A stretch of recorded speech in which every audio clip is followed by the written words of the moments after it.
welcome to my booth. I'm Jay. I'm an award-winning audiobook narrator and voiceover artist, and today we're reading for good, and we are reading The Great Gatsby by F. Scott Fitzgerald, one of my all-time favorites. This is a project I started late last year where I made the commitment every couple months or so, when I have the time in my recording schedule, I'm going to read a book for you, and for myself and for a cause that I personally am passionate about and support. And my hope is that if you like the book, if you like the cause, or best case scenario, if you like them both, that you'll join me in supporting them. Now, a brief little caveat before I talk about specifically why I'm supporting this cause, though I think it's probably self-evident at this point.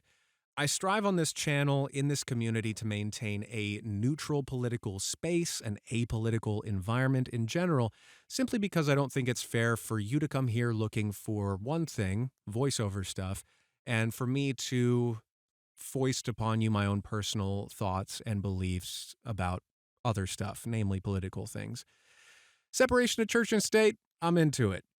That said, at this day and age, to have a thought is to be instantly politicized and instantly polarized, and it is nigh impossible, nor do I think it is a luxury we can necessarily afford to be apolitical, but I'm already starting to slip into it. So, all to say, if you would like to jump straight to the beginning of the story and skip my whole spiel about why I'm passionate about these causes, I'd invite you just to use the timestamp in the description. No harm, no foul, and I totally understand. And I would just ask that as you're listening, check out the links I've left in the description and support if you can and if you'd like to. Okay, so as a person, as an individual that I would like to think has integrity, as someone that holds compassion and doing the right thing in very high esteem, it is a foundational tenet of my personhood.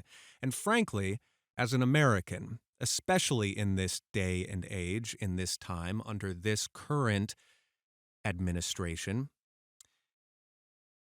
if someone asks me for help, I'm going to give it to them, simply because it's the right thing to do. And I'm going to do it without any expectation of anything in return, just because it's the right thing to do. It's not an opportunity. It's not a time and place for a quid pro quo. And it's certainly not a time to stab them in the back and sell them out, whether it's a friend, a neighbor, a stranger, or a friend and ally and a sovereign country overseas defending their freedom and their independence. So today we're supporting Ukraine. Down below in the description is a website that goes directly to the Ukrainian people. It's completely transparent, and you can choose where your support goes directly. If that's not your thing, if that's not something that you are comfortable with or want to do, there's another way that you can lend your support, both to the Ukrainian people and to lots of communities around the world. World Central Kitchen is a fantastic organization that I'm so passionate about. I'm probably going to do another reading for good specifically for them because I love their organization. Their whole thing, they go to places where people need comfort, where people need food, where people are struggling, and they make them feel like people again. As an actor, you know, I've spent a lot of time in the restaurant industry, and frankly, my mom raised me good. She instilled the fact that a hot meal is one of the best ways that you can show somebody that they are loved, that they are important, and that they are human being, and that they are seen. And World Central Kitchen, that's their whole mission. Right now, they're operating in Ukraine, Palestine, Haiti. They helped out in America during the hurricanes of last year, and they're fantastic. So you can check them out down below as well. A brief disclaimer before we dive in. A list of some of the potentially sensitive themes and subject matter in this book are included in the video description should you wish to peruse them. Additionally, the version on public YouTube here will be very, very slightly censored. There are just a couple words that I felt I wanted to play it safe in the public sphere. If you would like the uncensored version, that will be on the members-only version of this channel, so you can check that out if you wish and if you're a member. And finally, it may be tempting to try and draw a line between why I chose this book and paired it with this cause. While I do think that this book has a lot of relevance to what's happening in our world at this moment and at this stage in time, I did not intend any connection between the causes we are supporting and the book and material itself. So draw connections where you wish, but I just wanted to absolve you of any need to draw the line or figure out what I was thinking there. Thanks for being here and enjoy the book. The Great Gatsby by F. Scott Fitzgerald. Read by me, Jaymyers. 1. In my younger and more vulnerable years, my father gave me some advice that I've been turning over in my mind ever since. Whenever you feel like criticizing anyone, he told me, just remember that all the people in this world haven't had the advantages that you've had. He didn't say any more, but we've always been unusually communicative in a reserved way, and I understood that he meant a great deal more than that. In consequence, I'm inclined to reserve all judgments, a habit that has opened up many curious natures to me and also made me the victim of not a few veteran bores. The abnormal mind is quick to detect and attach itself to this quality when it appears in a normal person, and so it came about that in college I was unjustly accused of being a politician because I was privy to the secret griefs of wild, unknown men. Most of the confidences were unsought.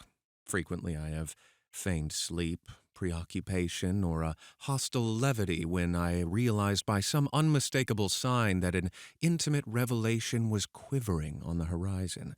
For the intimate relations of young men, or at least the terms in which they express them, are usually plagiaristic and marred by obvious suppressions. Reserving judgments is a matter of infinite hope.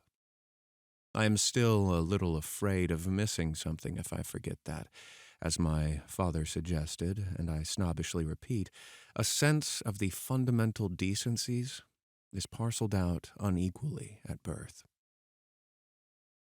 And, after boasting this way of my tolerance, I come to the admission that it has a limit. Conduct may be found on the hard rock or the wet marshes, but after a certain point, I don't care what it's founded on. When I came back from the East last autumn, I felt that I wanted the world to be in uniform and at a sort of moral attention forever. I wanted no more riotous excursions with privileged glimpses into the human heart. Only Gatsby, the man who gives his name to this book, was exempt from my reaction. Gatsby, who represented everything for which I have an unaffected scorn. If personality is an unbroken series of successful gestures, then there was something gorgeous about him, some heightened sensitivity to the promises of life, as if he were related to one of those intricate machines that register earthquakes 10,000 miles away. This responsiveness had nothing to do with that flabby impressionability which is dignified under the name of the creative temperament. It was an extraordinary gift for hope, a romantic readiness such as I have never found in any other person, and which is not likely I shall ever find again. No, Gatsby turned out all right at the end. It is what preyed on Gatsby, what foul dust floated in the wake of his dreams, that temporarily closed out my interest in the abortive sorrows and short-winded elations of men. My family have been prominent, well-to-do people in this Midwestern city for 3 generations. The Carraways are something of a clan, and we have a tradition that we're descended from the Dukes of Buccleuch. But the actual founder of my line was my grandfather's brother, who came here in '51, sent a substitute to the Civil War, and started the wholesale hardware business that my father carries on today. I never saw this great uncle, but I'm supposed to look like him, with special reference to the rather hard-boiled painting that hangs in my father's office. I graduated from New Haven in 1915, just a quarter of a century after my father, and a little later I participated in that delayed Teutonic migration known as the Great War. I enjoyed the counter-raid so thoroughly that I came back restless. Instead of being the warm center of the world, the Middle West now seemed like the ragged edge of the universe. So I decided to go east and learn the bond business. Everybody I knew was in the bond business, so I supposed it could support one more single man. All my aunts and uncles talked it over as if they were choosing a prep school for me, and finally said, "Why, yes," with very grave, hesitant faces. Father agreed to finance me for a year, and after various delays, I came east, permanently, I thought, in the spring of 22. The practical thing was to find rooms in the city, but it was a warm season, and I had just left a country of wide lawns and friendly trees. So when a young man at the office suggested that we take a house together in a commuting town, it sounded like a great idea. He found the house, a weather-beaten cardboard bungalow at $80 a month, but at the last minute, the firm ordered him to Washington, and I went out to the country alone. I had a dog, or at least I had him for a few days until he ran away, and an old Dodge and a Finnish woman who made my bed and cooked breakfast and muttered Finnish wisdom to herself over the electric stove. It was lonely for a day or so until one morning some man, more recently arrived than I, stopped me on the road. "How do you get to West Egg Village?" he asked helplessly. I told him, and as I walked on, I was lonely no longer. I was a guide, a pathfinder, an original settler. He had casually conferred on me the freedom of the neighborhood. And so, with the sunshine and the great bursts of leaves growing on the trees, just as things grow in fast movies, I had that familiar conviction that life was beginning over again with the summer. There was so much to read, for one thing, and so much fine health to be pulled down out of the young, breath-giving air. I bought a dozen volumes on banking and credit and investment securities, and they stood on my shelf in red and gold like new money from the mint, promising to unfold the shining secrets that only Midas and Morgan and Messenius knew. And I had the high intention of reading many other books besides. I was rather literary in college. One year I wrote a series of very solemn and obvious editorials for the Yale News. And now I was going to bring back all such things into my life and become again that most limited of all specialists, the well-rounded man. This isn't just an epigram. Life is much more successfully looked at from a single window, after all. It was a matter of chance that I should have rented a house in one of the strangest communities in North America.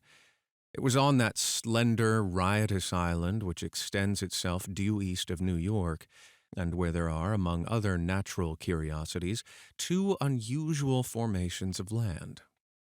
20 miles from the city, a pair of enormous eggs, identical in contour and separated only by a courtesy bay, jut out from the modest, domesticated body of saltwater in the Western Hemisphere, the great wet barnyard of the Long Island Sound.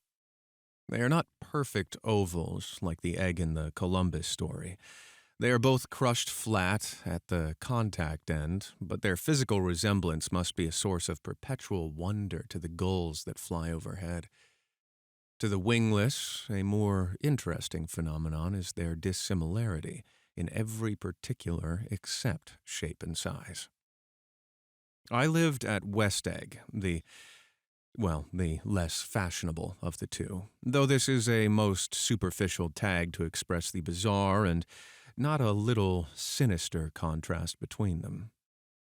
My house was at the very tip of the egg, only 50 yards from the Sound, and squeezed between two huge places that rented for $12,000 or $15,000 a season. The one on my right was a colossal affair by any standard. It was a factual mansion of some Hôtel de Ville in Normandy, with a tower on one side, spanking new under a thin beard of raw ivory, and a marble swimming pool, and more than 40 acres of lawn and garden. It was Gatsby's mansion. Or rather, as I didn't know Mr. Gatsby, it was a mansion inhabited by a gentleman of that name. My own house was an eyesore, but It was a small eyesore, and it had been overlooked, so I had a view of the water, a partial view of my neighbor's lawn, and the consoling proximity of millionaires, all for $80 a month. Across the Courtesy Bay, the white palaces of fashionable East Egg glittered along the water. And the history of the summer really begins on the evening I drove over there to have dinner with Tom Buchanan's. Daisy was my second cousin once removed, and I'd known Tom in college. And just after the war, I spent 2 days with them in Chicago. Her husband, among various physical accomplishments, had been one of the most powerful ends that ever played football at New Haven. A national figure in a way, one of those men who reach such an acute, limited excellence at 21 that everything afterward savors of anticlimax. His family were enormously wealthy. Even in college, his freedom with money was a matter for reproach. But now he'd left Chicago and come east in a fashion that rather took your breath away. For instance, he'd brought down a string of polo ponies from Lake Forest. It was hard to realize that a man in my own generation was wealthy enough to do that. Why they came east, I don't know. They had spent a year in France for no particular reason and then drifted here and there unrestfully wherever people played polo and were rich together. This was a permanent move, said Daisy over the telephone, but I didn't believe it. I had no sight into Daisy's heart, but I felt that Tom would drift on forever, seeking, a little wistfully, for the dramatic turbulence of some irrecoverable football game. And so it happened that on a warm, windy evening, I drove over to East Egg to see 2 old friends whom I scarcely knew at all. Their house was even more elaborate than I expected, a cheerful red and white Georgian colonial mansion overlooking the bay. The lawn started at the beach and ran towards the front door for a quarter of a mile, jumping over sundials and brick walks and burning gardens. Finally, when it reached the house, drifting up the side in bright vines, as though from the momentum of its run.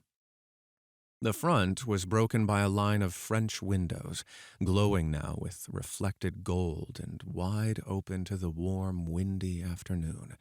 And Tom Buchanan, in riding clothes, was standing with his legs apart on the front porch. He had changed since his New Haven years.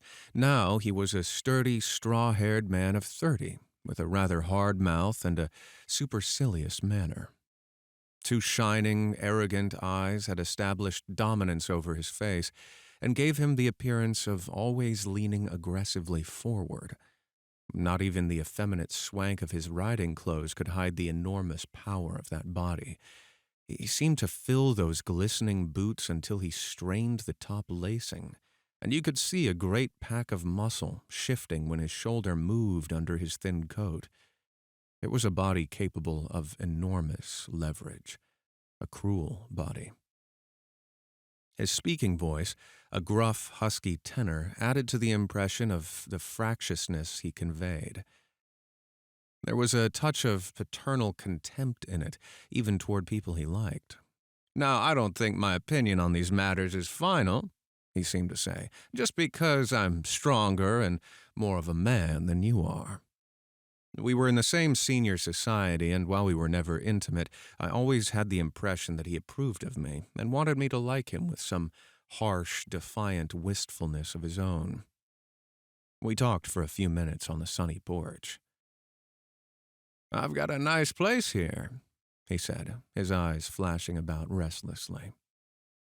Turning me around by one arm, he moved a broad, flat hand along the front vista, including in its sweep a sunken Italian garden, a half-acre of deep, pungent roses, and a snub-nosed motorboat that bumped the tide offshore. "It belonged to Demain, the oil man." He turned me around again, politely and abruptly. "We'll go inside." We walked through the high hallway into a bright, rosy-colored space, fragilely bound into the house by French windows at either end. The windows were ajar and gleaming white against the fresh grass outside that seemed to grow a little way into the house. A breeze blew through the room, blew curtains in at one end and out the other like pale flags, twisting them up toward the frosted wedding cake of the ceiling, and then rippled over the wine-colored rug, making a shadow on it as wind does on the sea. The only completely stationary object in the room was an enormous couch, on which two young women were buoyed up as though upon an anchored balloon. They were both in white, and their dresses were rippling and fluttering, as if they had just been blown back in after a short flight around the house. I must have stood for a few moments listening to the whip and snap of the curtains and the groan of a picture on the wall. Then there was a boom as Tom Buchanan shut the rear windows, and the caught wind died out about the room, and the curtains and the rugs and the two young women ballooned slowly to the floor. The younger of the two was a stranger to me. She was extended at full length at her end of the divan, completely motionless, and with her chin raised a little, as if she were balancing something on it which was quite likely to fall. If she saw me out of the corner of her eyes, she gave no hint of it. Indeed, I was almost surprised into murmuring an apology for having disturbed her by coming in. The other girl, Daisy, made an attempt to rise. She leaned slightly forward with a contentious expression. Then she laughed, an absurd, charming little laugh, and I laughed too, and came forward into the room. "I'm paralyzed with happiness." She laughed again, as if she said something very witty, and held my hand for a moment, looking up into my face, promising that there was no one in the world she so much wanted to see. That was a way she had. She hinted in a murmur that the surname of the balancing girl was Baker. I've heard it said that Daisy's murmur was only to make people lean toward her, an irrelevant criticism that made it no less charming. At any rate, Miss Baker's lips fluttered. She nodded at me almost imperceptibly, and then quickly tipped her head back again. The object she was balancing had obviously tottered a little and given her something of a fright. Again, a sort of apology arose to my lips. Almost any exhibition of complete self-sufficiency draws a stunned tribute from me. I looked back at my cousin, who began to ask me questions in her low, trilling voice. It was the kind of voice that the ear follows up and down, as if each speech is an arrangement of notes that will never be played again. Her face was sad and lovely, with bright things in it, bright eyes and a bright, passionate mouth, but there was an excitement in her voice that men who had cared for her found it difficult to forget. A singing compulsion, a whispered listen, a promise that she had done gay, exciting things just a while since, and that there were gay, exciting things hovering in the next hour. I told her how I had stopped off in Chicago for a day on my way east, and how a dozen people had sent their love through me. "Do they miss me?" she cried ecstatically. "The whole town is desolate. All the cars have left their rear wheel painted black as a mourning wreath, and there's a persistent wail all night along the North Shore." "How gorgeous. Let's go back, Tom, tomorrow." And then she added irreverently, "You ought to see the baby." "I'd like to." "She's asleep. She's 3 years old. Have you ever seen her?" "Never." "Well, you ought to see her. She's—" Tom Buchanan, who had been hovering restlessly about the room, stopped and rested his hand on my shoulder. "What you doing, Nick?" "I'm a bondman." "Who with?" I told him. "Never heard of them," he remarked decisively. This annoyed me. "You will," I answered shortly. "You will if you stay in the East." "Oh, I'll stay in the East, don't you worry," he said, glancing at Daisy and then back at me, as if he were alert for something more. "I'd be a goddamned fool to live anywhere else." At this point, Miss Baker said, "Absolutely," with such suddenness that I started. It was the first word she had uttered since I came into the room. Evidently, it surprised her as much as it did me, for she yawned and, with a series of rapid, deft movements, stood up into the room. "I'm stiff," she complained. "I've been lying on that sofa for as long as I can remember." "Don't look at me," Daisy retorted. "I've been trying to get you to New York all afternoon."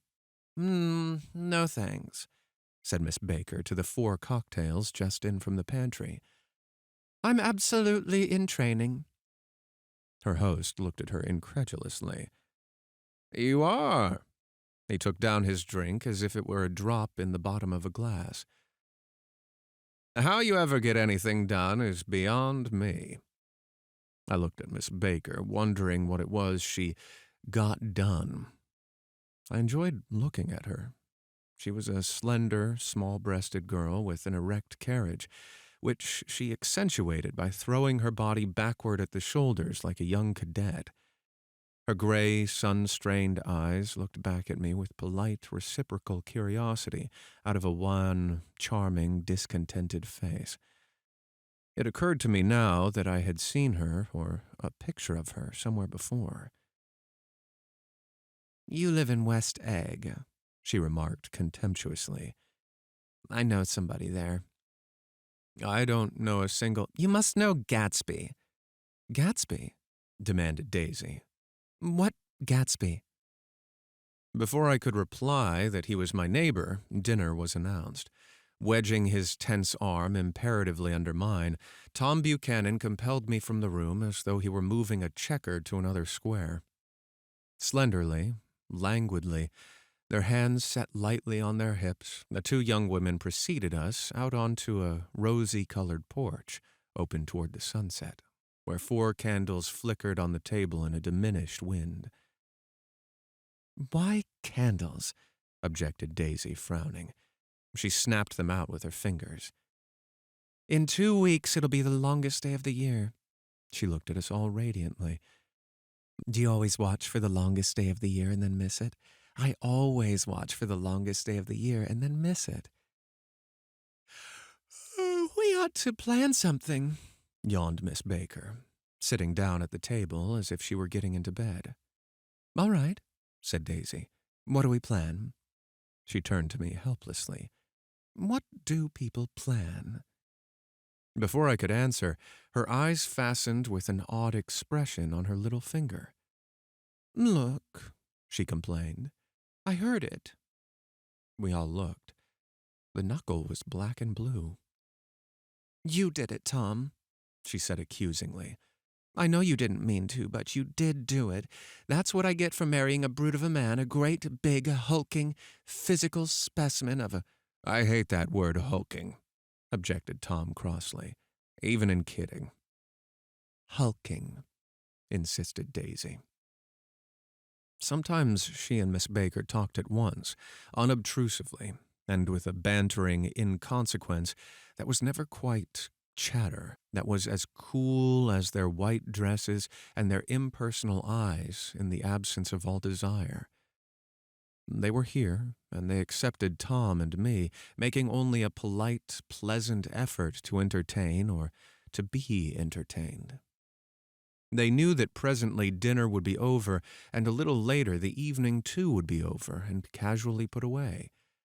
It was sharply different from the West, where an evening was hurried from phase to phase toward its close in a continually disappointed anticipation, or else in sheer nervous dread of the moment itself. "You make me feel uncivilized, Daisy," I confessed on my second glass of corky but rather impressive claret. "Can't you talk about crops or something?" I meant nothing in particular by this remark, but it was taken up in an unexpected way. "Civilization's going to pieces," broke out Tom violently. "I've gotten to be a terrible pessimist about things. Have you read The Rise of the Colored Empires by this man Goddard?" "Why, no," I answered, rather surprised by his tone. "Well, it's a fine book, and everybody ought to read it. The idea is, if we don't look out, the white race will be utterly submerged. It's all science stuff. It's been proved." Tom's getting very profound, said Daisy with an expression of unthoughtful sadness. He reads deep books with long words in them. What was that word we— Well, these books are all scientific, insisted Tom, glancing at her impatiently. This fellow has worked out the whole thing. It's up to us, who are the dominant race, to watch out for, or these other races will have control of things. We've got to beat them down, whispered Daisy, winking ferociously toward the fervent sun.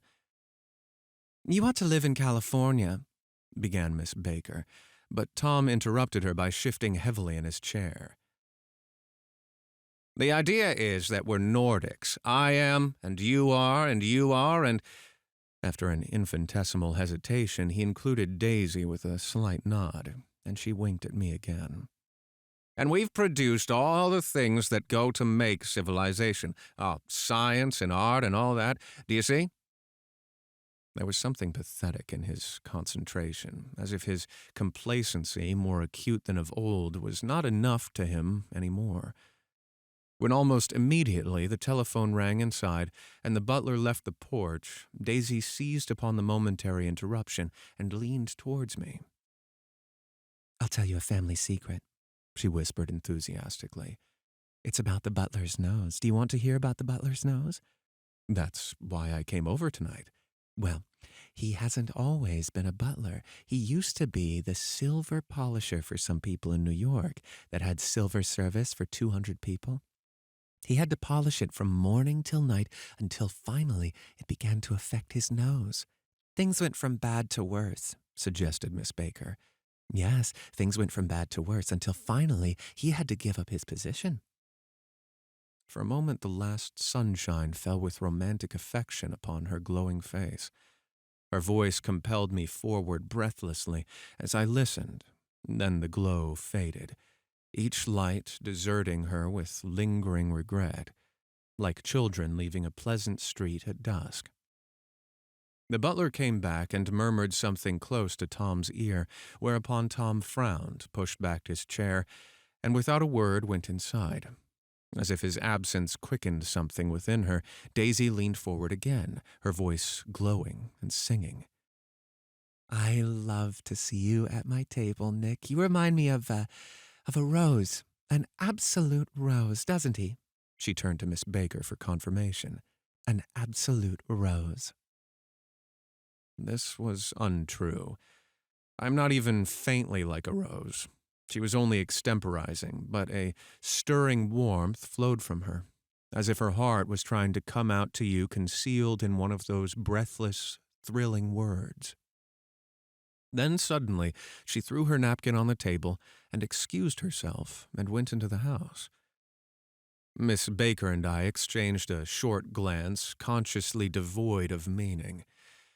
I was about to speak when she sat up alertly and said, "Shh," in a warning voice.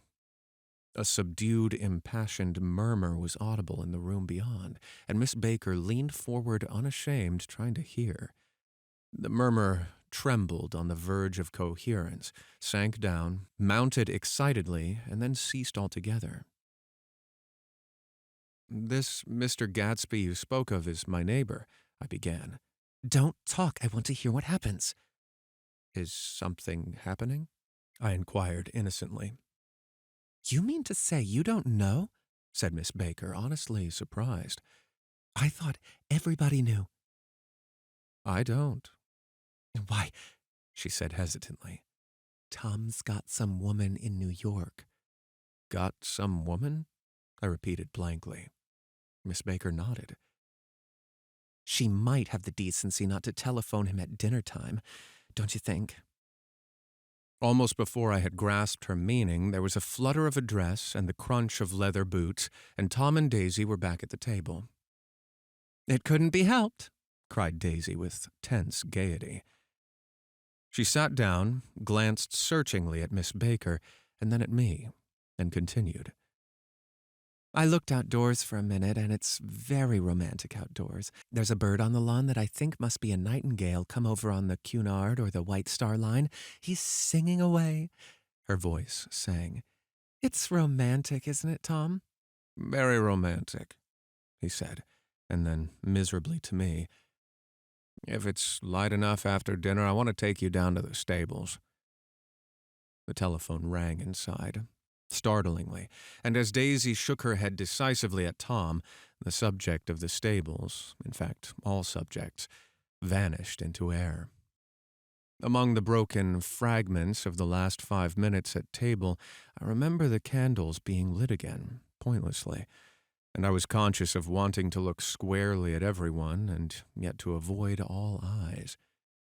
I couldn't guess what Daisy and Tom were thinking, but I doubt if even Miss Baker, who seemed to have mastered a certain hearty skepticism, was able to utterly put this fifth guest's shrill metallic urgency out of mind.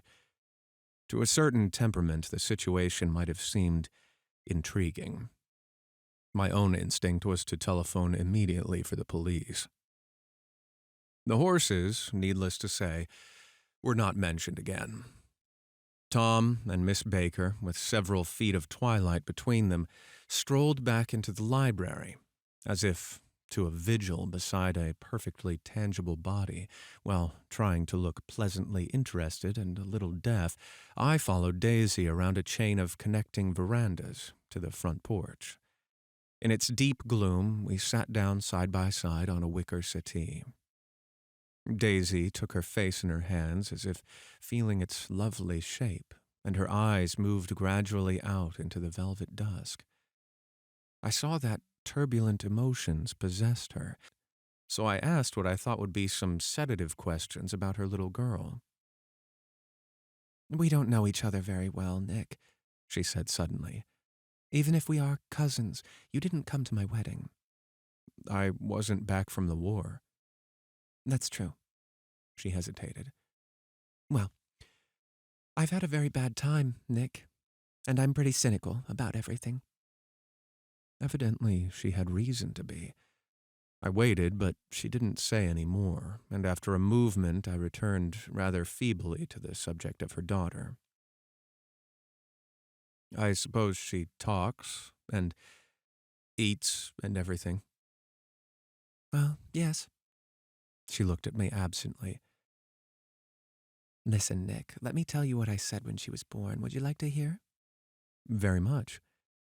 "It'll show you how I've gotten to feel about things. Well, she was less than an hour old, and Tom was God knows where. I woke up out of the ether with an utterly abandoned feeling, and asked the nurse right away if it was a boy or a girl. She told me it was a girl, and so I turned my head away and wept. 'All right,' I said, 'I'm glad it's a girl. And I hope she'll be a fool. That's the best thing a girl can be in this world, a beautiful little fool. You see, I think everything's terrible anyhow,' she went on in a convinced way. 'Everybody thinks so, the most advanced people, and I know. I've been everywhere and seen everything and done everything.' Her eyes flashed around her in a defiant way, rather like Tom's, and she laughed with thrilling scorn. 'Sophisticated. God, I'm sophisticated.' The instant her voice broke off, ceasing to compel my attention, my belief, I felt the basic insincerity of what she'd said. It made me uneasy, as though the whole evening had been a trick of some sort to exact a contributory emotion from me. I waited, and sure enough, in a moment she looked at me with an absolute smirk on her lovely face, as if she had asserted her membership in a rather distinguished secret society to which she and Tom belonged. Inside, the crimson room bloomed with light. Tom and Miss Baker sat at either end of the long couch, and she read aloud to him from the Saturday Evening Post, the words, murmurous and uninflected, running together in a soothing tune. The lamplight, bright on his boots and dull on the autumn leaf yellow of her hair, glinted along the paper as she turned a page with a flutter of slender muscles in her arms. When we came in, she held us silent for a moment with a lifted hand.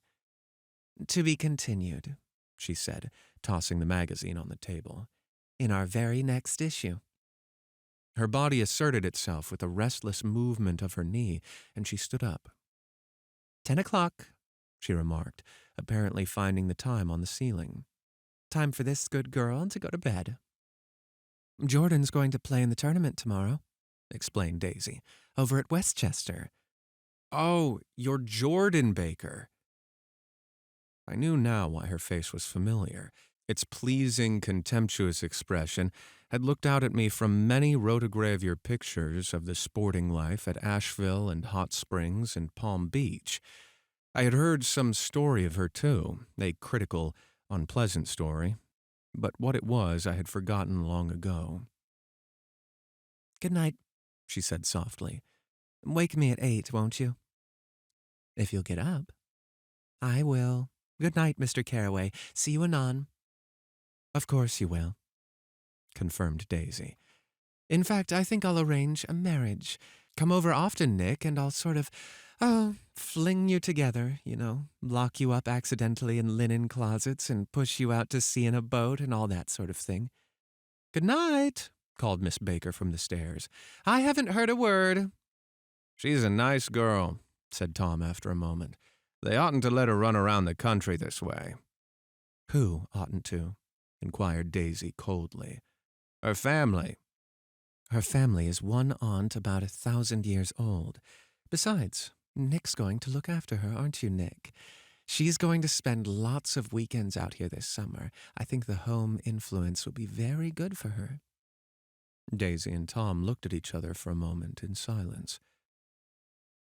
"Is she from New York?" I asked quickly. "From Louisville. Our white girlhood was passed together there.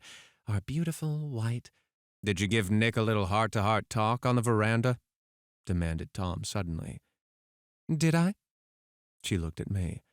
"I can't seem to remember, but I think we talked about the Nordic race. Yes, I'm sure we did. It sort of crept up on us. And first thing you know—" "Don't believe everything you hear, Nick," he advised me.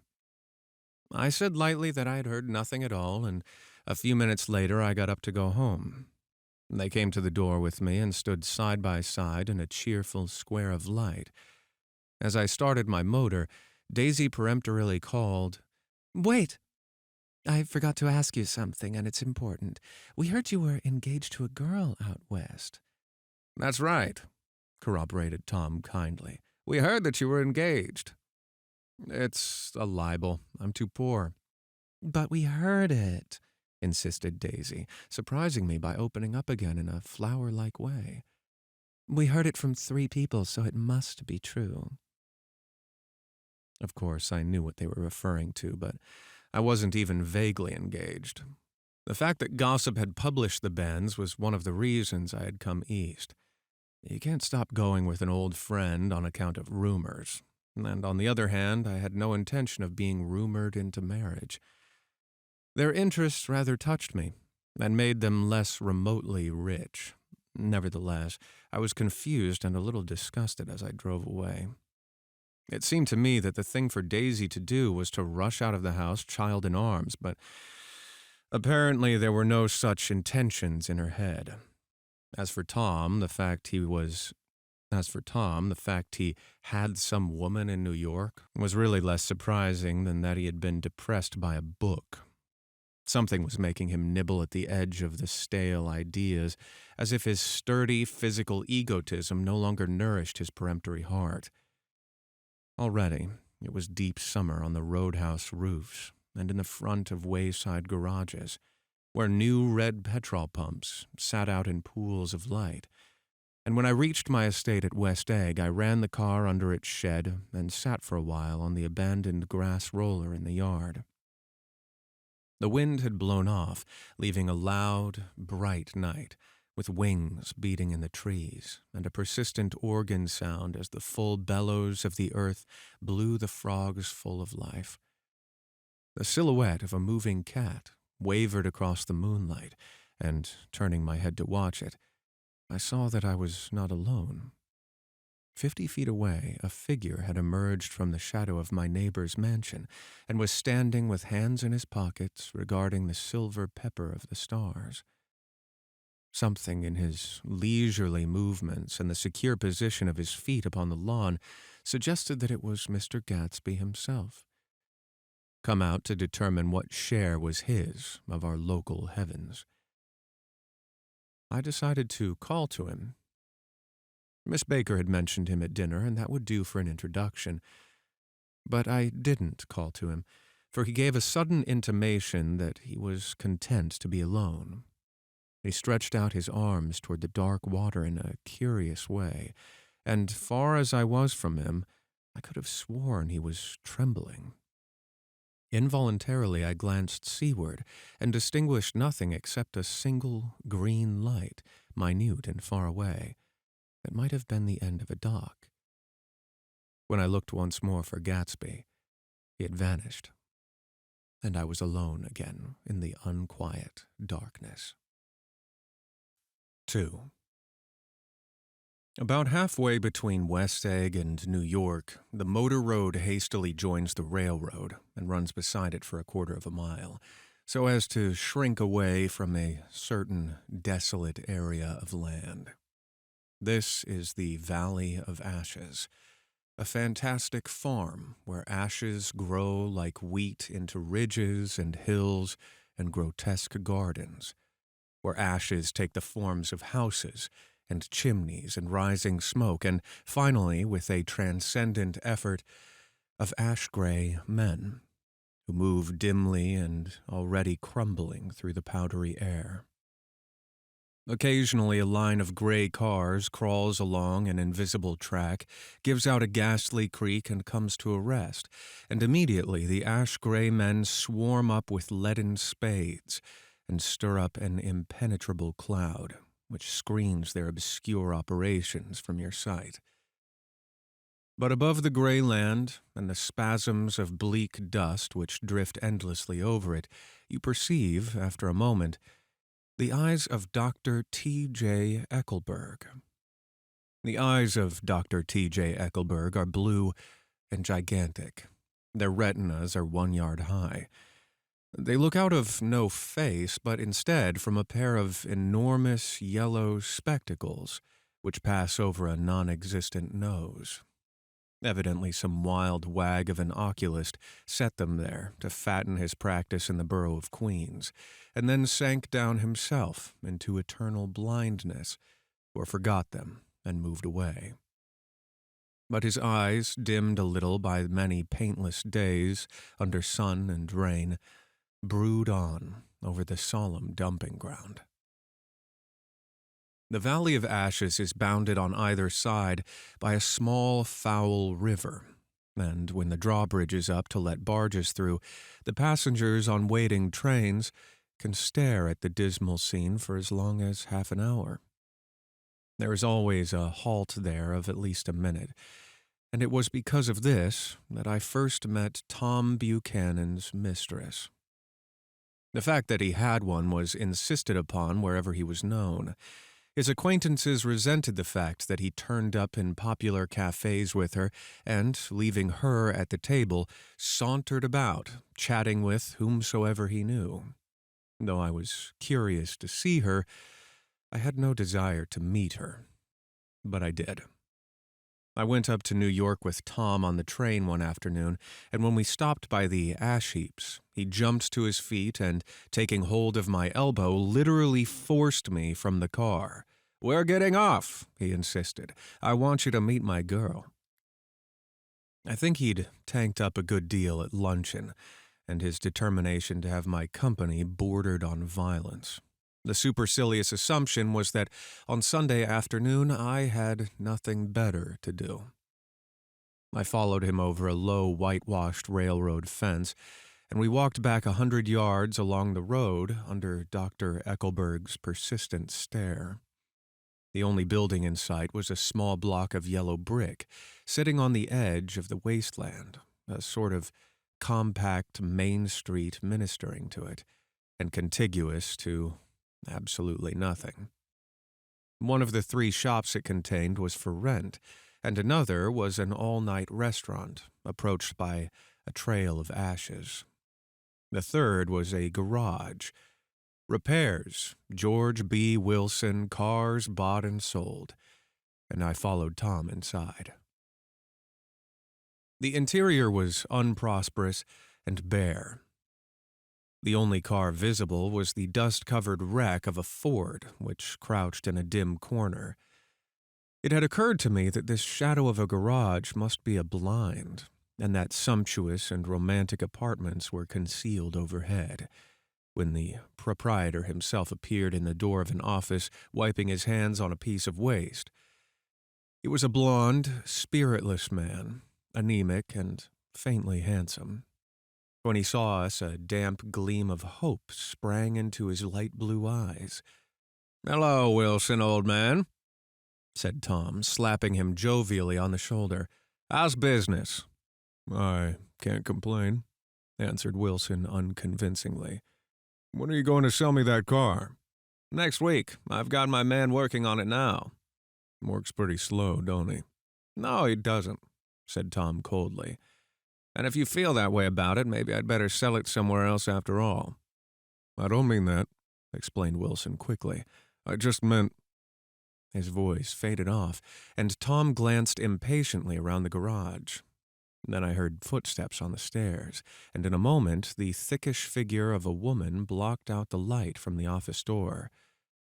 She was in the middle 30s and faintly stout, but she carried her flesh sensuously, as some women can.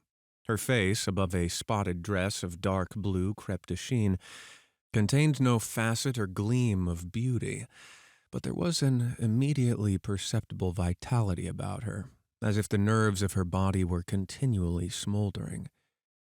She smiled slowly and, walking through her husband as if he were a ghost, shook hands with Tom, looking him flush in the eye. And then she wet her lips, and without turning around, spoke to her husband in a soft, coarse voice. "Get some chairs, why don't you, so somebody can sit down?" "Oh, sure," agreed Wilson hurriedly, and went toward the little office, mingling immediately with the cement color of the walls. A white ashen dust veiled his dark suit and his pale hair as it veiled everything in the vicinity, except his wife, who moved close to Tom. "I want to see you," said Tom intently. "Get on the next train." "All right." "I'll meet you by the newsstand on the lower level." She nodded and moved away from him just as George Wilson emerged with 2 chairs from his office. We waited for her down the road and out of sight. It was a few days before the 4th of July, and a gray, scrawny Italian child was setting torpedoes in a row along the railroad track. "Terrible place, isn't it?" said Tom, exchanging a frown with Dr. Eckelberg. "Awful." "It does her good to get away." "Doesn't her husband object?" "Wilson? He thinks she goes to see her sister in New York. He's so dumb he doesn't know he's alive." So, Tom Buchanan and his girl and I went up together to New York. Or not quite together, for Mrs. Wilson sat discreetly in another car. Tom deferred that much to the sensibilities of those East Eggers who might be on the train. She had changed her dress to a brown figured muslin, which stretched tight over her rather wide hips, as Tom helped her to the platform in New York. At the newsstand, she bought a copy of Town Tattle and a moving picture magazine, and in the station drugstore, some cold cream and a small flask of perfume. Upstairs, in the solemn, echoing drive, she let 4 taxicabs drive away before she selected a new one, lavender-colored with gray upholstery, and in this we slid out from the mass of the station into the glowing sunshine. But immediately she turned sharply from the window and, leaning forward, tapped on the front glass. "I want to get one of those dogs," she said earnestly. "I want to get one for the apartment. They're nice to have, a dog." We backed up to an old gray man who bore an absurd resemblance to John D. Rockefeller. In a basket, swung from his neck, cowered a dozen very recent puppies of an indeterminate breed. "What kind are they?" asked Mrs. Wilson eagerly, as he came to the taxicab window. "All kinds. What kind do you want, lady?" I'd like to get one of those police dogs. I don't suppose you got that kind? The man peered doubtfully into the basket, plunged in his hand, and drew one up, wriggling by the back of the neck. That's no police dog, said Tom. No, it's not exactly a police dog, said the man with disappointment in his voice. It's more of an Airedale. He passed his hand over the brown wash rag of a bag. Look at that coat. Some coat. That's a dog that'll never bother you with catching a cold. I think it's cute, said Mrs. Wilson enthusiastically. How much is it? That dog? He looked at it admiringly. That dog will cost you $10. The Airedale, undoubtedly there was an Airedale concerned in it somewhere, though its feet were startlingly white, changed hands and settled down into Mrs. Wilson's lap, where she fondled the weatherproof coat with rapture. Is it a boy or a girl? She asked delicately. That dog? That dog's a boy. It's a bitch, said Tom decisively. Here's your money. Go and buy 10 more dogs with it. We drove over to Fifth Avenue, warm and soft, almost pastoral, on the summer Sunday afternoon. I wouldn't have been surprised to see a great flock of white sheep turn the corner. Hold on, I said. I have to leave you here. No, you don't, interposed Tom quickly. Myrtle'll be hurt if you don't come up to the apartment, won't you, Myrtle? Come on, she urged. I'll telephone my sister Catherine. She's said to be very beautiful by people who ought to know. Well, I'd like to, but we went on, cutting back again over the park toward the West Hundreds. At 158th Street, the cab stopped at one slice in a long white cake of apartment houses. Throwing a regal homecoming glance around the neighborhood, Mrs. Wilson gathered up her dog and her other purchases and went haughtily in. I'm going to have the McKees come up, she announced as we rose in the elevator. And of course, I got to call my sister, too. The apartment was on the top floor. A small living room, a small dining room, a small bedroom, and a bath. The living room was crowded to the doors with a set of tapestried furniture entirely too large for it, so that to move about was to stumble continually over scenes of ladies swinging in gardens of Versailles. The only picture was of an over-enlarged photograph, apparently a hen sitting on a blurred rock. Looking at from a distance, however, the hen resolved itself into a bonnet, and the countenance of a stout old lady beamed down into the room. Several old copies of Town Tattle lay on the table, together with a copy of Simon Called Peter, and some of the small scandal magazines of Broadway. Mrs. Wilson was first concerned with the dog. A reluctant elevator boy went for a box full of straw and some milk, to which he added on his own initiative a tin of large, hard dog biscuits, one of which decomposed apathetically in the saucer of milk all afternoon. Meanwhile, Tom brought out a bottle of whiskey from a locked bureau door. I have been drunk just twice in my life, and the second time was that afternoon, so everything that happened has a dim, hazy cast over it, although until after 8 o'clock the apartment was full of cheerful sun. Sitting on Tom's lap, Mrs. Wilson called up several people on the telephone. Then there were no cigarettes, and I went out to buy some at the drugstore on the corner. When I came back, they had both disappeared, so I sat down discreetly in the living room and read a chapter of Simon Called Peter. Either it was terrible stuff or the whiskey distorted things, because that didn't make any sense to me. Just as Tom and Myrtle, after the first drink, Mrs. Wilson and I called each other by our first names, reappeared, company commenced to arrive at the apartment door. The sister, Catherine, was a slender, worldly girl of about 30, with a solid, sticky bob of red hair and a complexion powdery milk white. Her eyebrows had been plucked and then drawn on again at a more rakish angle, but the efforts of nature toward the restoration of the old ailment gave a blurred air to her face. When she moved about, there was an incessant clicking as innumerable pottery bracelets jingled up and down upon her arms. She came in with such a proprietary haste and looked around so possessively at the furniture that I wondered if she lived there. But when I asked her, she laughed immoderately, repeated my question aloud, and told me she lived with a girlfriend at a hotel. Mr. McKee was a pale, feminine man from a flat below. He had just shaved, for there was a white spot of lather on his cheekbone, and he was most respectful in his greeting to everyone in the room.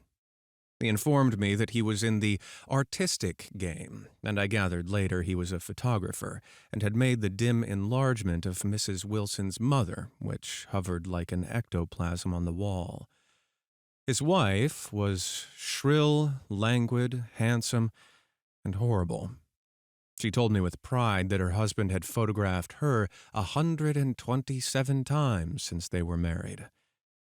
Mrs. Wilson had changed her costume some time before, and was now attired in an elaborate afternoon dress of cream-colored chiffon, which gave out a continual rustle as she swept about the room. With the influence of the dress, her personality had also undergone a change. The intense vitality that had been so remarkable in the garage was converted into impressive hauteur. Her laughter, her gestures, her assertions became more violently affected moment by moment, and as she expanded, the room grew smaller around her, until she seemed to be revolving on a noisy, creaking pivot through the smoky air. "My dear," she told her sister in a high, mincing shout, "most of these fellows will cheat on you every time. All they think of is money. I had a woman up here last week to look at my feet, and when she gave me the bill, you'd have thought she had my appendicitis out." "What was the name of the woman?" asked Mrs. McKee. "Mrs. Eberhardt. She goes around looking at people's feet in their own homes." "I like your dress," remarked Mrs. McKee. "I think it's adorable." Mrs. Wilson rejected the compliment by raising her eyebrow in disdain.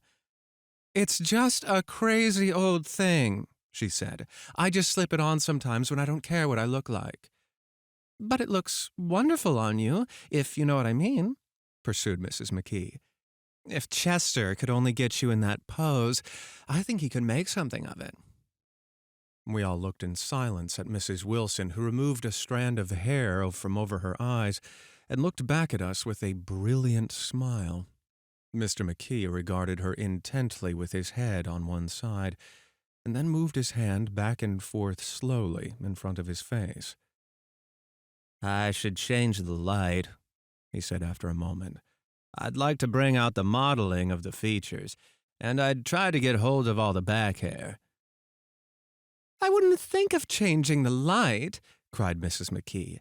"I think it's—" Her husband said, "Shh," and we all looked at the subject again, whereupon Tom Buchanan yawned audibly and got to his feet. "You McKees have something to drink," he said. "Get some more ice and mineral water, Myrtle, before everybody goes to sleep." "I told that boy about the ice."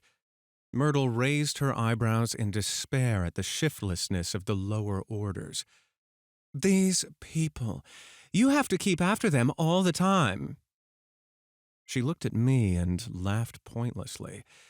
Then she flounced over to the dog, kissed it with ecstasy, and swept into the kitchen, implying that a dozen chefs awaited her orders there. "I've done some nice things out on Long Island," asserted Mr. McKee. Tom looked at him blankly. "2 of them we have framed downstairs." "2 what?" demanded Tom. "2 studies. One of them I call Montauk Point, the Gulls, and the other I call Montauk Point, the Sea." The sister Catherine sat down beside me on the couch. "Do you live down on Long Island, too?" she inquired. "I live at West Egg." "Really? I was down there at a party about a month ago, a man named Gatsby's. Do you know him?" "I live next door to him." "Well, they say he's a nephew or a cousin of Kaiser Wilhelm's. That's where all his money comes from." "Really?" She nodded. I'm scared of him. I'd hate to have him get anything on me. This absorbing information about my neighbor was interrupted by Mrs. McKee's pointing suddenly at Catherine. Chester, I think you should do something with her, she broke out, but Mr. McKee only nodded in a bored way and turned his attention to Tom. I'd like to do more work on Long Island if I could get the entry. All I ask is that they should give me a start. Ask Myrtle, said Tom, breaking into a short shout of laughter as Mrs. Wilson entered with a tray. She'll give you a letter of introduction, won't you, Myrtle? Do what? She asked, startled. You'll give Mr. McKee a letter of introduction to your husband so he can do some studies of him. His lips moved silently for a moment as he invented, George B. Wilson at the gasoline pump, or something like that. Catherine leaned close to me and whispered in my ear, Neither of them can stand the person they're married to. Can't they? Can't stand them. She looked at Myrtle and then at Tom. What I say is, why go on living with them if they can't stand them? If I was them, I'd get a divorce and get married to each other right away. Doesn't she like Wilson either? The answer to this was unexpected. It came from Myrtle, who had overheard the question, and it was violent and obscene. You see? Cried Catherine triumphantly. She lowered her voice again. It's really the wife that's keeping them apart. She's a Catholic, and they don't believe in divorce. Daisy was not a Catholic, and I was a little shocked at the elaborateness of the lie. When they do get married, continued Catherine, they're going west to live for a while until it blows over. It'd be more discreet to go to Europe. Ah, do you like Europe? She exclaimed surprisingly. I just got back from Monte Carlo. Really? Just last year, I went over there with another girl. Stay long? No, we just went to Monte Carlo and back. We went by way of Marseille. We had over $1,200 when we started, but we got dipped out of all of it in 2 days in the private rooms. We had an awful time getting back, I can tell you. God, how I hated that town. The late afternoon sky bloomed in the window for a moment like the blue honey of the Mediterranean. Then the shrill voice of Mrs. McKee called me back into the room. I almost made a mistake, too, she declared vigorously. I almost married a little who'd have been after me for years. I knew he was below me. Everybody kept saying to me, Lucille, that man's way below you. But if I hadn't met Chester, he'd have got me, sure. Yes, but listen, said Myrtle Wilson, nodding her head up and down. At least you didn't marry him. I know I didn't. Well, I married him, said Myrtle ambiguously, and that's the difference between your case and mine. Why did you, Myrtle? Demanded Catherine. Nobody forced you to. Myrtle considered. I married him because I thought he was a gentleman, she said finally. I thought he knew something about breeding, but he wasn't fit to lick my shoe. You were crazy about him for a while, said Catherine. Crazy about him, cried Myrtle incredulously. Who said I was crazy about him? I was never any more crazy about him than I was about that man there. She pointed suddenly at me, and everyone looked at me accusingly. I tried to show by my expression that I expected no affection. The only crazy I was when I married him. I knew right away I made a mistake. He borrowed somebody's best suit to get married in and never even told me about it. And the man came after it one day when he was out. Oh, is that your suit? I said. This is the first I've ever heard about it. But I gave it to him, and then I lay down and cried to beat the band all afternoon. She really ought to get away from him, resumed Catherine to me. They've been living over that garage for 11 years, and Tom's the first sweetie she ever had. The bottle of whiskey, a second one, was now in constant demand by all present, excepting Catherine, who felt just as good on nothing at all. Tom rang for the janitor and sent him for some celebrated sandwiches, which were a complete supper in themselves. I wanted to get out and walk eastward toward the park through the soft twilight, but each time I tried to go, I became entangled in some wild, strident argument which pulled me back, as if with ropes, into my chair. Yet high over the city, our line of yellow windows must have contributed their share of human secrecy to the casual watcher in the darkening streets, and I saw him too, looking up and wondering. I was within and without, simultaneously enchanted and repelled by the inexhaustible variety of life. Myrtle pulled her chair close to mine, and suddenly her warm breath poured over me the story of her first meeting with Tom. It was on the two little seats facing each other that are always the last ones left on the train. I was going up to New York to see my sister and spend the night. He had on a dress suit and patent leather shoes, and I couldn't keep my eyes off him. But every time he looked at me, I had to pretend to be looking at the advertisement over his head. When we came into the station, he was next to me, and his white shirt front pressed against my arm, so I told him I'd have to call a policeman. But he knew I lied. I was so excited that when I got into a taxi with him, I didn't hardly know I was getting into a subway train. All I kept thinking about over and over was, "You can't live forever. You can't live forever." She turned to Miss McKee, and the room rang full of her artificial laughter. "My dear," she cried, "I'm going to give you this dress as soon as I'm through with it. I've got to get another one tomorrow. I'm going to make a list of all the things I've got to get. A massage, and a wave, and a collar for the dog, and one of those cute little ashtrays where you touch a spring, and a wreath with a black silk bow from Mother's grave that'll last all summer. I got to write down a list so I won't forget all the things I got to do." It was 9 o'clock. Almost immediately afterward, I looked at my watch and found it was 10.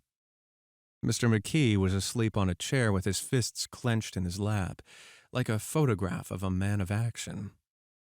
Taking out my handkerchief, I wiped from his cheek the spot of dried lather that had worried me all afternoon. The little dog was sitting on the table, looking with blind eyes through the smoke, and from time to time groaning faintly. People disappeared, reappeared, made plans to go somewhere, and then lost each other, searched for each other, found each other a few feet away. Sometime toward midnight, Tom Buchanan and Mrs. Wilson stood face to face discussing in impassioned voices whether Mrs. Wilson had any right to mention Daisy's name. "Daisy, Daisy, Daisy," shouted Mrs. Wilson. "I'll say it whenever I want to. Daisy, Making a short, deft movement, Tom Buchanan broke her nose with an open hand.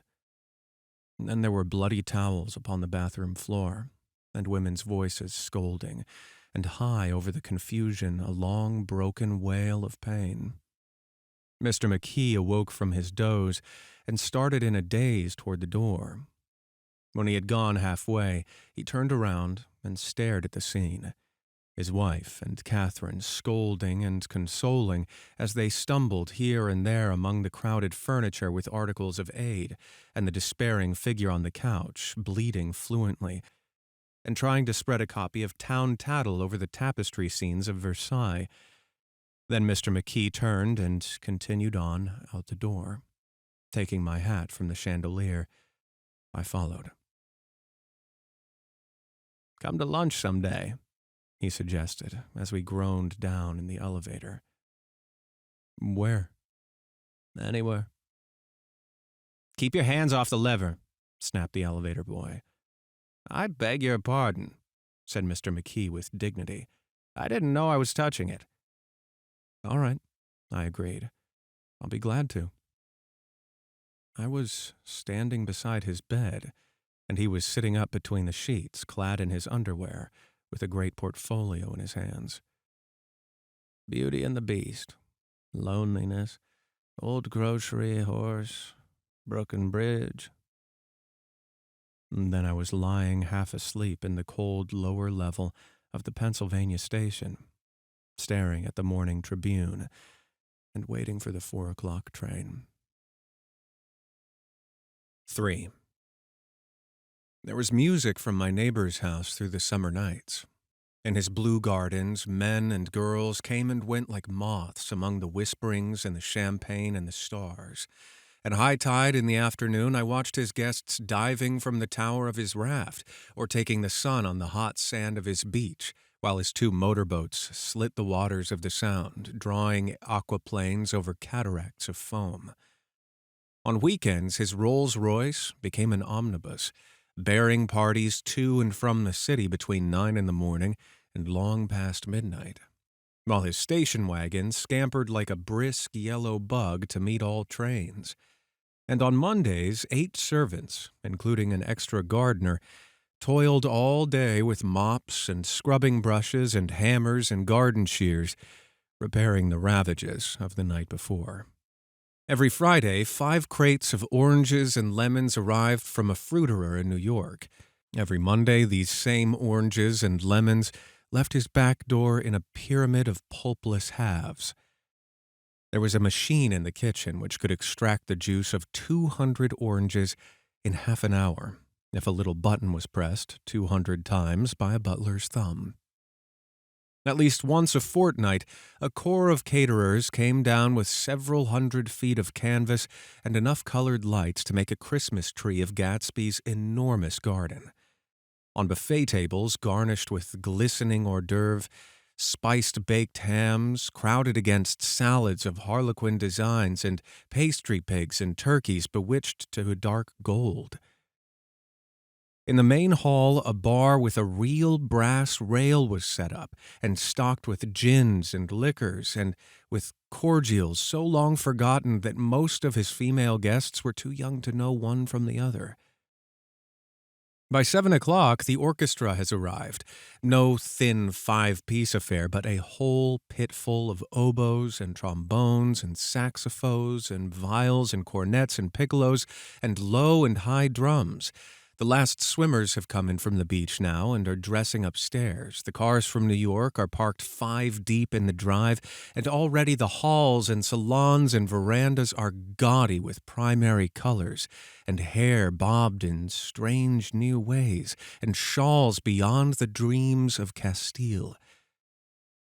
The bar is in full swing, and floating rounds of cocktails permeate the garden outside until the air is alive with chatter and laughter and casual innuendo and introductions forgotten on the spot, and enthusiastic meetings between women who never knew each other's names. The lights grow brighter as the earth lurches away from the sun. And now the orchestra is playing yellow cocktail music, and the opera of voices pitches a key higher. Laughter is easier, minute by minute, spilled with prodigality, tipped out at a cheerful word. The groups change more swiftly, swell with new arrivals, dissolve and form in the same breath. Already there are wanderers, confident girls who weave here and there among the stouter and more stable, become for a sharp, joyous moment the center of a group, and then, excited with triumph, glide on through the sea change of faces and voices and color under the constantly changing light. Suddenly, one of these gypsies, in trembling opal, seizes a cocktail out of the air, dumps it down for courage, and, moving her hands like a frisco, dances out alone on the canvas platform. A momentary hush. The orchestra leader varies his rhythm obligingly for her, and there is a burst of chatter as the erroneous news goes around that she is Gilda Gray's understudy from the Follies. The party has begun. I believe that on the first night I went to Gatsby's house, I was one of the few guests who had actually been invited. People were not invited, they went there. They got into automobiles which bore them out to Long Island, and somehow they ended up at Gatsby's door. Once they were introduced by somebody who knew Gatsby, and after that they conducted themselves according to the rules of behavior associated with an amusement park. Sometimes they came and went without having met Gatsby at all, came for the party with a simplicity of heart that was its own ticket of admission. I had been actually invited. A chauffeur in a uniform of robin's egg blue crossed my lawn early that Saturday morning with a surprisingly formal note from his employer. The honor would be entirely Gatsby's, it said, if I would attend his little party that night. He had seen me several times and had intended to call on me long before, but a peculiar combination of circumstances had prevented it. Signed J. Gatsby in a majestic hand. Dressed up in white flannels, I went over to his lawn a little after 7 and wandered around rather ill at ease among swirls and eddies of people I didn't know, though here and there was a face I had noticed on the commuting train. I was immediately struck by the number of young Englishmen dotted about, all well-dressed, all looking a little hungry, and all talking in low, earnest voices to solid and prosperous Americans. I was sure that they were selling something, bonds or insurance or automobiles. They were at least agonizingly aware of the easy money in the vicinity and convinced that it was theirs for a few words in the right key. As soon as I arrived, I made an attempt to find my host, but the 2 or 3 people of whom I asked his whereabouts stared at me in such an amazed way and denied so vehemently any knowledge of his movements that I slunk off in the direction of the cocktail table, the only place in the garden where a single man could linger without looking purposeless and alone. I was on my way to get roaring drunk from sheer embarrassment when Jordan Baker came out of the house and stood at the head of the marble steps, leaning a little backward and looking with contemptuous interest down into the garden. Welcome or not, I found it necessary to attach myself to someone before I should begin to address cordial remarks to the passer-by. "Hello!" I roared, advancing toward her. My voice seemed unnaturally loud across the garden. "I thought you might be here," she responded absently as I came up. "I remembered you lived next door, too." She held my hand impersonally as a promise that she'd take care of me in a minute, and gave ear to 2 girls in twin yellow dresses who stopped at the foot of the steps. "Hello," they cried together. "I'm sorry you didn't win." That was for the golf tournament. She had lost in the finals the week before. "You don't know who we are," said one of the girls in yellow, "but we met you here about a month ago." "You've dyed your hair since then," remarked Jordan, and I started, but the girls had moved casually on, and her remark was addressed to the premature moon, produced like the supper, no doubt, out of a caterer's basket. With Jordan's slender golden arm resting in mine, we descended the steps and sauntered about the garden. A tray of cocktails floated at us through the twilight, and we sat down at a table with the 2 girls in yellow and 3 men, each one introduced to us as Mr. Mumble. "Do you come to these parties often?" inquired Jordan of the girl beside her. "The last one was the one I met you at," answered the girl in an alert, confident voice. She turned to her companion. "Wasn't it for you, Lucille?" It was for Lucille, too. "I like to come," Lucille said. "I never care what I do, so I always have a good time. When I was here last, I tore my gown on a chair, and he asked me my name and address. Inside of a week, I got a package from Crorier's with a new evening gown in it." "Did you keep it?" asked Jordan. "Sure I did. I was going to wear it tonight, but it was too big in the bust and had to be altered. It was gas blue with lavender beads, $265.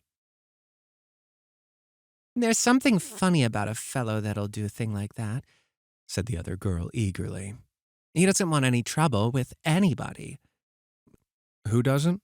I inquired. "Gatsby. Somebody told me—" The 2 girls and Jordan leaned together confidentially.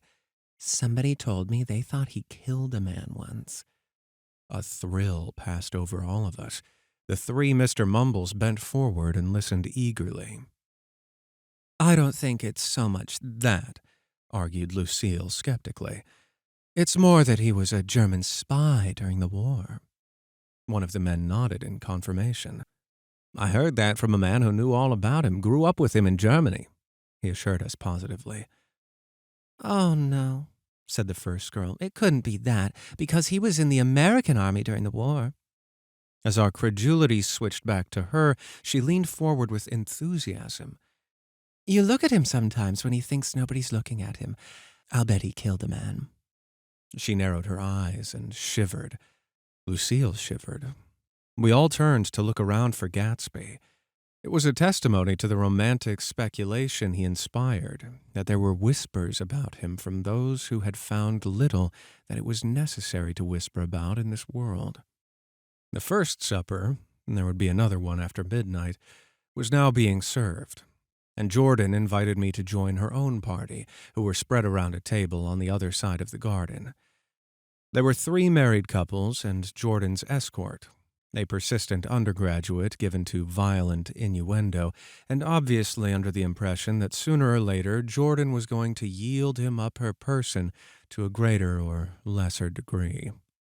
Instead of rambling, this party had preserved a dignified homogeneity and assumed to itself the function of representing the staid nobility of the countryside. East Egg condescending to West Egg, and carefully on guard against its spectroscopic gaiety. Let's get out, whispered Jordan, after a somehow wasteful and inappropriate half-hour. This is much too polite for me. We got up, and she explained that we were going to find the host. I had never met him, she said, and it was making me uneasy. The undergraduate nodded in a cynical, melancholy way.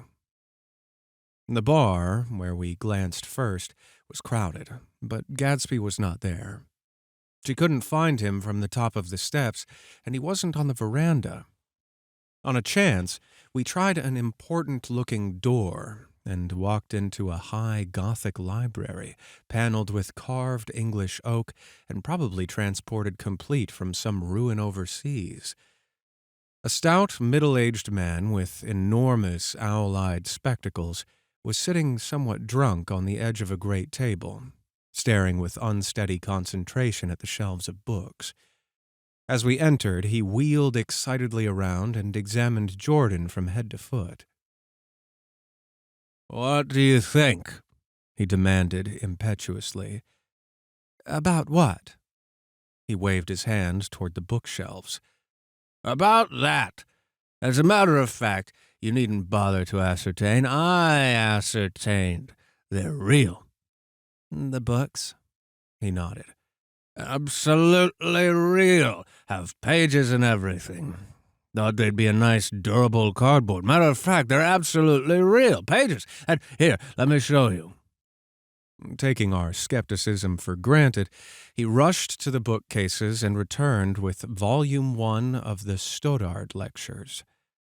"See?"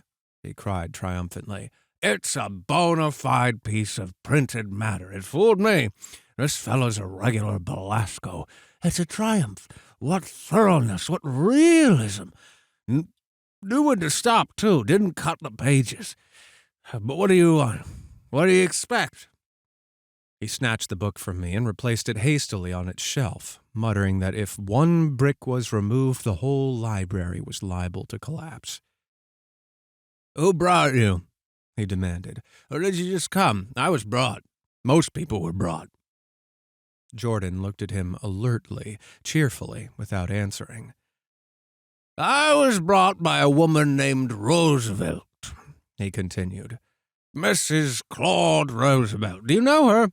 I met her somewhere last night. I've been drunk for about a week now, and I thought it might sober me up to sit in the library." "Has it?" "A little bit, I think. Can't tell yet. I've only been here an hour. Did I tell you about the books? They're real. You told us." We shook hands with him gravely and went back outdoors. There was dancing now on the canvas in the garden, old men pushing young girls backward in eternal, graceless circles, superior couples holding each other tortuously, fashionably, and keeping in the corners, and a great number of single girls dancing individually, or relieving the orchestra for a moment of the burden of the banjo or the traps. By midnight, the hilarity had increased. A celebrated tenor had sung in Italian, and a notorious contralto had sung in jazz. And between the numbers, people were doing stunts all over the garden, while happy, vacuous bursts of laughter rose toward the summer sky. A pair of stage twins, who'd turned out to be the girls in yellow, did a baby act in costume, and champagne was served in glasses bigger than finger bowls. The moon had risen higher, and floating in the sound was a triangle of silver scales, trembling a little to the stiff, tiny drip of the banjos on the lawn. I was still with Jordan Baker. We were sitting at a table with a man about my age and a rowdy little girl who gave way upon the slightest provocation to uncontrollable laughter. I was enjoying myself now. I had taken 2 finger bowls of champagne, and the scene had changed before my eyes into something significant, elemental, and profound. At a lull in the entertainment, the man looked at me and smiled. "Your face is familiar," he said politely. "Weren't you in the 1st Division during the war?" "Why, yes, I was in the 28th Infantry. I was in the 16th until June 1918. I knew I'd seen you somewhere before." We talked for a moment about some wet, gray little villages in France. Evidently, he lived in this vicinity, for he told me that he had just bought a hydroplane and was going to try it out in the morning. "Want to go with me, old sport? Just near the shore along the Sound." "What time?" "Any time that suits you best." It was on the tip of my tongue to ask his name when Jordan looked around and smiled. "Having a gay time now?" she inquired. "Much better." I turned again to my new acquaintance. "This is an unusual party for me. I haven't even seen the host. I live over there." I waved my hand at the invisible hedge in the distance. "And this man Gatsby sent over his chauffeur with an invitation." For a moment, he looked at me as if he failed to understand.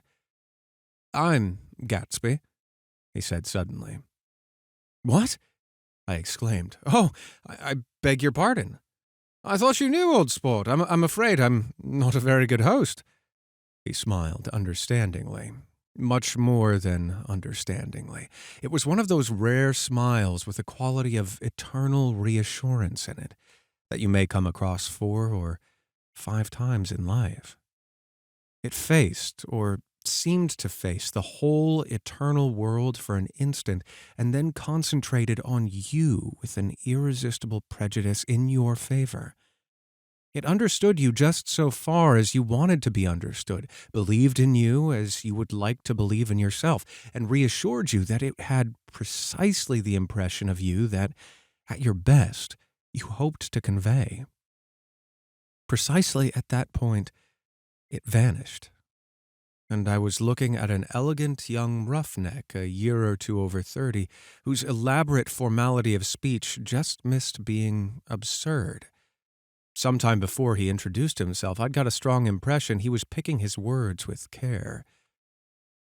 Almost at the moment when Mr. Gatsby identified himself, a butler hurried toward him with the information that Chicago was calling him on the wire.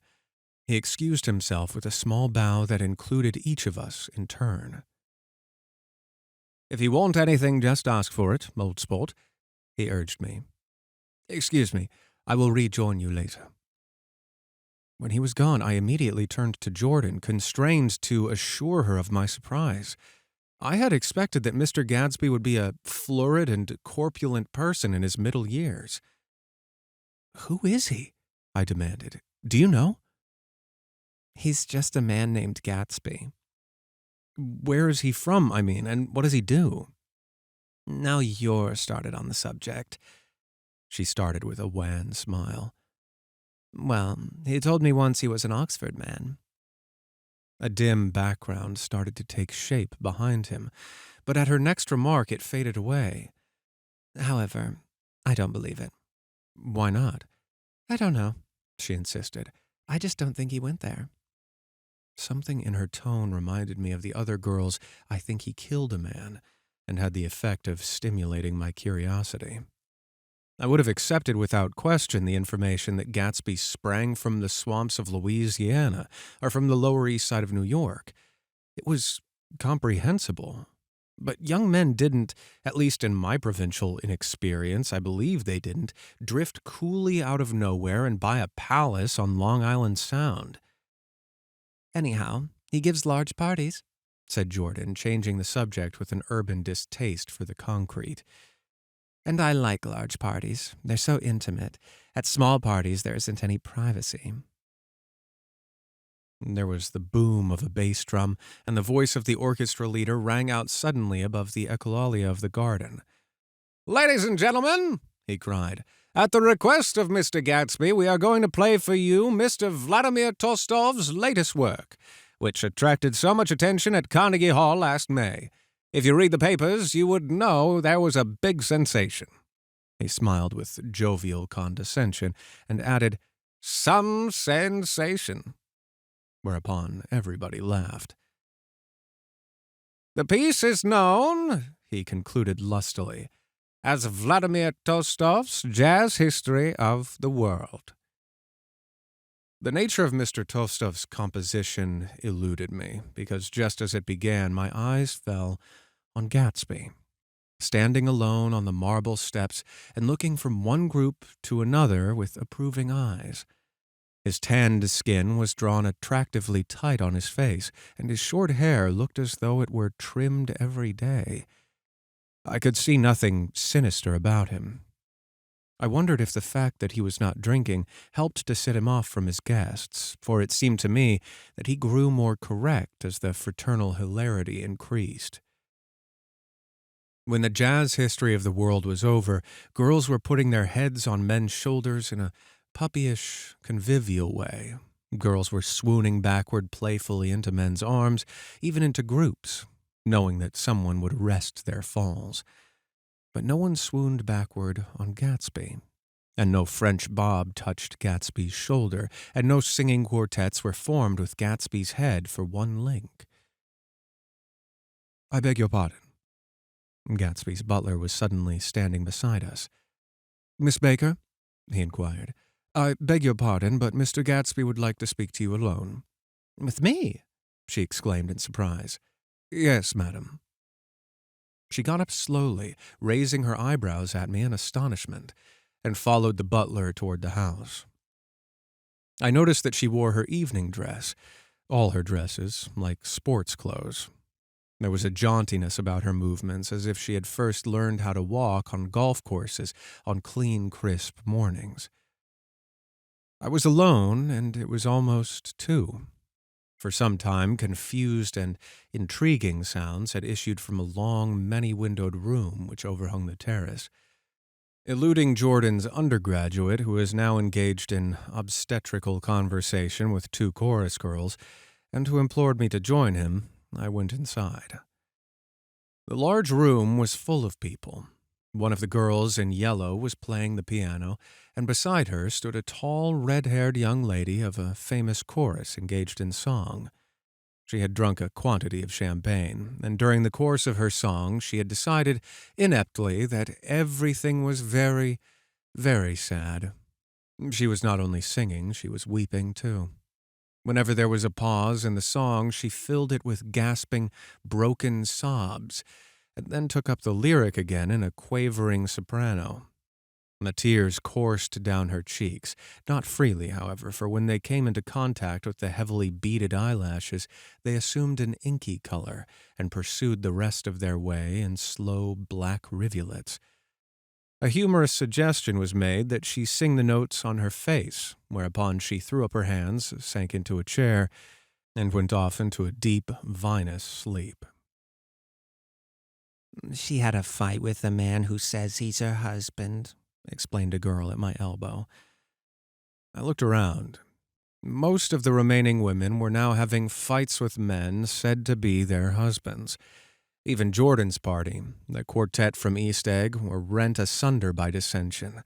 One of the men was talking with curious intensity to a young actress, And his wife, after attempting to laugh at the situation in a dignified and indifferent way, broke down entirely and resorted to flank attacks. At intervals, she appeared suddenly at his side like an angry diamond and hissed, "You promised!" into his ear. The reluctance to go home was not confined to wayward men. The hall was at present occupied by two deplorably sober men and their highly indignant wives. The wives were sympathizing with each other in slightly raised voices. "Whenever he sees I am having a good time, he wants to go home." "Never heard anything so selfish in my life." "We're always the first ones to leave." "So are we." "Well, we're almost the last tonight," said one of the men sheepishly. "The orchestra left half an hour ago." In spite of the wives' agreement that such malevolence was beyond credibility, the dispute ended in a short struggle, and both wives were lifted, kicking, into the night. As I waited for my hat in the hall, the door of the library opened, and Jordan Baker and Gatsby came out together. He was saying some last word to her, but the eagerness in his manner tightened abruptly into formality as several people approached him to say goodbye. Jordan's party were calling impatiently for her from the porch, but she lingered for a moment to shake hands. "I've just heard the most amazing thing," she whispered. "How long were we in there?" "Why, about an hour." "It was simply amazing," she repeated abstractly. "But I swore I wouldn't tell it, and here I am tantalizing you." She yawned gracefully in my face. "Please come and see me. Phone book, under the name of Mrs. Sigourney Howard, my aunt." She was hurrying off as she talked. Her brown hand waved a jaunty salute as she melted into her party at the door. Rather ashamed that on my first appearance I had stayed so late, I joined the last of Gatsby's guests, who were clustered around him. I wanted to explain that I'd hunted for him early in the evening and wanted to apologize for not having known him in the garden. "Don't mention it," he enjoined me eagerly. "Don't give it another thought, old sport." The familiar expression held no more familiarity than the hand which reassuringly brushed my shoulder. "And don't forget we're going up in the hydroplane tomorrow morning at 9 o'clock. Then the butler behind his shoulder. "Philadelphia wants you on the phone, sir." "All right, in a minute. Tell them I'll be right there. Good night." "Good night." "Good night." He smiled, and suddenly there seemed to be a pleasant significance in having been amongst the last to go, as if he had desired it all the time. "Good night, old sport. Good night." But as I walked down the steps, I saw that the evening was not quite over. 50 feet from the door, a dozen headlights illuminated a bizarre and tumultuous scene. In the ditch beside the road, right side up but violently shorn of one wheel, rested a new coupe which had left Gatsby's drive not 2 minutes before. The sharp jut of a wall accounted for the detachment of the wheel, which was now getting considerable attention from half a dozen curious chauffeurs. However, as they had left their cars blocking the road, a harsh, discordant din from those in the rear had been audible for some time, and added to the already violent confusion of the scene.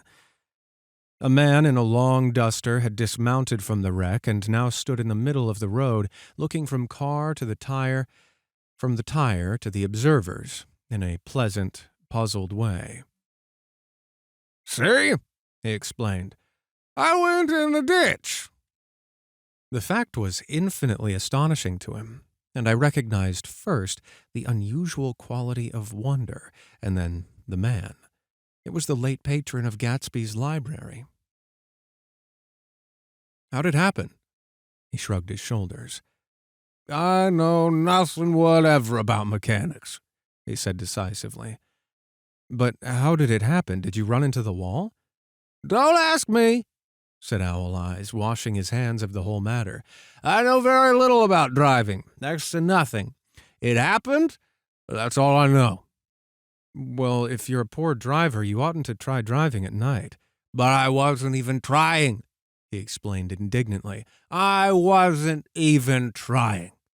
An odd hush fell upon the bystanders. "Do you want to commit suicide?" "You're lucky it was just a wheel, a bad driver, and not even trying." "You don't understand," explained the criminal. "I wasn't driving. There's another man in the car." The shock that followed this declaration found voice in a sustained "ah" as the door of the coupe swung slowly open. The crowd, it was now a crowd, stepped back involuntarily, and when the door had opened wide, there was a ghostly pause. Then, very gradually, part by part, a pale, dangling individual stepped out of the wreck, pawing tentatively at the ground with a large, uncertain dancing shoe. Blinded by the glare of headlights and confused by the incessant groaning of the horns, the apparition stood swaying for a moment before he perceived the man in the duster. "What's the matter?" he inquired calmly. "Did we run out of gas?" "Look!" Half a dozen fingers pointed at the amputated wheel. He stared at it for a moment, and then looked upward as though he suspected that it was dropped from the sky. "It came off," someone explained. He nodded. "At first, I didn't notice we'd stopped." A pause. Then, taking a long breath and straightening his shoulders, he remarked in a determined voice, "Wonder if tell me where's the gas line station." At least a dozen men, some of them a little better off than he was, explained to him that the wheel and car were no longer joined by any physical bond. "Back out," they suggested after a moment. "Put it in reverse." "But the wheel's off." He hesitated. "No harm in trying," he said. The caterwauling horns had reached a crescendo, and I turned away and cut across the lawn toward home. I glanced back once. A wafer of moon was shining over Gatsby's house, making the night fine as before. And surviving the laughter and the sound of his still-growing garden, a sudden emptiness seemed to flow now from the windows and the great doors, endowing with complete isolation the figure of the host, who stood on the porch, his hand up in a formal gesture of farewell. Reading over what I've written so far, I see I have given the impression that the events of 3 nights, several weeks apart, were all that absorbed me. On the contrary, they were merely casual events in a crowded summer, and until much later, they absorbed me infinitely less than my personal affairs. Most of the time I worked. In the early morning, the sun threw my shadow westward as I hurried down the white chasms of lower New York to the Probity Trust.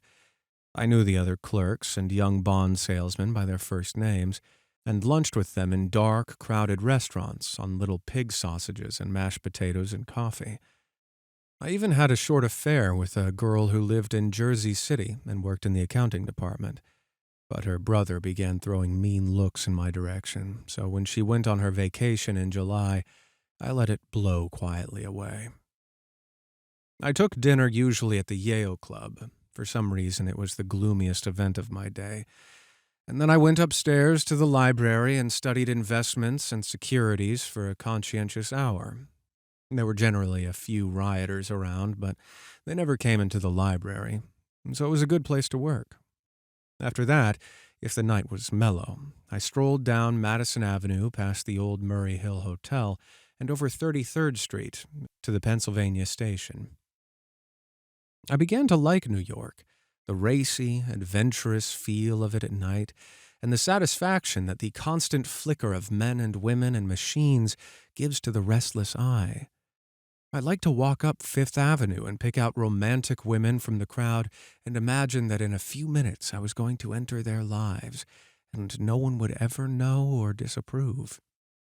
Sometimes, in my mind, I followed them to their apartments on the corners of hidden streets, and they turned and smiled back at me before they faded through a door into warm darkness. At the enchanted metropolitan twilight, I felt a haunting loneliness sometimes, and felt it in others. Poor young clerks who loitered in front of windows, waiting until it was time for a solitary restaurant dinner. Young clerks in the dusk, wasting the most poignant moments of nightlife. Again, at 8 o'clock, when the dark lanes of the 40s were lined 5 deep with throbbing taxicabs bound for the theater district, I felt a sinking in my heart. Forms leaned together in taxis as they waited, and voices sang, and there was laughter from unheard jokes, and lighted cigarettes made unintelligible circles inside. Imagining that I, too, was hurrying towards gaiety and sharing their intimate excitement, I wished them well. For a while, I lost sight of Jordan Baker, and then in midsummer I found her again. At first, I was flattered to go places with her, because she was a golf champion and everyone knew her name. Then it was something more. I wasn't actually in love, but it felt a sort of tender curiosity. The bored, haughty face that she turned to the world concealed something. Most affectations conceal something eventually, even though they don't in the beginning. And one day I found what it was. When we were on a house party together up in Warwick, she left a borrowed car out in the rain with the top down, and then lied about it. And suddenly I remembered the story about her that had eluded me that night at Daisy's. At her first big golf tournament, there was a row that nearly reached the newspapers. A suggestion that she had moved her ball from a bad lie in a semi-final round. The thing approached the proportions of a scandal, then died away. A caddy retracted his statement, and the only other witness admitted that he might have been mistaken. The incident and the name had remained together in my mind.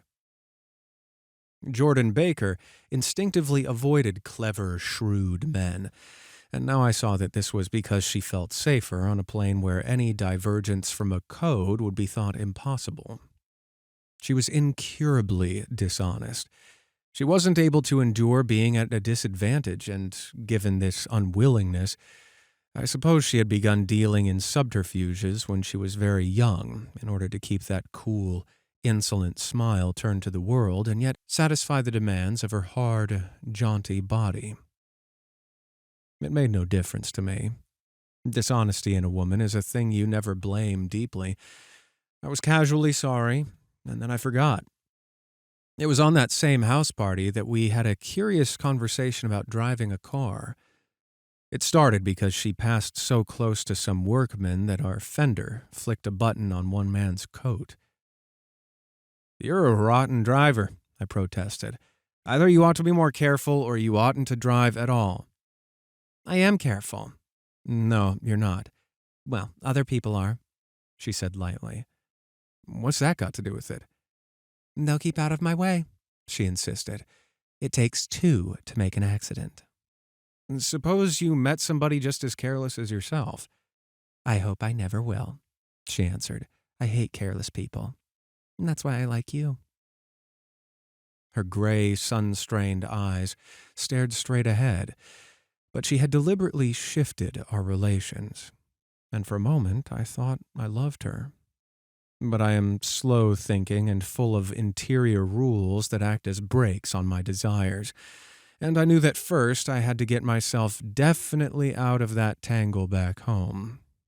I'd been writing letters once a week and signing them "Love Nick," and all I could think of was how, when that certain girl played tennis, a faint mustache of perspiration appeared on her upper lip. Nevertheless, there was a vague understanding that had to be tactfully broken off before I was free. Everyone suspects himself of at least one of the cardinal virtues, and this is mine. I am one of the few honest people that I have ever known. 4.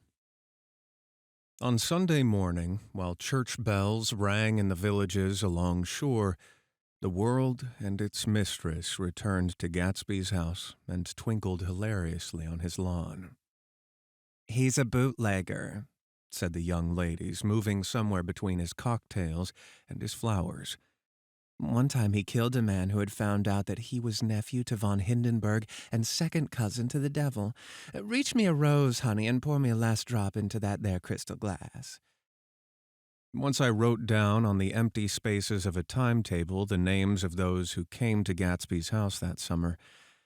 It is an old timetable now, disintegrating as it folds, and headed, "This schedule in effect July 5th, 1922.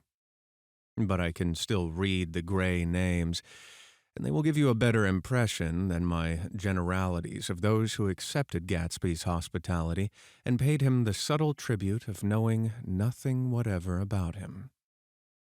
From East Egg, then, came Chester Beckers and the Leaches, and a man named Bunsen, whom I knew at Yale, and Dr. Webster Civet, who was drowned last summer up in Maine, and the Hornbeams and the Willie Voltaires, and a whole clan named Blackbuck, who always gathered in a corner and flipped up their noses like goats at whosoever came near, and the Ismays and the Christies, or rather Humbert Auerbach and Mr. Christie's wife, and Edgar Beaver, whose hair, they say, turned cotton white one winter afternoon for no good reason at all. Clarence Endive was from East Egg, as I remember. He came only once, in white knickerbockers, and had a fight with a bum named Eddie in the garden. From farther out on the island came the Cheadles and the O.R.P. Schraders, and the Stonewall Jackson Abrams of Georgia, and the Fishguards and the Ripley Snells. Snell was there 3 days before he went to the penitentiary. So drunk out on the gravel drive that Mrs. Ulysses Sweat's automobile ran over his right hand. The Danceys came too, and S.B. Whitebait, who was well over 60, and Maurice A. Flink, and the Hammerheads, and Beluga, the tobacco importer, and Beluga's girls. From West Egg came the Poles and the Mulreadys, and Cecil Roebuck and Cecil Schoen, and Gulick, the state senator, and Newton Orchid, who controlled films par excellence, and Eckhoust, and Clyde Cohen, and Don S. Schwartz, the son, and Arthur McCarty, all connected with the movies in one way or another, and the Catlips, and the Bembergs, and G. Earl Muldoon, brother to that Muldoon who afterwards strangled his wife. Duff Otano, the promoter, came there, and Ed Legros, and James B. Rotgut, Ferret, and the De Jongs, and Ernest Lilly. They came to gamble, and when Ferret wandered into the garden, it meant he was cleaned out, and associated traction would have to fluctuate profitably next day. A man named Klipspringer was there so often that he became known as the Boarder. I doubt if he had any other home. Of theatrical people, there were Gus Ways and Horace O'Donovan and Lester Meyer and George Duckweed and Francis Bull. Also from New York, there were the Cromes and the Backhissens and the Denekers and Russell Betty and the Corrigans and the Kellers and the Dewars and the Scullys and S.W. Belcher and the Smirks and young Quinns, divorced now, and Henry L. Palmetto, who killed himself by jumping in front of a subway train in Times Square. Benny McClellan arrived always with 4 girls. They were never quite the same ones in physical person, but they were so identical one with another that it inevitably seemed they had been there before. I have forgotten their names. Jacqueline, I think, or else Concella or Gloria or Judy or June, and their last names were either the melodious names of flowers or months or the sterner ones of the great American capitalists, whose cousins, if pressed, they would confess themselves to be. In addition to all these, I can remember that Faustina O'Brien came there at least once, and the Baedeker girls and young Brewer, who had his nose shot off in the war, and Mr. Albrucksberger and Miss Hogg, his fiancée, and Ardita Fitz-Peters, and Mr. P. Jewett, once head of the American Legion, and Miss Claudia Hipp, with a man reputed to be her chauffeur, and a prince of something, whom we called the Duke, and whose name, if I ever knew it, I have forgotten. All these people came to Gatsby's house in the summer. At 9 o'clock one morning late in July, Gatsby's gorgeous car lurched up the rocky drive to my door and gave out a burst of melody from its three-noted horn. It was the first time he had called on me, though I had gone to 2 of his parties, mounted in his hydroplane, and, at his urgent invitation, made frequent use of his beach. "Good morning, old sport. You're having a lunch with me today, and I thought we'd ride up together." He was balancing himself on the dashboard of his car with that resourcefulness of movement that is so peculiarly American. That comes, I suppose, with the absence of lifting work in youth, and even more with the formless grace of our nervous, sporadic games. This quality was continually breaking through his punctilious manner in the shape of restlessness. He was never quite still. There was always a tapping foot somewhere or the impatient opening and closing of a hand. He saw me looking with admiration at his car. "It's pretty, isn't it, old sport?" He jumped off to give me a better view. "Haven't you ever seen it before?"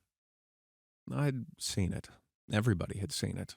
It was a rich cream color, bright, with nickels swollen here and there in its monstrous length, with triumphant hat boxes and supper boxes and tool boxes, and terraced with a labyrinth of windshields that mirrored a dozen suns. Sitting down behind many layers of glass in a sort of green leather conservatory, we started to town. I had talked with him perhaps half a dozen times in the past month, and found to my disappointment that he had little to say. So my first impression, that he was a person of some undefined consequence, had gradually faded, and he had become simply the proprietor of an elaborate roadhouse next door. And then came that disconcerting ride. We hadn't reached West Egg Village before Gatsby began leaving his elegant sentences unfinished and slapping himself indecisively on the knee of his caramel-colored suit. "Look here, old sport," he broke out surprisingly. "What's your opinion of me, anyhow?" A little overwhelmed, I began the generalized evasions which that question deserves. "Well, I'm going to tell you something about my life," he interrupted. "I don't want you to get a wrong idea of me from all these stories you hear." So he was aware of the bizarre accusations that flavored conversation in his halls. "I'll tell you the God's truth." His right hand suddenly ordered divine retribution to stand by. "I am the son of some wealthy people in the Middle West, all dead now. I was brought up in America, but educated at Oxford, because all my ancestors have been educated there for many years. It's a family tradition." He looked at me sideways, and I knew why Jordan Baker had believed he was lying. He hurried the phrase, "educated at Oxford," or swallowed it, or choked on it, as though it had bothered him before.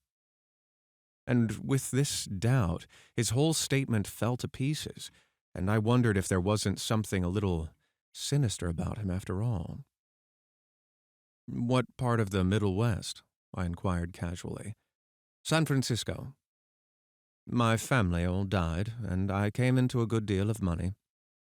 His voice was solemn, as if the memory of that sudden extinction of a clan still haunted him. For a moment I suspected that he was pulling my leg, but a glance at him convinced me otherwise. "After that, I lived like a young Raja in the capitals of Europe, Paris, Venice, Rome, collecting jewels, chiefly rubies, hunting big game, painting a little, things for myself only, and trying to forget something very sad that had happened to me long ago." With an effort, I managed to restrain my incredulous laughter. The very phrases were worn so threadbare that they evoked no image except that of a turbaned character, leaking sawdust at every pore as he pursued a tiger through the Bois de Boulogne. "Then came the war, old sport. It was a great relief, and I tried very hard to die, but I seemed to bear an enchanted life. I accepted a commission as first lieutenant when I began, In the Argonne forest, I took the remains of my machine gun battalion so far forward that there was a half-mile gap on either side of us, where the infantry couldn't advance. We stayed there 2 days and 2 nights, 130 men with 16 Lewis guns, and when the infantry came up at last, they found the insignia of 3 German divisions among the piles of dead. I was promoted to be a major, and every Allied government gave me a decoration, even Montenegro, little Montenegro down on the Adriatic Sea. Little Montenegro. He lifted up the words and nodded at them with his smile. The smile comprehended Montenegro's troubled history and sympathized with the brave struggles of the Montenegrin people. It appreciated fully the chain of national circumstances which had elicited this tribute from Montenegro's warm little heart. My incredulity was submerged in fascination now. It was like skimming hastily through a dozen magazines. He reached in his pocket, and a piece of metal, slung on a ribbon, fell into my palm. "That's the one from Montenegro." To my astonishment, the thing had an authentic look. Ordini di Danilo, ran the circular legend. Montenegro Nicholas Rex. "Turn it." "Major J. Gatsby," I read, "for valor extraordinary. Here's another thing I always carry, a souvenir of Oxford days. It was taken in Trinity Quad. The man on my left is now the Earl of Doncaster." There was a photograph of half a dozen young men in blazers loafing in an archway through which were visible a host of spires. There was Gatsby, looking a little, not much, younger, with a cricket bat in his hand. Then it was all true. I saw the skins of tigers flaming in his palace on the Grand Canal. I saw him opening a chest of rubies to ease with their crimson-lighted depths the gnawings of his broken heart. "I'm going to make a big request of you today," he said, pocketing his souvenirs with satisfaction. "So I thought you ought to know something about me.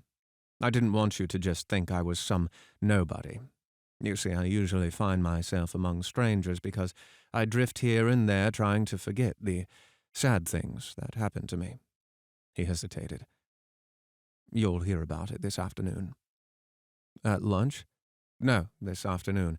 I happened to find out that you're taking Miss Baker to tea." "Do you mean you're in love with Miss Baker?" "No, old sport, I'm not. But Miss Baker has kindly consented to speak to you about this matter." I hadn't the faintest idea what this matter was, but I was more annoyed than interested. I hadn't asked Jordan to tea to discuss Mr. J. Gatsby. I was sure the request would be something utterly fantastic, and for a moment I was sorry I'd ever set foot upon his overpopulated lawn. He wouldn't say another word. Its correctness grew on him as we neared the city. We passed Port Roosevelt, where there was a glimpse of red-belted ocean-going ships, then sped along a cobbled slum lined with the dark, undeserted saloons of the faded gilt 1900s. Then the Valley of Ashes opened out on both sides of us, and I had a glimpse of Mrs. Wilson, straining at the garage pump with panting vitality as we went by. With fenders spread like wings, we scattered light through half Astoria, only half, for as we twisted among the pillars of the elevated, I heard the familiar jug-jug spat of a motorcycle, and a frantic policeman rode alongside. "All right, old sport," called Gatsby. We slowed down, taking a white card from his wallet. He waved it before the man's eyes. "Right you are," agreed the policeman, tipping his cap. "Know you next time, Mr. Gatsby. Excuse me." "What was that?" I inquired. "The picture of Oxford?" "I was able to do the commissioner a favor once, and he sends me a Christmas card every year."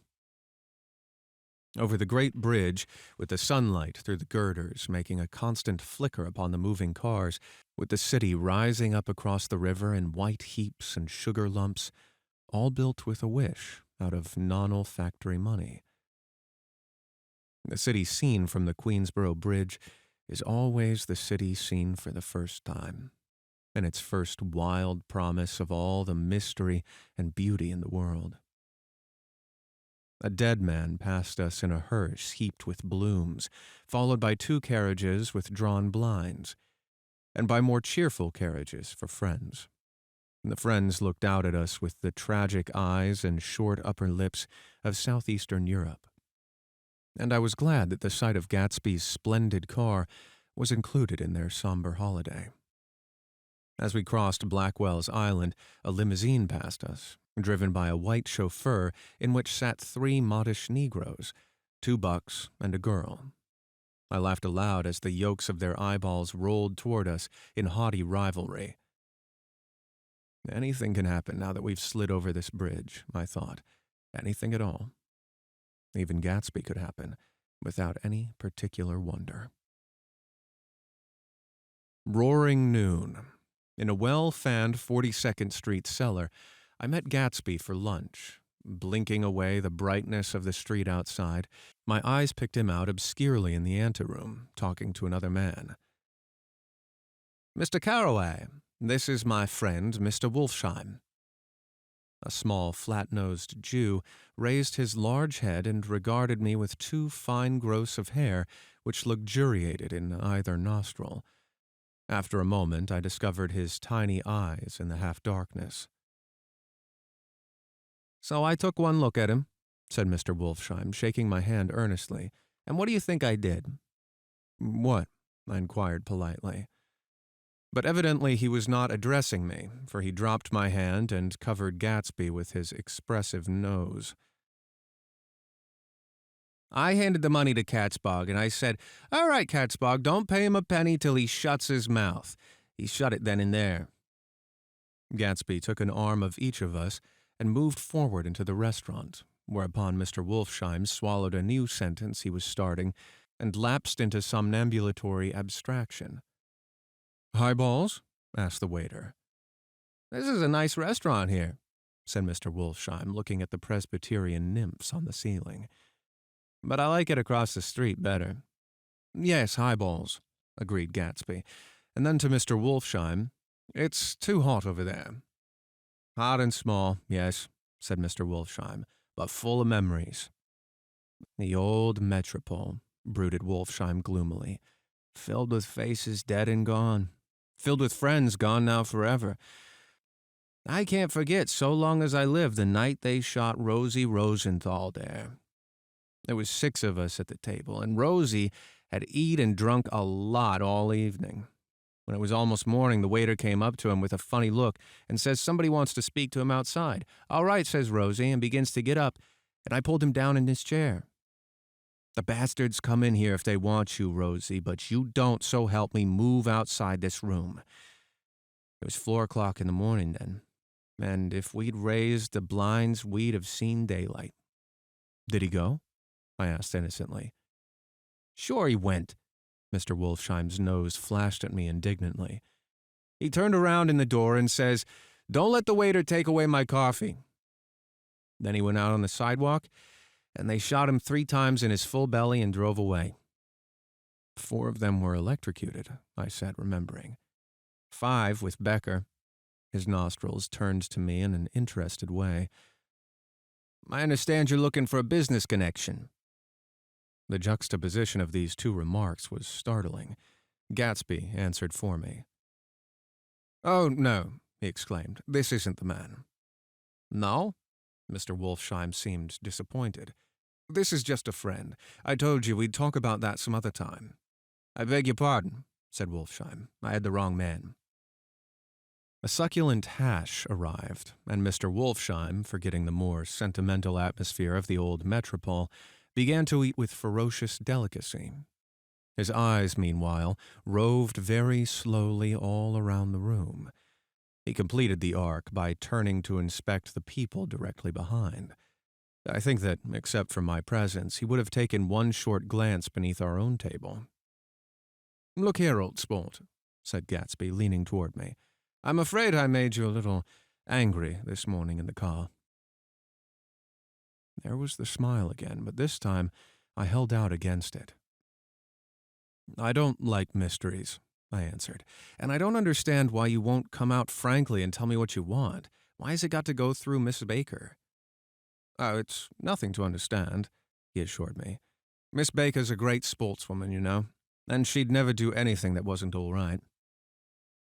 Suddenly he looked at his watch, jumped up, and hurried from the room, leaving me with Mr. Wolfsheim at the table. He has the telephone, said Mr. Wolfsheim, following him with his eyes. Fine fellow, isn't he? Handsome to look at and a perfect gentleman. Yes. He was an Oxford man. Oh? He went to Oxford College in England. You know Oxford College? I've heard of it. It's one of the most famous colleges in the world. Have you known Gatsby for a long time? I inquired. Several years, he answered in a gratified way. I made the pleasure of his acquaintance just after the war, but I knew I had discovered a man of fine breeding after I talked with him an hour. I said to myself, there's the kind of man you'd like to take home and introduce to your mother and sister. He paused. Now I see you're looking at my cuff buttons. I hadn't been looking at them, but I did now. They were composed of oddly familiar pieces of ivory. Finest specimens of human molars, he informed me. Well, I inspected them. That's a very interesting idea. Yeah, he flipped his sleeves up under the coat. Yeah, Gatsby's very careful about women. He would never so much as look at another friend's wife. When the subject of this instinctive trust returned to the table and sat down, Mr. Wolfsheim drank his coffee with a jerk and got to his feet. I've enjoyed my lunch, he said, and I'm going to run off from you two young men before I outstay my welcome.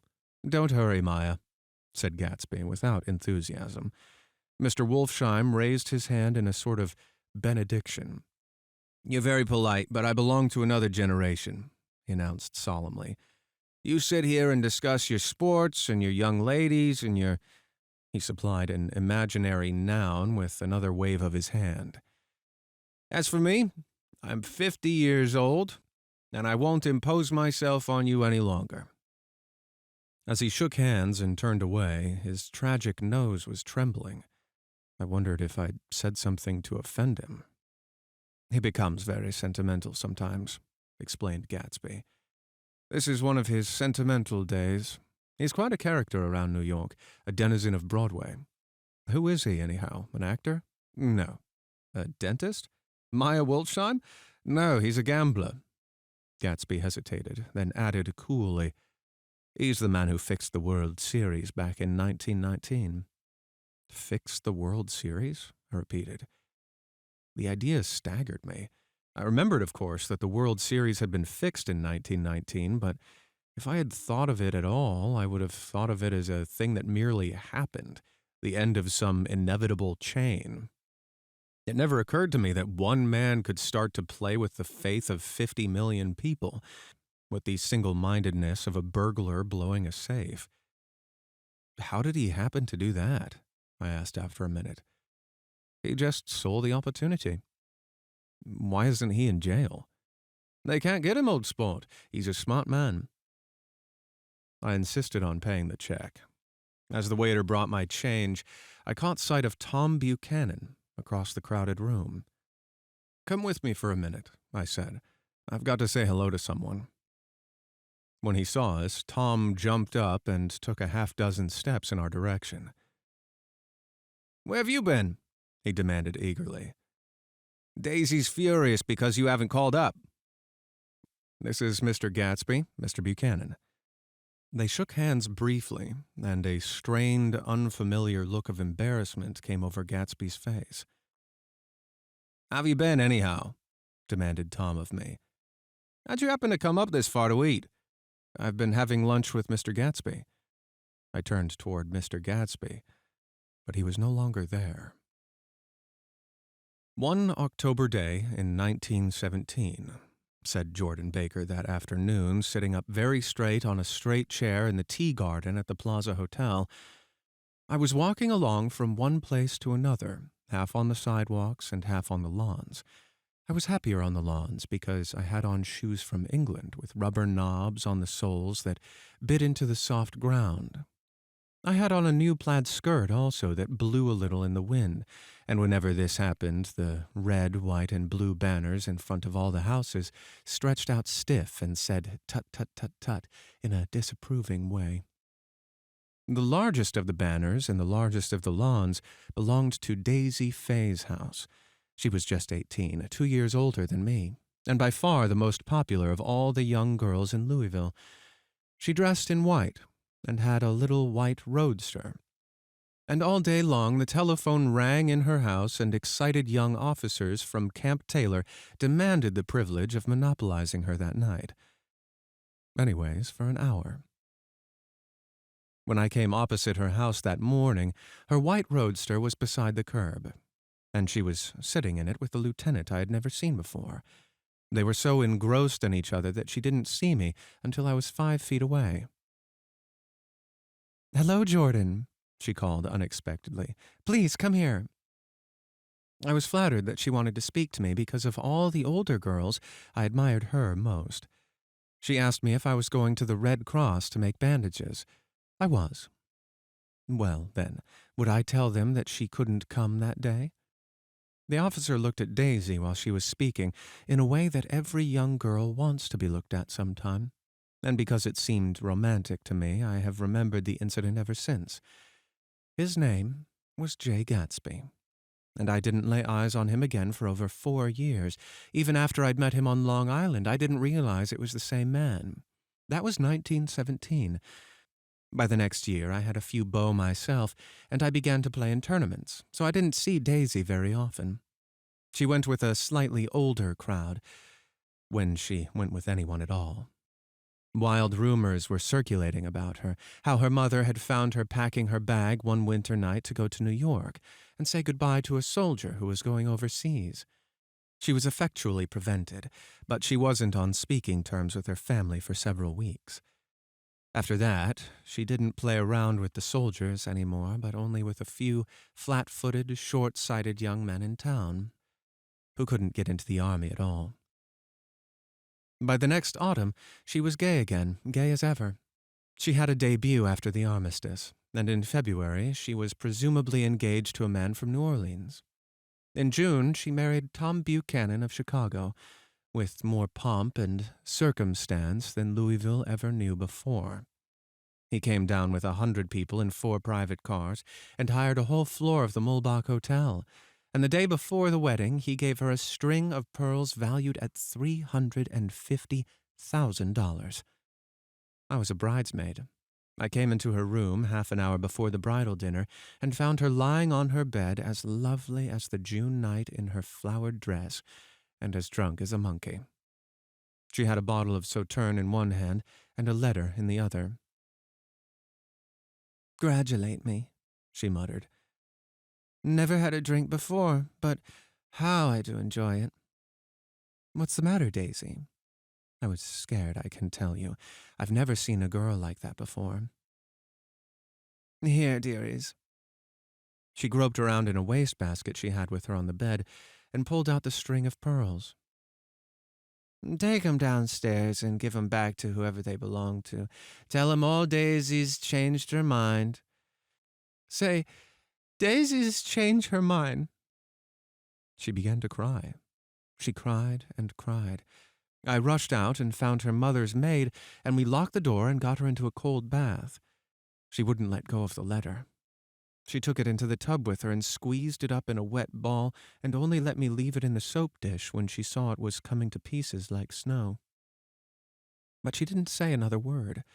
We gave her spirits of ammonia and put ice on her forehead and hooked her back into her dress, and half an hour later, when we walked out of the room, the pearls were around her neck and the incident was over.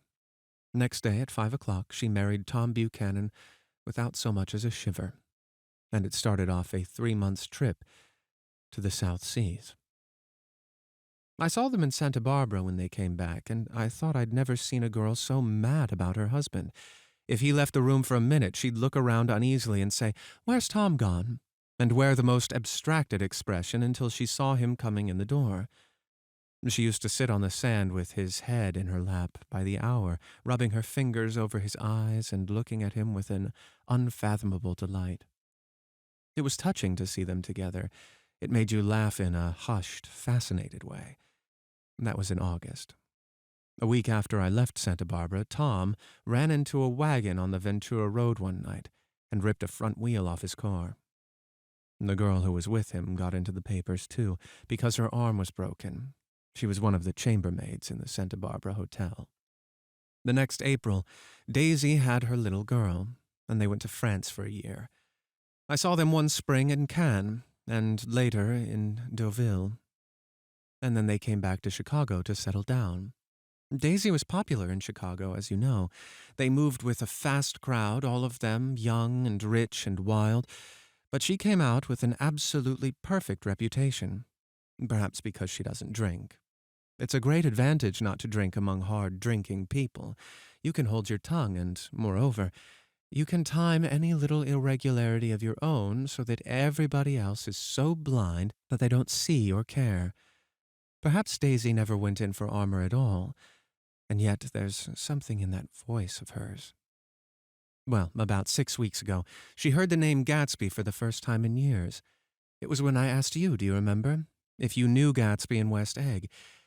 After you had gone home, she came into my room and woke me up and said, "What Gatsby?" And when I described him, I was half asleep. She said in the strangest voice that it must be the man she used to know. It wasn't until then that I connected this Gatsby with the officer in her white car.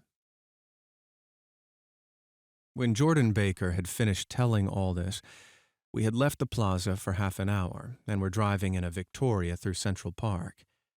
The sun had gone down behind the tall apartments of the movie stars in the West 50s, and the clear voices of children, already gathered like crickets on the grass, rose through the hot twilight. "I'm the Sheik of Araby, your love belongs to me. At night when you're asleep, into your tent I'll creep." It was a strange coincidence, I said. But it wasn't a coincidence at all. Why not? Gatsby bought that house so Daisy would be just across the bay. Then it had not been merely the stars to which he had aspired on that June night. He came alive to me, delivered suddenly from the womb of his purposeless splendor. "He wants to know," continued Jordan, "if you'll invite Daisy to your house some afternoon and then let him come over." The modesty of the demand shook me. He had waited 5 years and bought a mansion where he dispensed starlight to casual moths so that he could come over some afternoon to a stranger's garden. Did I have to know all this before he could ask such a little thing? "He's afraid. He's waited so long. He thought you might be offended. You see, he's regular tough underneath it all." Something worried me. Why didn't he ask you to arrange a meeting? "He wants her to see his house," she explained, "and your house is right next door." "Oh." "I think he half expected her to wander into one of his parties some night," went on Jordan. "But she never did. Then he began asking people casually if they knew her, and I was the first one he found. It was that night he sent for me at his dance, and you should have heard the elaborate way he worked up to it. Of course, I immediately suggested a luncheon in New York, and I thought he'd go mad. 'I don't want to do anything out of the way,' he kept saying. 'I want her to see right next door.' When I said you were a particular friend of Tom's, he started to abandon the whole idea. He doesn't know very much about Tom, though. He says he's read a Chicago paper for years just on the chance of catching a glimpse of Daisy's name." It was dark now, and as we dipped under a little bridge, I put my arm around Jordan's golden shoulder and drew her toward me and asked her to dinner. Suddenly, I wasn't thinking of Daisy and Gatsby anymore, but of this clean, hard, limited person who dealt in universal skepticism and who leaned back jauntily just within the circle of my arm. A phrase began to beat in my ears with a sort of heady excitement. There are only the pursued, the pursuing, the busy, and the tired. "And Daisy ought to have something in her life," murmured Jordan to me. "Does she want to see Gatsby?" "She's not to know about it. Gatsby doesn't want her to know. You're just supposed to invite her to tea. We passed a barrier of dark trees, and then the facade of 59th Street. A block of delicate, pale light beamed down into the park. Unlike Gatsby and Tom Buchanan, I had no girl whose disembodied face floated along the dark cornices and blinding signs, and so I drew up the girl beside me, tightening my arms. Her wan, scornful mouth smiled, and so I drew her up again closer, this time to my face. 5. When I came home to West Egg that night, I was afraid for a moment that my house was on fire. 2:00, and the whole corner of the peninsula was blazing with light, which fell unreal on the shrubbery and made thin, elongating glints upon the roadside wires. Turning a corner, I saw that it was Gatsby's house, lit from tower to cellar. At first, I thought it was another party, a wild rout that had resolved itself into hide-and-go-seek or sardines in the box, with all the house thrown open to the game. But there wasn't a sound, only wind in the trees, which blew the wires and made the lights go off and on again, as if the house had winked into the darkness. As my taxi groaned away, I saw Gatsby walking toward me across his lawn. "Your place looks like the World's Fair," I said. "Does it?" He turned his eyes toward it absently. "I've been glancing into some of the rooms. Let's go to Coney Island, old sport, in my car." "It's too late." "Well, suppose we take a plunge in the swimming pool. I haven't made use of it all summer." "I've got to go to bed." "All right." He waited, looking at me with suppressed eagerness. "I talked with Miss Baker," I said after a moment. "I'm going to call up Daisy tomorrow and invite her over here to tea." "Oh, that's all right," he said carelessly. "I don't want to put you through any trouble." "What day would suit you?" "What day would suit you?" he corrected me quickly. "I don't want to put you to any trouble, you see." "How about the day after tomorrow?" He considered for a moment, then with reluctance, "I want to get the grass cut," he said. We both looked down at the grass. There was a sharp line where my ragged lawn ended and the darker, well-kept expanse of his began. I suspected that he meant my grass. "There's another little thing," he said uncertainly, and hesitated. "Would you rather put it off for a few days?" "Oh, it isn't about that. At least," he fumbled with a series of beginnings. "Why, I thought... Why, look here, old sport, you don't make much money, do you?" "Not very much." This seemed to reassure him as he continued more confidently. "I thought you didn't. If you'll pardon my... You see, I carry on a little business on the side, a sort of side thing, you understand. And I thought that if you don't make very much... You're selling bonds, aren't you, old sport?" "Trying to."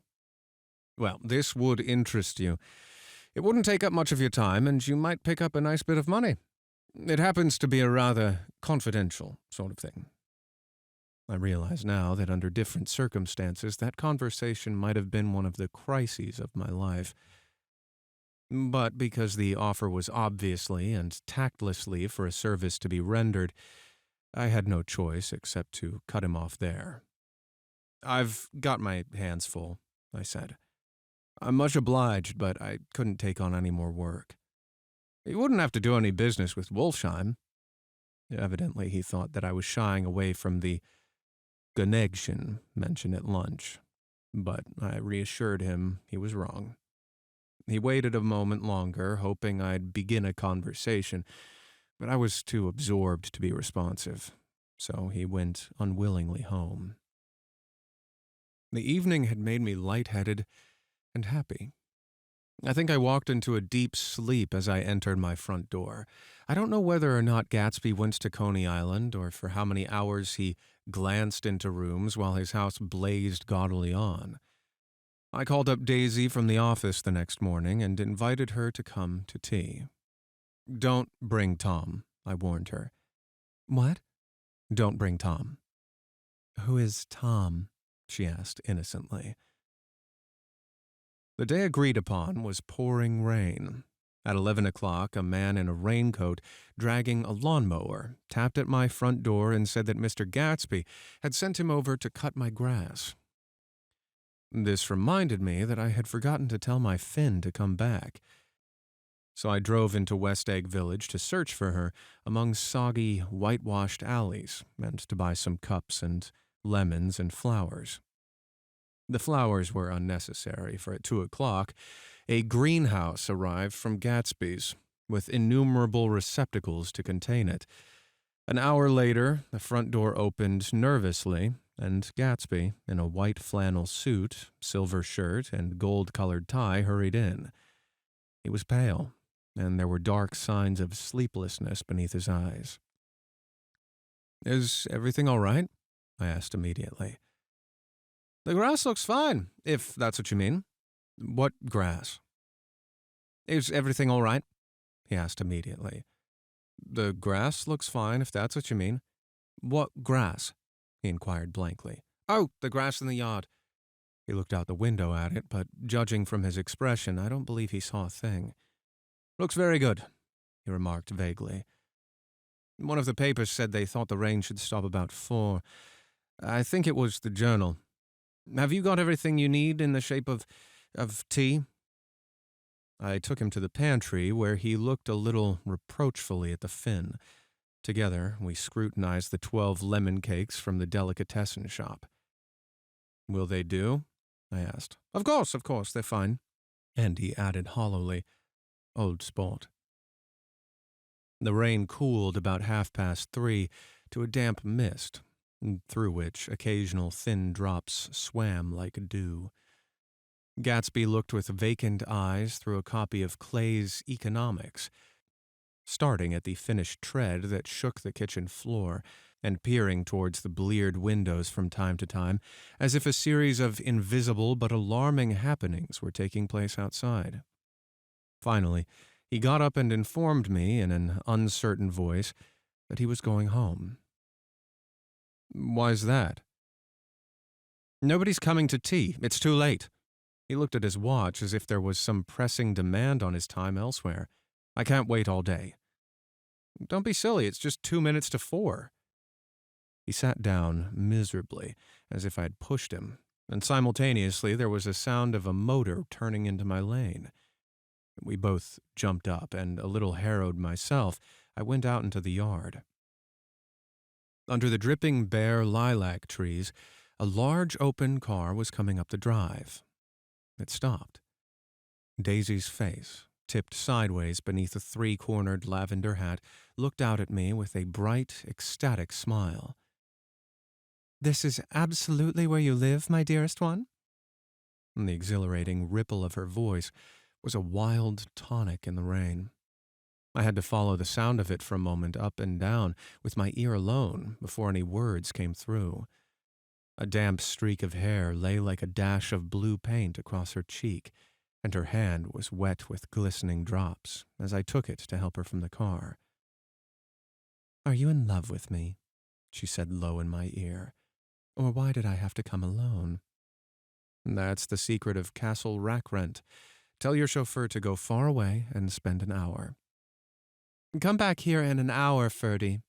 Then in a grave murmur, "His name is Ferdy." "Does the gasoline affect his nose?" "I don't think so," she said innocently. "Why?" We went in. To my overwhelming surprise, the living room was deserted. "Well, that's funny," I exclaimed. "What's funny?" She turned her head as there was a light, dignified knocking at the front door. I went out and opened it. Gatsby, pale as death, with his hands plunged like weights in his coat pockets, was standing in a puddle of water, glaring tragically into my eyes. With his hands still in his coat pockets, he stalked by me into the hall, turned sharply, as if he were on a wire, and disappeared into the living room. It wasn't a bit funny. Aware of the loud beating of my own heart, I pulled the door to against the increasing rain. For half a minute there wasn't a sound. Then, From the living room, I heard a sort of choking murmur and part of a laugh, followed by Daisy's voice on a clear, artificial note. "I certainly am awfully glad to see you again." A pause. It endured horribly. I had nothing to do in the hall, so I went into the room. Gatsby, with his hands still in his pockets, was reclining against the mantelpiece in a strained counterfeit of perfect ease, even of boredom. His head leaned back so far that it rested against the face of a defunct mantelpiece clock, and from the position of his distraught eyes, stared down at Daisy, who was sitting, frightened but graceful, on the edge of a stiff chair. "We've met before," muttered Gatsby. His eyes glanced momentarily at me, and his lips parted with an abortive attempt at a laugh. Luckily, the clock took this moment to tilt dangerously at the pressure of his head, whereupon he turned and caught it with trembling fingers and set it back in place. Then he sat down rigidly, his elbow on the arm of the sofa and his chin in his hand. "I'm sorry about the clock," he said. My own face had now assumed a deep, tropical burn. I couldn't muster up a single commonplace out of the 1,000 in my head. "It's an old clock," I told them idiotically. I think we all believed for a moment that it had smashed in pieces on the floor. "We haven't met for many years," said Daisy, her voice as matter-of-fact as it could ever be. 5 years next November." The automatic quality of Gatsby's answer set us all back at least another minute. I had them both on their feet with the desperate suggestion that they help me make tea in the kitchen when the demonic Finn brought it in on a tray.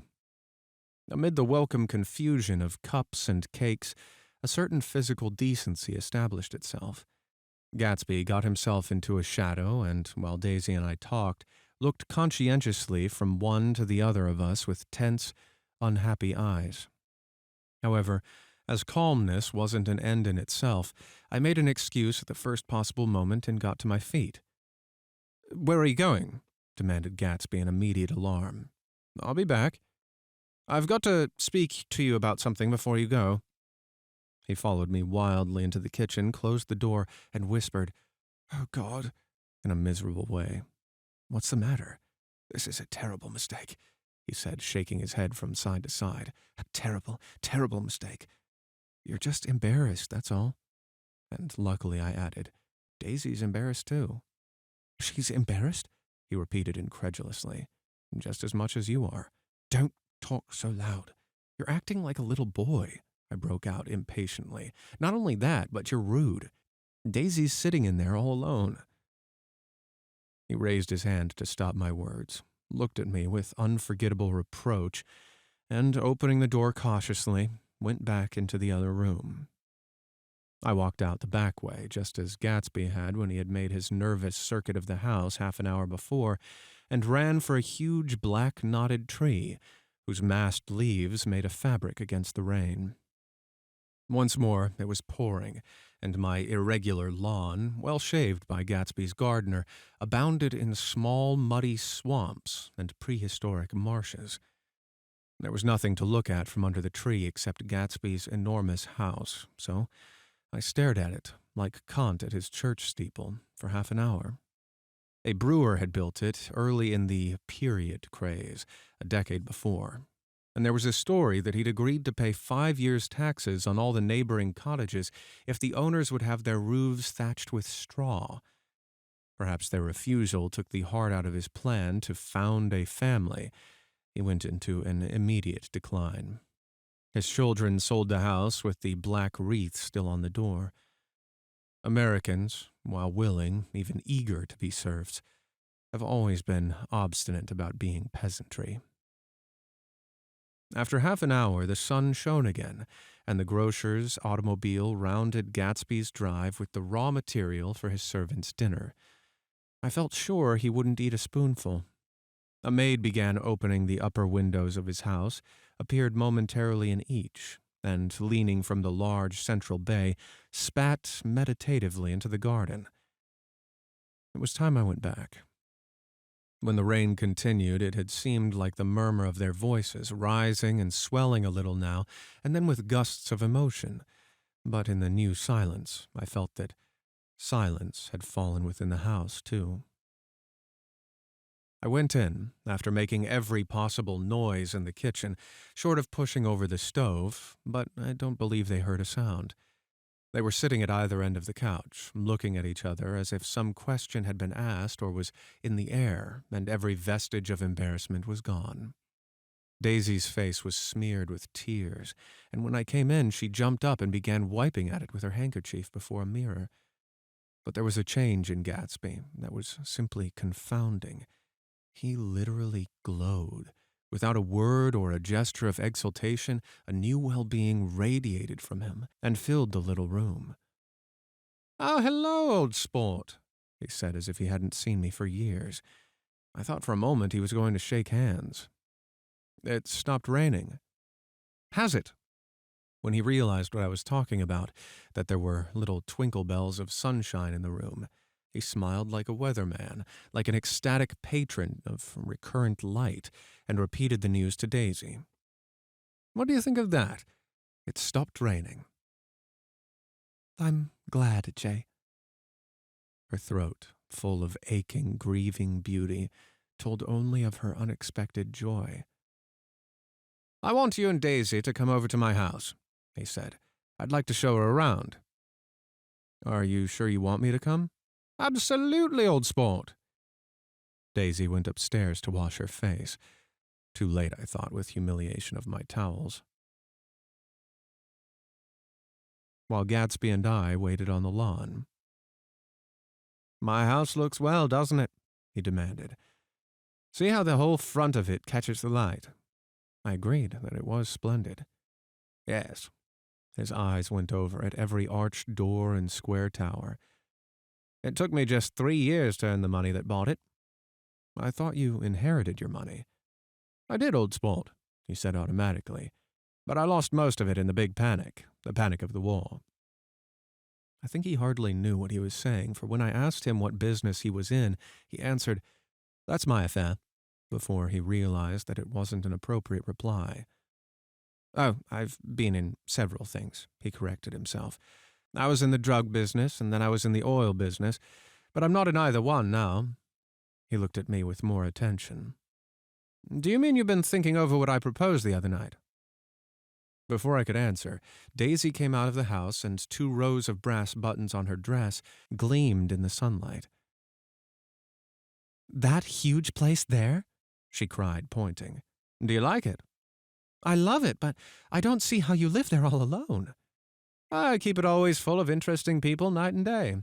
People who do interesting things, celebrated people." Instead of taking the shortcut along the Sound, we went down the road and entered by the big postern. With enchanting murmurs, Daisy admired this aspect or that of the feudal silhouette against the sky, admired the gardens, the sparkling odor of jonquils, and the frothy odor of hawthorn and plum blossoms, and the pale gold odor of kiss me at the gate. It was strange to reach the marble steps and find no stir of bright dresses in and out the door, and hear no sound but bird voices in the trees. And inside, as we wandered through Marie Antoinette music rooms and restoration salons, I felt that there were guests concealed behind every couch and table under orders to be breathlessly silent until we had passed through. As Gatsby closed the door to the Merton College library, I could have sworn I heard the owl-eyed man break into ghostly laughter. We went upstairs, through period bedrooms swathed in rose and lavender silk and vivid with new flowers, through dressing rooms and pool rooms and bathrooms with sunken baths, intruding into one chamber where a disheveled man in pajamas was doing liver exercises on the floor. It was Mr. Cliffspringer, the boarder. I had seen him wandering hungrily about the beach that morning. Finally, we came to Gatsby's own apartment, a bedroom and a bath, and an Adams study, where we sat down and drank a glass of some chartreuse he took from a cupboard in the wall. He hadn't once ceased looking at Daisy, and I think he revalued everything in his house according to the measure of response it drew from her well-loved eyes. Sometimes, too, he stared around at his possessions in a dazed way, as though in her actual and astounding presence none of it was any longer real. Once he nearly toppled down a flight of stairs. His bedroom was the simplest room of all, except where the dresser was garnished with a toilet set of pure, dull gold. Daisy took the brush with delight and smoothed her hair, whereupon Gatsby sat down and shaded his eyes and began to laugh. "It's the funniest thing, old sport," he said hilariously. "I can't. When I try to." He had passed visibly through 2 states and was entering upon a third. After his embarrassment and his unreasoning joy, he was consumed with wonder at her presence. He had been full of the idea so long, dreamed it right through to the end, waited with his teeth set, so to speak, at an inconceivable pitch of intensity. Now, in the reaction, he was running down like an overwound clock. Recovering himself in a minute, he opened for us 2 hulking patent cabinets which held his massed suits and dressing gowns and ties and his shirts piled like bricks in stacks a dozen high. "I've got a man in England who buys me clothes.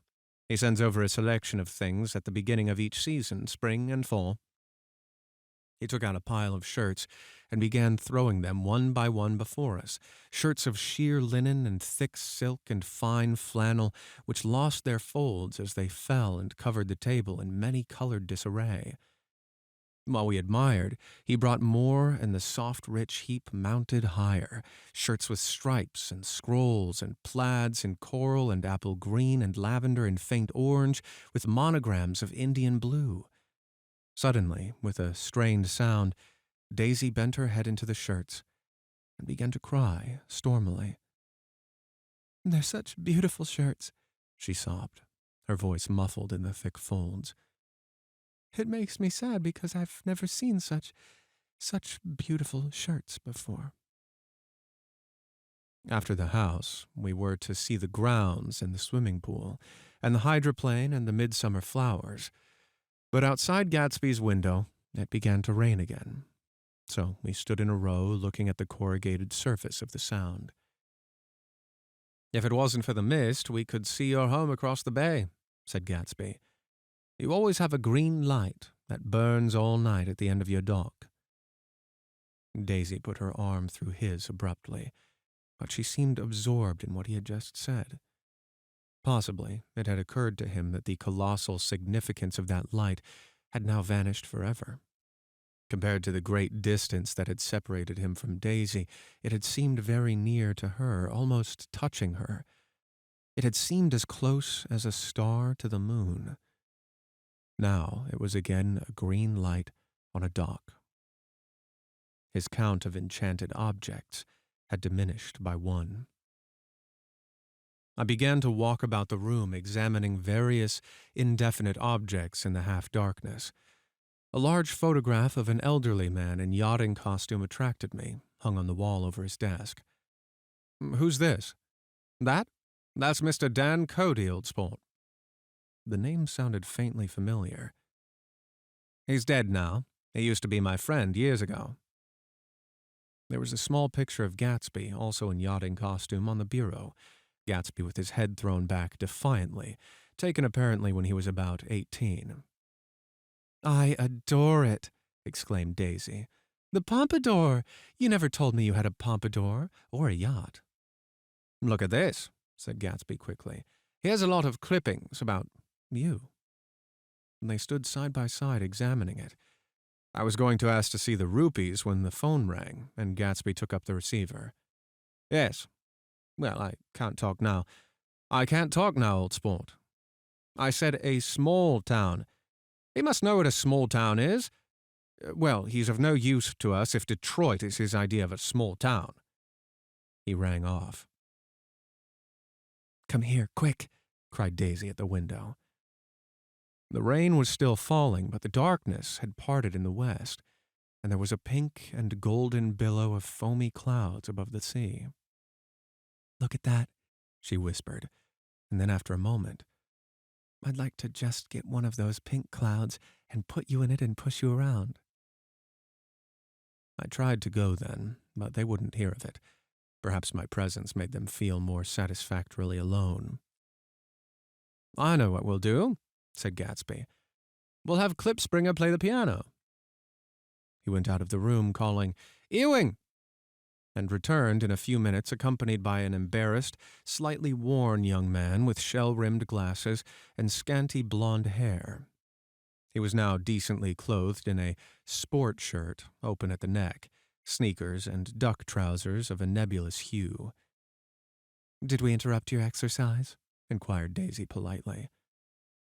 I was asleep, cried Mr. Klipspringer in a spasm of embarrassment. That's it. I'd been asleep, then I got up. Klipspringer plays the piano, said Gatsby, cutting him off. Don't you, Ewing, old sport? I don't play well. I don't hardly play at all. I'm all out of practice. We'll go downstairs, interrupted Gatsby. He flipped a switch. The gray windows disappeared as the house glowed full of light. In the music room, Gatsby turned on a solitary lamp beside the piano. He lit Daisy's cigarette from a trembling match and sat down with her on a couch far across the room where there was no light save what the gleaming floor bounced in from the hall. When Klipspringer had played The Love Nest, he turned around on the bench and searched unhappily for Gatsby in the gloom.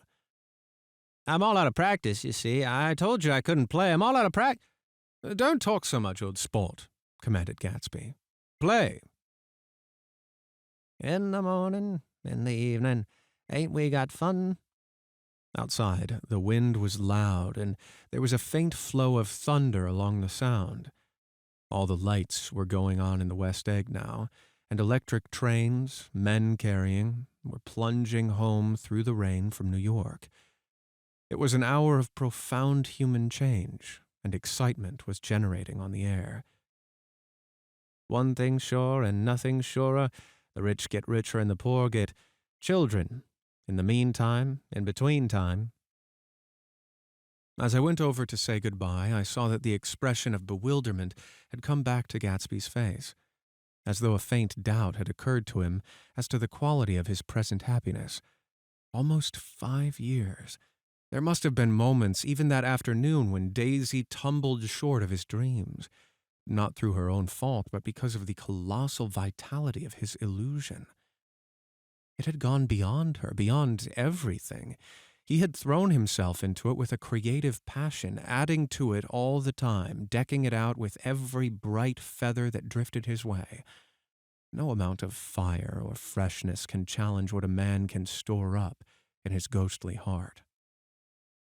As I watched him, he adjusted himself a little, visibly. His hand took hold of hers, and as she said something low in his ear, he turned toward her with a rush of emotion. I think that voice held him most, with its fluctuating, feverish warmth, because it couldn't be overdreamed. That voice was a deathless song. They had forgotten me, but Daisy glanced up and held out her hand. Gatsby didn't know me now at all. I looked once more at them, and they looked back at me, remotely, possessed by intense life. Then I went out of the room and down the marble steps into the rain, leaving them there, together. 6. About this time, an ambitious young reporter from New York arrived one morning at Gatsby's door and asked him if he had anything to say. "Anything to say about what?" inquired Gatsby politely. "Why, any statement to give out." It transpired after a confused 5 minutes that the man had heard Gatsby's name around his office in a connection which he either wouldn't reveal or didn't fully understand. This was his day off, and with laudable initiative, he had hurried out to see. It was a random shot, and yet the reporter's instinct was right. Gatsby's notoriety, spread about by the hundreds who had accepted his hospitality and so become authorities upon his past, had increased all summer until he fell just short of being news. Contemporary legends, such as the underground pipeline to Canada, attached themselves to him. And there was one persistent story that he didn't live in a house at all, but in a boat that looked like a house and was moved secretly up and down the Long Island shore. Just why these inventions were a source of satisfaction to James Gatz of North Dakota isn't easy to say. James Gatz, that was really, or at least legally, his name. He had changed it at the age of 17, and at the specific moment that witnessed the beginning of his career, when he saw Dan Cody's yacht drop anchor over the most insidious flat on Lake Superior. It was James Gatz who had been loafing along the beach that afternoon in a torn green jersey and a pair of canvas pants, but it was already Jay Gatsby, who borrowed a rowboat, pulled out to the Tuolumne, and informed Cody that a wind might catch him and break him up in half an hour. I suppose he'd had the name ready for a long time, even then. His parents were shiftless and unsuccessful farm people. His imagination had never really accepted them as his parents at all. The truth was that Jay Gatsby of West Egg, Long Island, sprang from his platonic conception of himself. He was a son of God, a phrase which, if it means anything, means just that, and he must be about his father's business, the service of a vast, vulgar, and meretricious beauty. So he invented just the sort of Jay Gatsby that a 17-year-old boy would be likely to invent, and to this conception he was faithful to the end. For over a year he had been beating his way along the south shore of Lake Superior as a clam digger and a salmon fisher, or in any other capacity that brought him food and bed. His brown, hardening body lived naturally through the half-fierce, half-lazy work of the bracing days. He knew women early, and since they spoiled him, he became contemptuous of them, of young virgins because they were ignorant, and of others because they were hysterical about things which in his overwhelming self-absorption he took for granted. But his heart was in a constant turbulent riot. The most grotesque and fantastic conceits haunted him in his bed at night. A universe of ineffable gaudiness spun itself out in his brain while the clock ticked on the washstand and the moon soaked with wet light his tangled clothes upon the floor. Each night he added to the pattern of his fancies until drowsiness closed upon some vivid scene with an oblivious embrace. For a while, these reveries provided an outlet for his imagination. They were a satisfactory hint of the unreality of reality, a promise that the rock of the world was founded securely on a fairy's wing. An instinct toward his future glory had led him, some months before, to the small Lutheran college of St. Olaf's in southern Minnesota. He stayed there 2 weeks, dismayed at its ferocious indifference to the drums of his destiny, to destiny itself, and despising the janitor's work with which he was to pay his way through. Then he drifted back to Lake Superior, and he was still searching for something to do on the day that Dan Cody's yacht dropped anchor in the shallows alongshore. Cody was 50 years old then, a product of the Nevada silver fields, of Yukon, of every rush for metals since '75.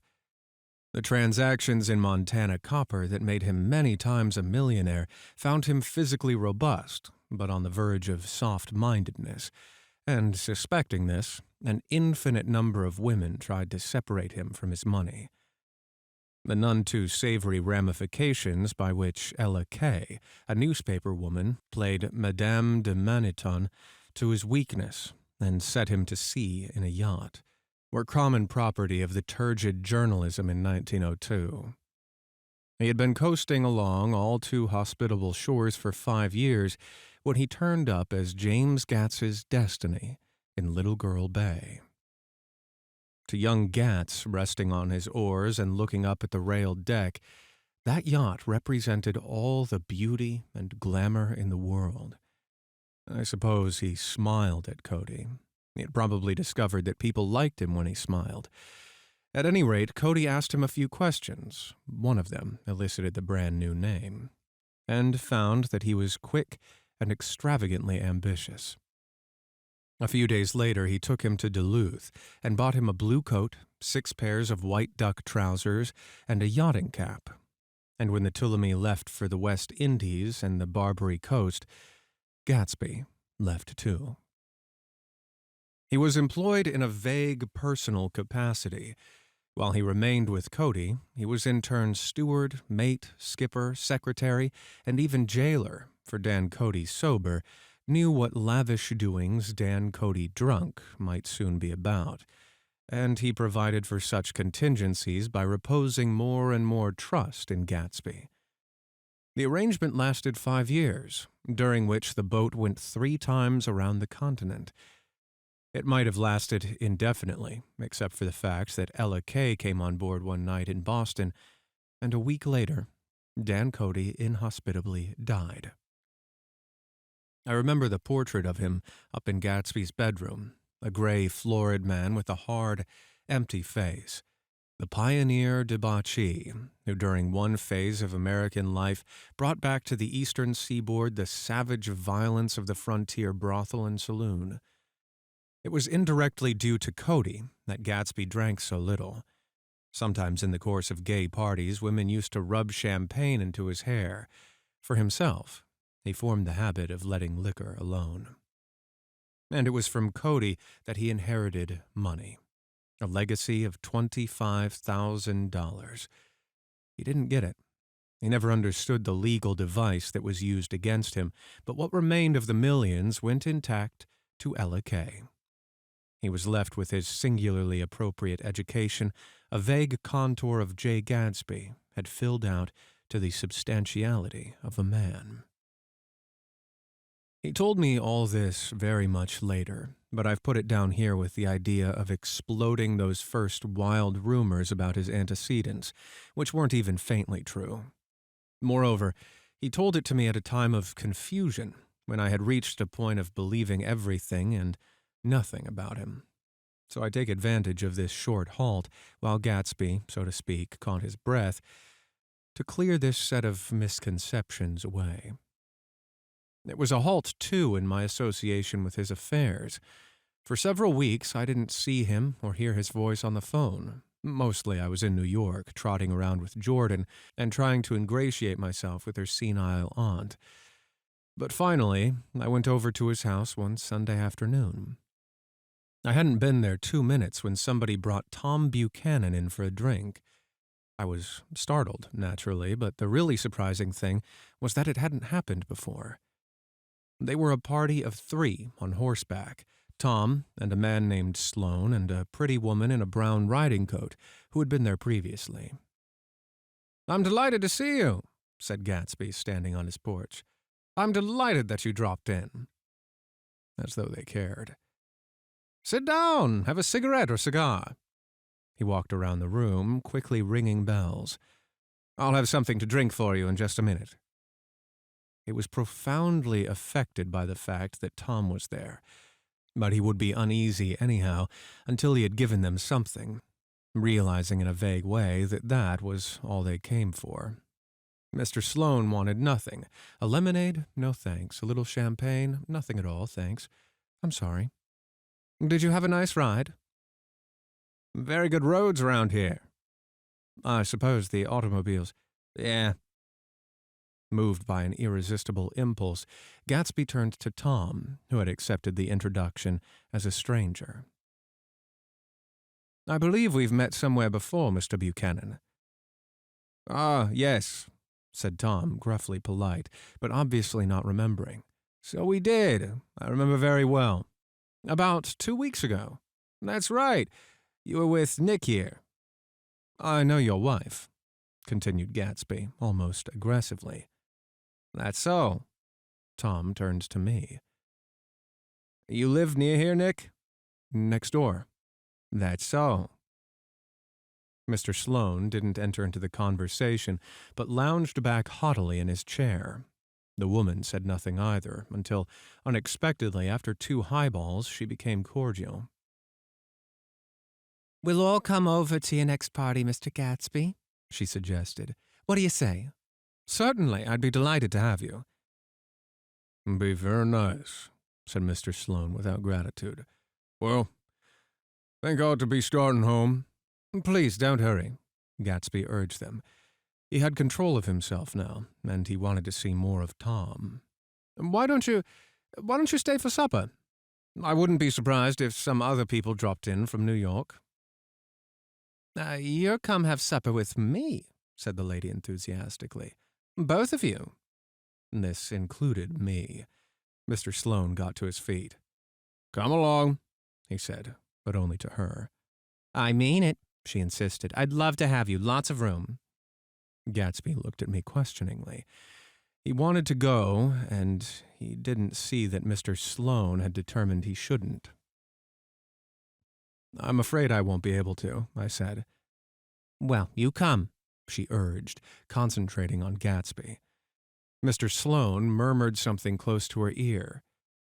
We won't be late if we start now, she insisted aloud. I haven't got a horse, said Gatsby. I used to ride in the army, but I've never bought a horse.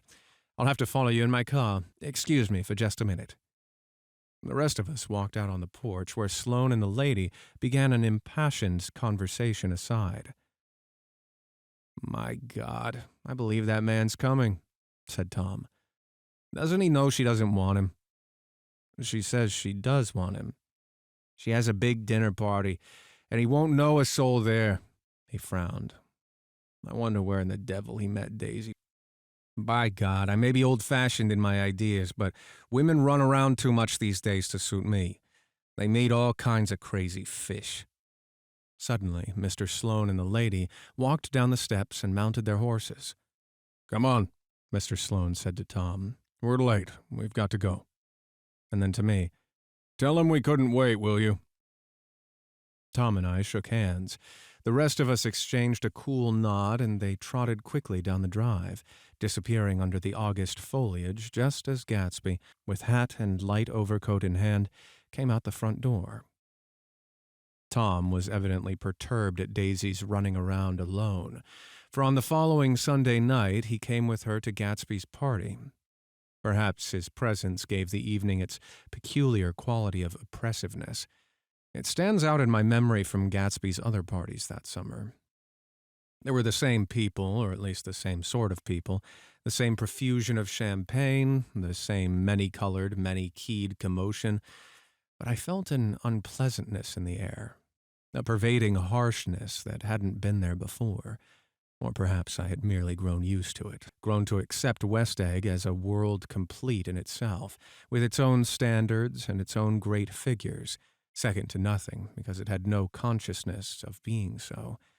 And now I was looking at it again through Daisy's eyes. It is invariably saddening to look through new eyes at things upon which you have expended your own powers of adjustment. They arrived at twilight, and as we strolled out among the sparkling hundreds, Daisy's voice was playing murmurous tricks in her throat. These things excite me so, she whispered. If you want to kiss me any time during the evening, Nick, just let me know and I'll be glad to arrange it for you. Just mention my name or present a green card. I'm giving out green. Look around, suggested Gatsby. I'm looking around. I'm having a marvelous... You see the faces of many people you've heard about. Tom's arrogant eyes roamed the crowd. We don't go around very much, he said. In fact, I was just thinking I don't know a soul here. Perhaps you know that lady. Gatsby indicated a gorgeous, scarcely human orchid of a woman who sat in a state under a white plum tree. Tom and Daisy stared, with that peculiarly unreal feeling that accompanies the recognition of a hitherto ghostly celebrity of the movies. She's lovely, said Daisy. That man bending over her is her director. He took them ceremoniously from group to group. Mrs. Buchanan and Mr. Buchanan. After an instant's hesitation, he added, the polo player. Oh, no, objected Tom quickly. Not me. But evidently the sound of it pleased Gatsby, for Tom remained the polo player for the rest of the evening. I've never met so many celebrities, Daisy exclaimed. I like that man. What was his name with the sort of blue nose? Gatsby identified him, adding that he was a small producer. Well, I liked him anyhow. I'd a little rather not be the polo player, said Tom pleasantly. I'd rather look at all these famous people in oblivion. Daisy and Gatsby danced. I remember being surprised by his graceful, conservative foxtrot. I had never seen him dance before. Then they sauntered over to my house and sat on the steps for half an hour, while at her request I remained watchfully in the garden. In case there's a fire or flood, she explained, or any act of God. Tom appeared from his oblivion as we were sitting down to supper together. Do you mind if I eat with some people over here? He said. A fellow's getting off some funny stuff. Go ahead, answered Daisy genially. And if you want to take down any addresses, here's my little gold pencil. She looked around after a moment and told me the girl was common but pretty, and I knew that, except for the half hour she'd been alone with Gatsby, she wasn't having a good time. We were at a particularly tipsy table. It was my fault. Gatsby had been called to the phone, and I'd enjoyed these same people only 2 weeks before.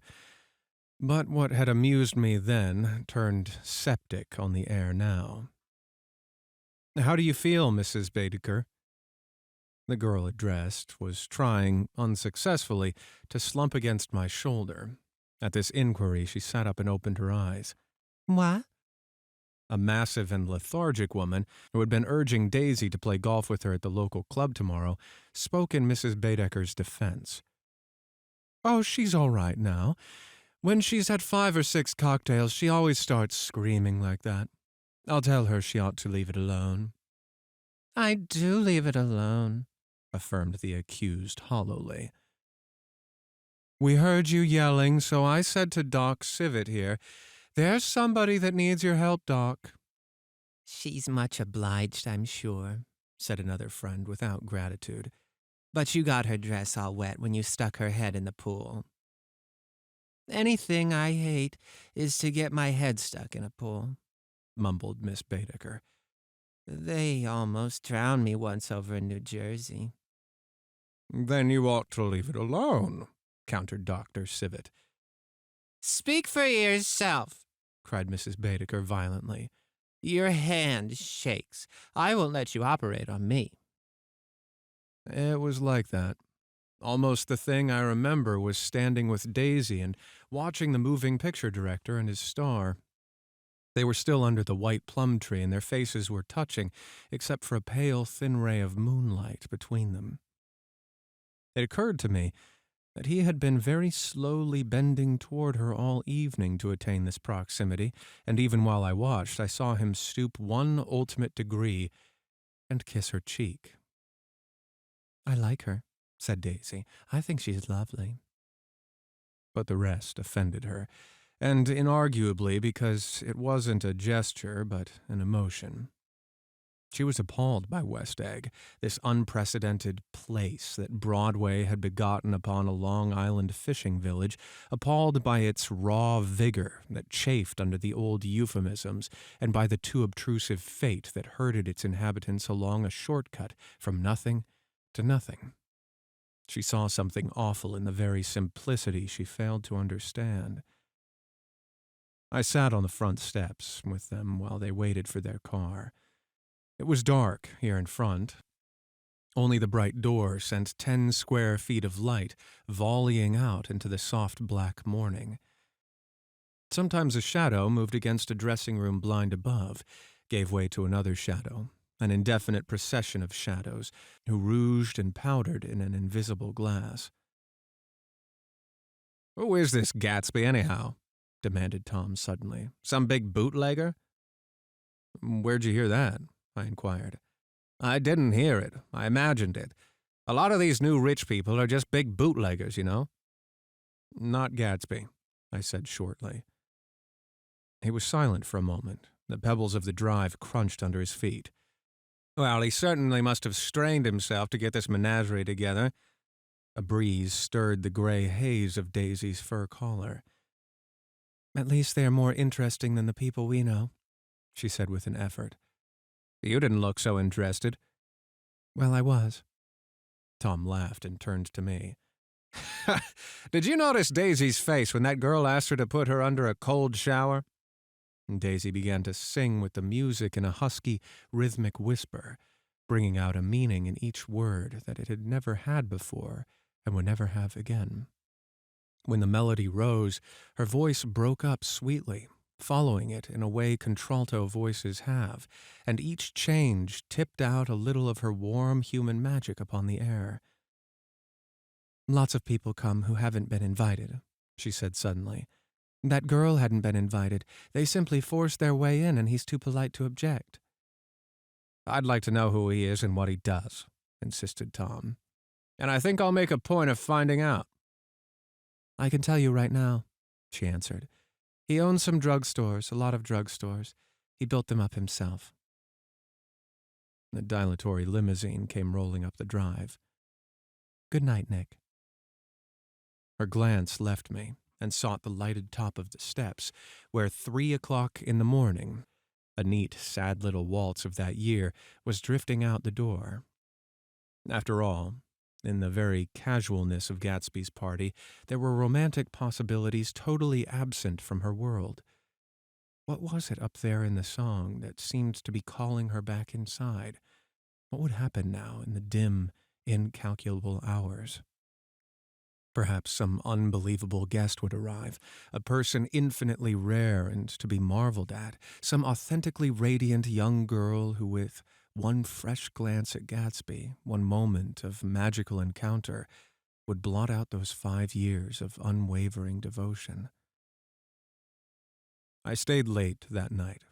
Gatsby asked me to wait until he was free, and I lingered in the garden until the inevitable swimming party had run up, chilled and exalted from the black beach, until the lights were extinguished in the guest rooms overhead. When he came down the steps at last, the tanned skin was drawn unusually tight on his face, and his eyes were bright and tired. "She didn't like it," he said immediately. "Of course she did. She didn't like it," he insisted. "She didn't have a good time." He was silent, and I guessed at his unutterable depression. "I feel far away from her," he said. "It's hard to make her understand." "You mean about the dance?" "The dance?" He dismissed all the dances he had given with a snap of his fingers. "Old sport, the dance is unimportant." He wanted nothing less of Daisy than she should go to Tom and say, "I never loved you." After she had obliterated 4 years with that sentence, they could decide upon the more practical measures to be taken. One of them was that, after she was free, they were to go back to Louisville and be married from her house, just as if it were 5 years ago. "And she doesn't understand," he said. "She used to be able to understand. We'd sit for hours." He broke off and began to walk up and down the desolate path of fruit rinds and discarded favors and crushed flowers. "I wouldn't ask too much of her," I ventured. "You can't repeat the past." "Can't I repeat the past?"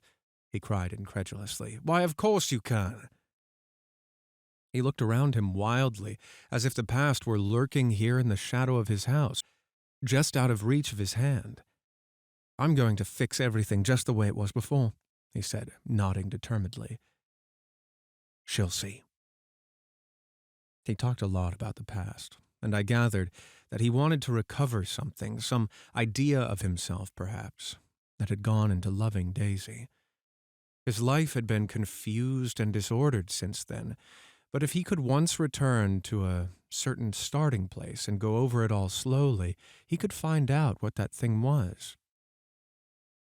One autumn night, 5 years before, they had been walking down the street when the leaves were falling, and they came to a place where there were no trees, and the sidewalk was white with moonlight.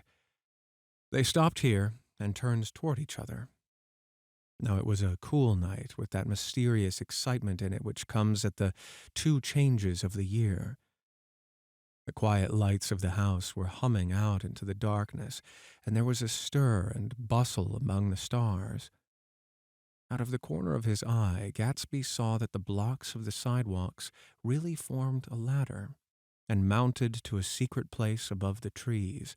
He could climb it, if he climbed alone, and once there he could suck on the pap of life, gulp down the incomparable milk of wonder. His heart beat faster as Daisy's white face came up to his own. He knew that when he kissed this girl and forever wed his unutterable visions to her perishable breath, his mind would never romp again like the mind of God. So he waited, listening for a moment longer to the tuning fork that had been struck upon a star. Then he kissed her. At his lips' touch, she blossomed for him like a flower, and the incarnation was complete. Through all he said, even through his appalling sentimentality, I was reminded of something, an elusive rhythm, a fragment of lost words that I had heard somewhere a long time ago. For a moment, a phrase tried to take shape in my mouth, and my lips parted like a dumb man's, as though there was more struggling upon them than a wisp of startled air. But they made no sound, and what I had almost remembered was uncommunicable forever. 7. It was when curiosity about Gatsby was at its highest that the lights in his house failed to go on one Saturday night, and as obscurely as it had begun, his career as Trimalchio was over. Only gradually did I become aware that the automobiles which turned expectantly into his drive stayed for just a minute, and then drove sulkily away. Wondering if he was sick, I went over to find out. An unfamiliar butler with a villainous face squinted at me suspiciously from the door. "Is Mr. Gatsby sick?" "Nope." After a pause, he added, "Sir," in a dilatory, grudging way. "I hadn't seen him around, and I was rather worried. Tell him Mr. Carroway came over." "Who?" he demanded rudely. "Carroway." "Carroway, all right, I'll tell him." Abruptly, he slammed the door. My Finn informed me that Gatsby had dismissed every servant in his house a week ago and replaced them with half a dozen others who never went into the West Egg Village to be bribed by the tradesmen, but ordered moderate supplies over the telephone. The grocery boy reported that the kitchen looked like a pigsty, and the general opinion in the village was that the new people weren't servants at all. Next day, Gatsby called me on the phone. "Going away?" I inquired. "No, old sport. I hear you fired all your servants. I wanted somebody who wouldn't gossip. Daisy comes over quite often in the afternoons." So the whole caravansary had fallen like a card house at the disapproval in her eyes. "There's some people Wolfenheim wanted to do something for. They're all brothers and sisters. They used to run a small hotel." "I see." He was calling up at Daisy's request. Would I come to lunch at her house tomorrow? Miss Baker would be there. Half an hour later, Daisy herself telephoned and seemed relieved to find that I was coming. Something was up, and yet I couldn't believe that they would choose this occasion for a scene, especially for the rather harrowing scene that Gatsby had outlined in the garden. The next day was broiling, almost the last, certainly the warmest of the summer. As my train emerged from the tunnel into the sunlight, only the hot whistles of the National Biscuit Company broke the simmering hush at noon. The straw seats of the car hovered on the edge of combustion. The woman next to me perspired delicately for a while into her white shirtwaist, then, as her newspaper dampened under her fingers, lapsed despairingly into deep heat with a desolate cry. Her pocketbook slapped to the floor. "Oh, my," she gasped. I picked it up with a weary bend and handed it back to her, holding it at an arm's length and by the extreme tip of the corners to indicate that I had no designs upon it, but everyone nearby, including the woman, suspected me just the same. "Hot," said the conductor to familiar faces. "Some weather. Hot, hot, hot. Is it hot enough for you? Is it hot? My commutation ticket came back to me with a dark stain from his hand. That anyone should care in this heat whose flush lips he kissed, whose head made damp the pajama pocket over his heart. Through the hall of the Buchanan's house blew a faint wind, carrying the sound of the telephone bell out to Gatsby and me as we waited at the door. "The master's body," roared the butler into the mouthpiece. "I'm sorry, madam, but we can't furnish it. It's far too hot to touch this noon." And what he really said was, Yes, I'll see." He set down the receiver and came toward us, glistening slightly, to take our stiff straw hats. "Madam expects you in the salon," he cried, needlessly indicating the direction. In this heat, every extra gesture was an affront to the common store of life. The room, shadowed well with awnings, was dark and cool. Daisy and Jordan lay upon an enormous couch, like silver idols weighing down their own white dresses against the singing breeze of the fans. "We can't move," they said together. Jordan's fingers, powdered white over their tan, rested for a moment in mine. "And Mr. Thomas Buchanan, the athlete?" I inquired. Simultaneously, I heard his voice, gruff, muffled, husky, at the hall telephone. Gatsby stood in the center of the crimson carpet and gazed around with fascinated eyes. Daisy watched him and laughed, her sweet, exciting laugh. A tiny gust of powder rose from her bosom into the air. "The rumor is," whispered Jordan, "that that's Tom's girl on the telephone." We were silent. The voice in the hall rose high with annoyance. "Very well, then. I won't sell your car at all. I'm under no obligations to you at all. And as for your bothering me about it at lunchtime, I won't stand that at all." "Holding down the receiver," said Daisy cynically. "No, he's not," I assured her. "It's a bona fide deal. I happen to know about it." Tom flung open the door, blocked out its space for a moment with his thick body, and hurried into the room. "Mr. Gatsby!" He put out his broad, flat hand with well-concealed dislike. "I'm glad to see you, sir. Nick?" "Make us a cold drink," cried Daisy. As he left the room again, she got up and went over to Gatsby and pulled his face down, kissing him on the mouth. "You know I love you," she murmured. "You forget there's a lady present," said Jordan. Daisy looked around doubtfully. "You kissed Nick, too." "What a low, vulgar girl." "I don't care," cried Daisy, and began to clog on the brick fireplace. Then she remembered the heat and sat down guiltily on the couch just as a freshly laundered nurse leading a little girl came into the room. "Blessed precious," she crooned, holding out her arms. "Come to your own mother that loves you." The child, relinquished by the nurse, rushed across the room and rooted shyly into her mother's dress. "The blessed precious. Did mother get powder on your old yellowy hair? Stand up now and say, howdy-do." Gatsby and I in turn leaned down and took the small, reluctant hand. Afterward, we kept looking at the child with surprise. I don't think he had ever really believed in its existence before. "I got dressed before luncheon," said the child, turning eagerly to Daisy. "That's because your mother wanted to show you off." Her face bent into the single wrinkle of the small white neck. "You dream, you absolute little dream." "Yes," admitted the child calmly. "Aunt Jordan's got on a white dress, too." "How do you like your mother's friends?" Daisy turned her around so that she faced Gatsby. "Do you think they're pretty?" "Where's Daddy?" "She doesn't look like her father," explained Daisy. "She looks like me. She's got my hair and shape of face." Daisy sat back upon the couch. The nurse took a step forward and held out her hand. "Come, Pammy." "Goodbye, sweetheart." With a reluctant backward glance, the well-disciplined child held to her nurse's hand and was pulled out the door. Just as Tom came back, preceding 4 gin rickeys that clinked full of ice, Gatsby took up his drink. "They certainly look cool," he said with visible tension.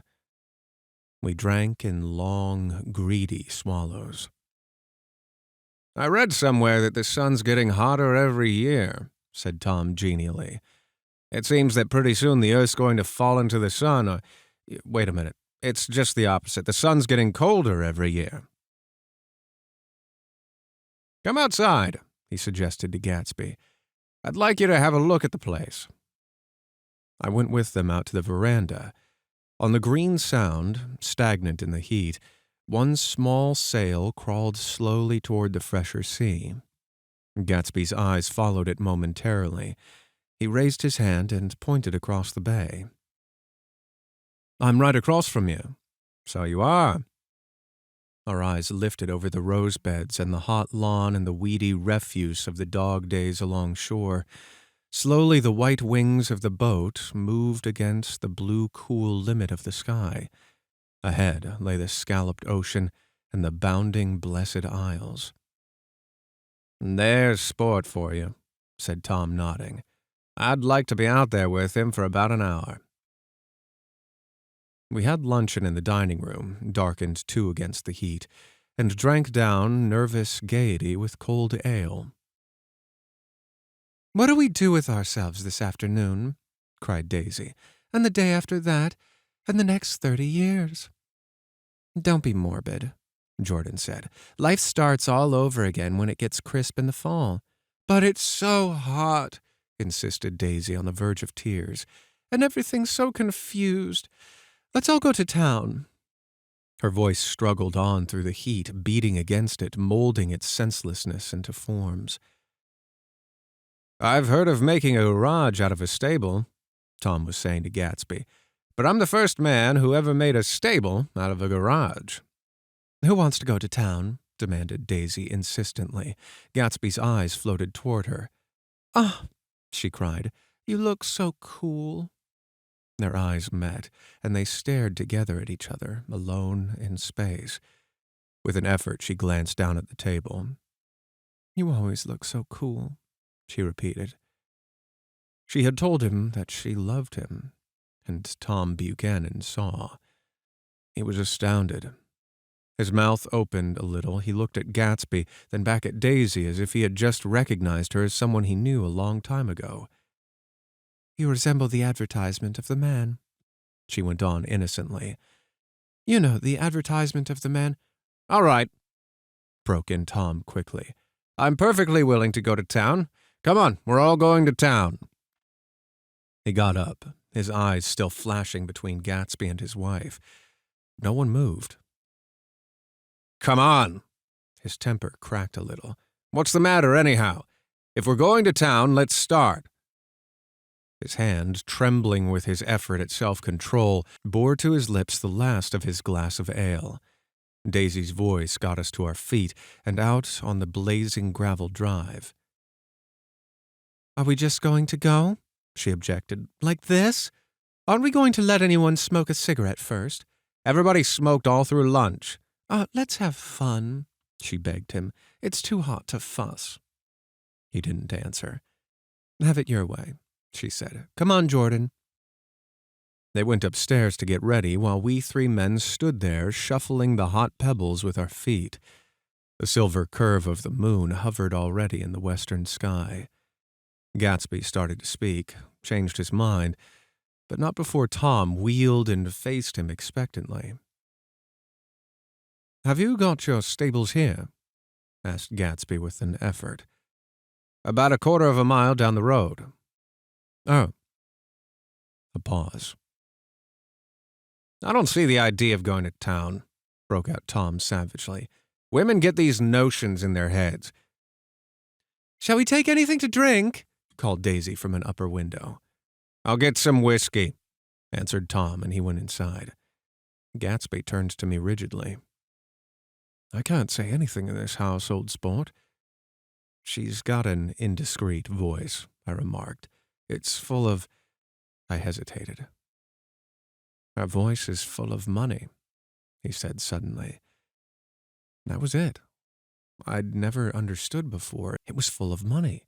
That was the inexhaustible charm that rose and fell in it, the jingle of it, the cymbals' song of it. High in a white palace, the king's daughter, the golden girl. Tom came out of the house wrapping a quart bottle in a towel, followed by Daisy and Jordan, wearing small, tight hats of metallic cloth and carrying light capes over their arms. "Shall we go in my car?" suggested Gatsby. He felt the hot, green leather of the seat. "I ought to have left it in the shade." "Is it standard shift?" demanded Tom. "Yes." "Well, you take my coupe and let me drive your car to town." The suggestion was distasteful to Gatsby. "I don't think there's much gas," he objected.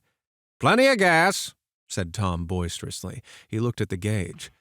"And if it runs out, I can stop at a drugstore. You can buy anything at a drugstore nowadays." A pause followed this apparently pointless remark. Daisy looked at Tom, frowning, and an indefinable expression, at once definitely unfamiliar and vaguely recognizable, as if I had only heard it described in words, passed over Gatsby's face. "Come on, Daisy," said Tom, pressing her with his hand toward Gatsby's car. "I'll take you in this circus wagon." He opened the door, but she moved out of the circle of his arm. "You take Nick and Jordan. We'll follow you in the coupe." She walked close to Gatsby, touching his coat with her hand. Jordan and Tom and I got into the front seat of Gatsby's car. Tom pushed the unfamiliar gears tentatively, and we shot off into the oppressive heat, leaving them out of sight behind. "Did you see that?" demanded Tom. "See what?" He looked at me keenly, realizing that Jordan and I must have known all along. "You think I'm pretty dumb, don't you?" he suggested. "Perhaps I am, but I have almost a second sight sometimes that tells me what to do. Maybe you don't believe that, but science—" He paused. The immediate contingency overtook him, pulled him back from the edge of the theoretical abyss. "I've made a small investigation of this fellow," he continued. "I could have gone deeper if I'd known." "Do you mean you've been to a medium?" inquired Jordan humorously. "What?" Confused, he stared at us as we laughed. "A medium?" "About Gatsby." "About Gatsby? No, I haven't. I said I've been making a small investigation of his past." "And you found he was an Oxford man?" "An Oxford man?" He was incredulous. "Like hell he is. He wears a pink suit." "Nevertheless, he's an Oxford man." "Oxford, New Mexico," snorted Tom contemptuously, or something like that. "Listen, Tom, if you're such a snob, why did you invite him to lunch?" demanded Jordan crossly. "Daisy invited him. She knew him before we were married, God knows where." We were all irritable now with the fading ale, and aware of it we drove for a while in silence. Then as Dr. T.J. Eckelberg's faded eyes came into sight down the road, I remembered Gatsby's caution about gasoline. "We've got enough to get us to town," said Tom. "But there's a garage right here," objected Jordan. "I don't want to get stalled in this baking heat." Tom threw on both brakes impatiently, and we slid to an abrupt, dusty stop under Wilson's sign. After a moment, the proprietor emerged from the interior of the establishment and gazed hollow-eyed at the car. "Let's have some gas," cried Tom roughly. "What do you think we stopped for, to admire the view?" "I'm sick," said Wilson without moving. "Been sick all day." "What's the matter?" "I'm all run down." "Well, shall I help myself?" Tom demanded. "You sounded well enough on the phone." With an effort, Wilson left the shade and support of the doorway, and breathing hard, unscrewed the cap of the tank. In the sunlight, his face was green. "I didn't mean to interrupt your lunch," he said, "but I need money pretty bad, and I was wondering what you were going to do with your old car." "How do you like this one?" inquired Tom. "I bought it last week."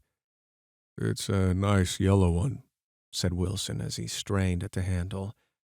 Like to buy it? Big chance. Wilson smiled faintly.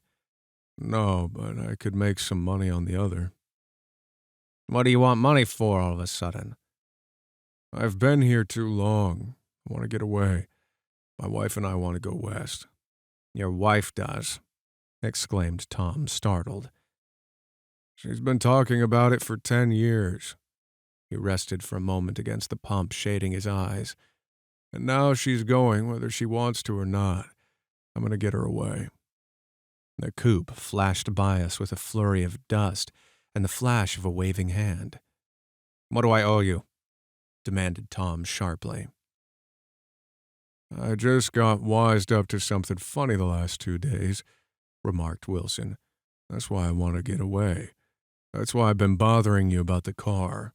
What do I owe you? $1.20. The relentless beating heat was beginning to confuse me, and I had a bad moment there before I realized that so far his suspicions hadn't alighted on Tom. He had discovered that Myrtle had some sort of life apart from him in another world, and the shock had made him physically sick. I stared at him and then at Tom, who made a parallel discovery less than an hour before, and it occurred to me that there was no difference between men in intelligence or race so powerful as the difference between the sick and the well. Wilson was so sick that he looked guilty, unforgivably guilty, as if he had just got some poor girl with child. I'll let you have the car, said Tom. I'll send it over tomorrow afternoon. That locality was always vaguely disquieting, even in the broad glare of the afternoon. That locality was always vaguely disquieting, even in the broad glare of the afternoon. And now I turned my head as though I had been warned of something behind. Over the ash heaps, the giant eyes of Dr. T.J. Eckelberg kept their vigil, but I perceived after a moment that other eyes were regarding us with peculiar intensity from less than 20 feet away. In one of the windows over the garage, the curtains had been moved aside a little, and Myrtle Wilson was peering down at the car. So engrossed was she that she had no consciousness of being observed, and one emotion after another crept into her face like objects into a slowly developing picture. Her expression was curiously familiar. It was an expression I had often seen on women's faces, but on Myrtle Wilson's face it seemed purposeless and inexplicable until I realized that her eyes, wide with jealous terror, were fixed not on Tom, but on Jordan Baker, whom she took to be his wife. There is no confusion like the confusion of a simple mind, and as we drove away, Tom was feeling the hot whips of panic. His wife and his mistress, until an hour ago secure and inviolate, were slipping precipitately from his control. Instinct made him step on the accelerator with the double purpose of overtaking Daisy and leaving Wilson behind, and we sped along toward Astoria at 50 miles an hour until, among the spidery girders of the elevated, we came in sight of the easy-going blue coupe. Those big movies around 50th Street are cool, suggested Jordan. I love New York on summer afternoons when everyone's away. There's something very sensuous about it, overripe, as if all sorts of funny fruits were going to fall into your hands. The word sensuous had the effect of further disquieting Tom, but before he could invent a protest, the coupe came to a stop, and Daisy signaled us to draw up alongside. "Where are we going?" she cried. "How about the movies?" "It's so hot," she complained. "You go. We'll ride around and meet you after." With an effort, her wit rose faintly. "We'll meet you on some corner. I'll be the man smoking 2 cigarettes. "We can't argue about it here," said Tom impatiently, as a truck gave out a cursing whistle behind us. "You follow me to the south side of Central Park in front of the plaza." Several times he turned his head and looked back for their car, as if the traffic delayed them. Snap, and if the traffic delayed them, he slowed up until they came into sight. I think he was afraid they would dart down a side street and out of his life forever. But they didn't. And we took the less explicable step of engaging the parlor of a suite in the Plaza Hotel. The prolonged and tumultuous argument that ended by herding us into that room eludes me, though I have a sharp physical memory that, in the course of it, my underwear kept climbing like a damp snake around my legs, and intermittent beads of sweat raced cool across my back. The notion originated with Daisy's suggestion that we hire 5 bathrooms and take cold baths, and then assumed more tangible form as a place to have a mint julep. Each of us said over and over that it was a crazy idea. We all talked at once to a baffled clerk and thought, or pretended to think, that we were being very funny. The room was large and stifling, and though it was already 4 o'clock, opening the windows admitted only a gust of hot shrubbery from the park. Daisy went to the mirror and stood with her back to us, fixing her hair. "It's a swell suite," whispered Jordan respectfully, and everyone laughed. "Open another window," commanded Daisy without turning around. "There aren't any more." "Well, we'd better telephone for an axe." "The thing to do is to forget about the heat," said Tom impatiently. "You make it 10 times worse by crabbing about it." He unrolled the bottles of whiskey from the towel and put it on the table. "Why not let her alone, old sport?" remarked Gatsby. "You're the one that wanted to come to town." There was a moment of silence. The telephone book slipped from its nail and splashed to the floor, whereupon Jordan whispered, "Excuse me." But this time no one laughed. "I'll pick it up," I offered. "I've got it." Gatsby examined the parted string, murmured, in an interested way, and tossed the book on a chair. "That's a great expression of yours, isn't it?" said Tom sharply. "What is?" "All this old sport business. Where'd you pick that up?" "Now see here, Tom," said Daisy, turning around from the mirror. "If you're going to make personal remarks, I won't stay here a minute. Call up and order some ice for the mint julep." As Tom took up the receiver, the compressed heat exploded into sound, and we were listening to the portentous chords of Mendelssohn's Wedding March from the ballroom below. "Imagine marrying anybody in this heat," cried Jordan dismally. "Still, I was married in the middle of June. Louisville, in June. Somebody fainted. Who was it that fainted, Tom?" "Biloxi," he answered shortly. "A man named Biloxi, Blocks Biloxi, and he made boxes. That's a fact. He was from Biloxi, Tennessee." "They carried him into my house," appended Jordan, "because we lived just 2 doors from the church. And he stayed 3 weeks, until Daddy told him he had to get out. The day after he left, Daddy died." After a moment, she added, as if she might have sounded irreverent, "There wasn't any connection." "I used to know a Bill Biloxi from Memphis," I remarked. "That was his cousin. I knew his whole family history before he left. He gave me an aluminum putter that I use today." The music had died down as the ceremony began, and now a long cheer floated in at the window, followed by intermittent cries of, "Yeah, yeah, yeah," and finally by a burst of jazz as the dancing began. "We're getting old," said Daisy. "If we were young, we'd rise and dance." "Remember Biloxi," Jordan warned her. "Where'd you know him, Tom?" "Biloxi?" He concentrated with an effort. "I didn't know him. He was a friend of Daisy's." "He was not?" she denied. "I'd never seen him before. He came down in the private car." "Well, he said he knew you. He said he was raised in Louisville. Asa Bird brought him around the last minute and asked if we had room for him." Jordan smiled. "He was probably bumming his way home. He told me he was the president of your class at Yale." Tom and I looked at each other blankly. "Biloxi?" First place, we didn't have any president."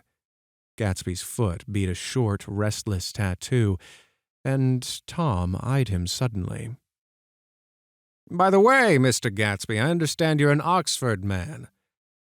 "Not exactly." Oh, yes, I understand you went to Oxford. Yes, I went there. A pause. Then Tom's voice, incredulous and insulting. You must have gone there about the time that Biloxi went to New Haven. Another pause. A waiter knocked and came in with crushed mint and ice, but the silence was broken by his thank you and the soft closing of the door. This tremendous detail was to be cleared up at last. I told you I was there, said Gatsby. I heard you, but I'd like to know when. It was 1919. I only stayed 5 months. That's why I can't really call myself an Oxford man. Tom glanced around to see if we mirrored his unbelief, but we were all looking at Gatsby. This was an opportunity they gave to some of the officers after the armistice, he continued. We could go to any of the universities in England or France. I wanted to get up and slap him on the back. I had one of those renewals of complete faith in him that I'd experienced before. Daisy rose, smiling faintly, and went to the table. Open the whiskey, Tom, she ordered, and I'll make you a mint julep. Then you won't seem so stupid to yourself. Look at the mint. Wait a minute, snapped Tom. I want to ask Mr. Gatsby one more question. Go on, Gatsby said politely. What kind of a row are you trying to cause in my house anyhow? They were out in the open at last, and Gatsby was content. He isn't causing a row. Daisy looked desperately from one to the other. You're causing a row. Please, have a little self-control. Self-control, repeated Tom incredulously. I suppose the latest thing is to sit back and let Mr. Nobody from nowhere make love to your wife. Well, if that's the idea, you can count me out. Nowadays, people begin by sneering at family life and family institutions, and next, they'll throw everything overboard and have intermarriage between black and white. Flushed with his impassioned gibberish, he saw himself standing alone on the last barrier of civilization. We're all white here, murmured Jordan. I know I'm not very popular. I don't give big parties. I suppose you've got to make your house a big pigsty in order to have any friends in the modern world. Angry as I was, as we all were, I was tempted to laugh whenever he opened his mouth. The transition from libertine to prig was so complete. I've got something to tell you, old sport, began Gatsby, but Daisy guessed his intention. Please don't, she interrupted helplessly. Please, let's all go home. Why don't we just all go home? That's a good idea, I got up. Come on, Tom. Nobody wants a drink. I want to know what Mr. Gatsby has to tell me. Your wife doesn't love you, said Gatsby. She's never loved you. She loves me. You must be crazy, exclaimed Tom automatically. Gatsby sprang to his feet, vivid with excitement. She never loved you, do you hear? He cried. She only married you because I was poor, and she was tired of waiting for me. It was a terrible mistake, but in her heart, she never loved anyone except me. At this point, Jordan and I tried to go, but Tom and Gatsby insisted with competitive firmness that we remain, as though neither of them had anything to conceal and it would be a privilege to partake vicariously of their emotions. Sit down, Daisy. Tom's voice groped unsuccessfully for the paternal note. What's been going on? I want to hear all about it. I told you what's been going on, said Gatsby. Going on for 5 years and you didn't know. Tom turned to Daisy sharply. You've been seeing this fella for 5 years? Not seeing, said Gatsby. No, we couldn't meet. But both of us loved each other all that time, old sport, and you didn't know. I used to laugh sometimes, but there was no laughter in his eyes. To think that you didn't know. Oh, that's all. Tom tapped his thick fingers together like a clergyman and leaned back in his chair. You're crazy, he exploded. I can't speak about what happened 5 years ago because I didn't know Daisy then, and I'll be damned if I see how you got within a mile of her unless you brought the groceries to the back door. But all the rest of that's a goddamned lie. Daisy loved me when she married me, and she loves me now. No, said Gatsby, shaking his head. She does, though. The trouble is that sometimes she gets foolish ideas in her head and doesn't know what she's doing. He nodded savagely. And what's more, I love Daisy, too. Once in a while I go off on a spree and make a fool of myself, but I always come back. And in my heart, I love her all the time. You're revolting, said Daisy. She turned to me, and her voice, dropping an octave lower, filled the room with thrilling scorn. Do you know why we left Chicago? I'm surprised that they didn't treat you to the story of that little spree. Gatsby walked over and stood beside her. Daisy, that's all over now, he said earnestly. It doesn't matter anymore. Just tell him the truth, that you never loved him, and it's all wiped out forever. She looked at him blindly. Why, how could I love him? Possibly. You never loved him. She hesitated. Her eyes fell on Jordan and me with a sort of appeal, as though she realized at last what she was doing, and as though she had never all along intended doing anything at all. But it was done now. It was too late. I never loved him, she said with perceptible reluctance. Not at Kapiolani? Demanded Tom suddenly. No. From the ballroom beneath, muffled and suffocating chords were drifting up on hot waves of air.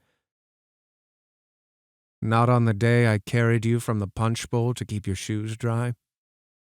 There was a husky tenderness in his tone. Daisy? Please don't. Her voice was cold, but her rancor was gone from it. She looked at Gatsby. There, Jay, she said, but her hand, as she tried to light a cigarette, was trembling. Suddenly, she threw the cigarette and the burning match on the carpet. You want too much, she cried to Gatsby. I love you now, isn't that enough? I can't help what's past. She began to sob helplessly. I did love him once, but I loved you too. Gatsby's eyes opened and closed. You loved me too? He repeated. Even that's a lie, said Tom savagely. She didn't know you were alive. Why, there's things between Daisy and me that you'll never know. Things that neither of us can forget. The words seemed to bite physically into Gatsby. I want to speak to Daisy alone, he insisted. She's all excited now.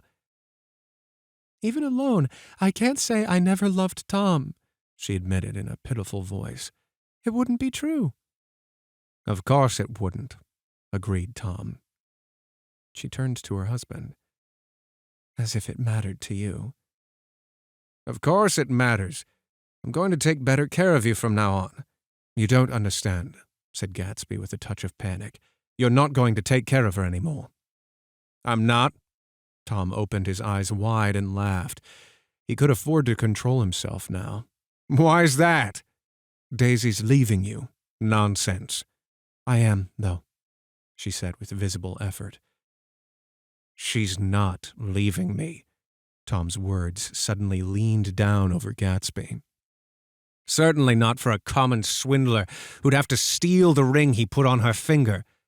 I won't stand this, cried Daisy. Oh, please, let's get out. Who are you, anyhow? Broke out Tom. You're one of that bunch that hangs around with the Meyer Wolfsheim. That much I happen to know. I've made a little investigation into your affairs, and I'll carry it further tomorrow.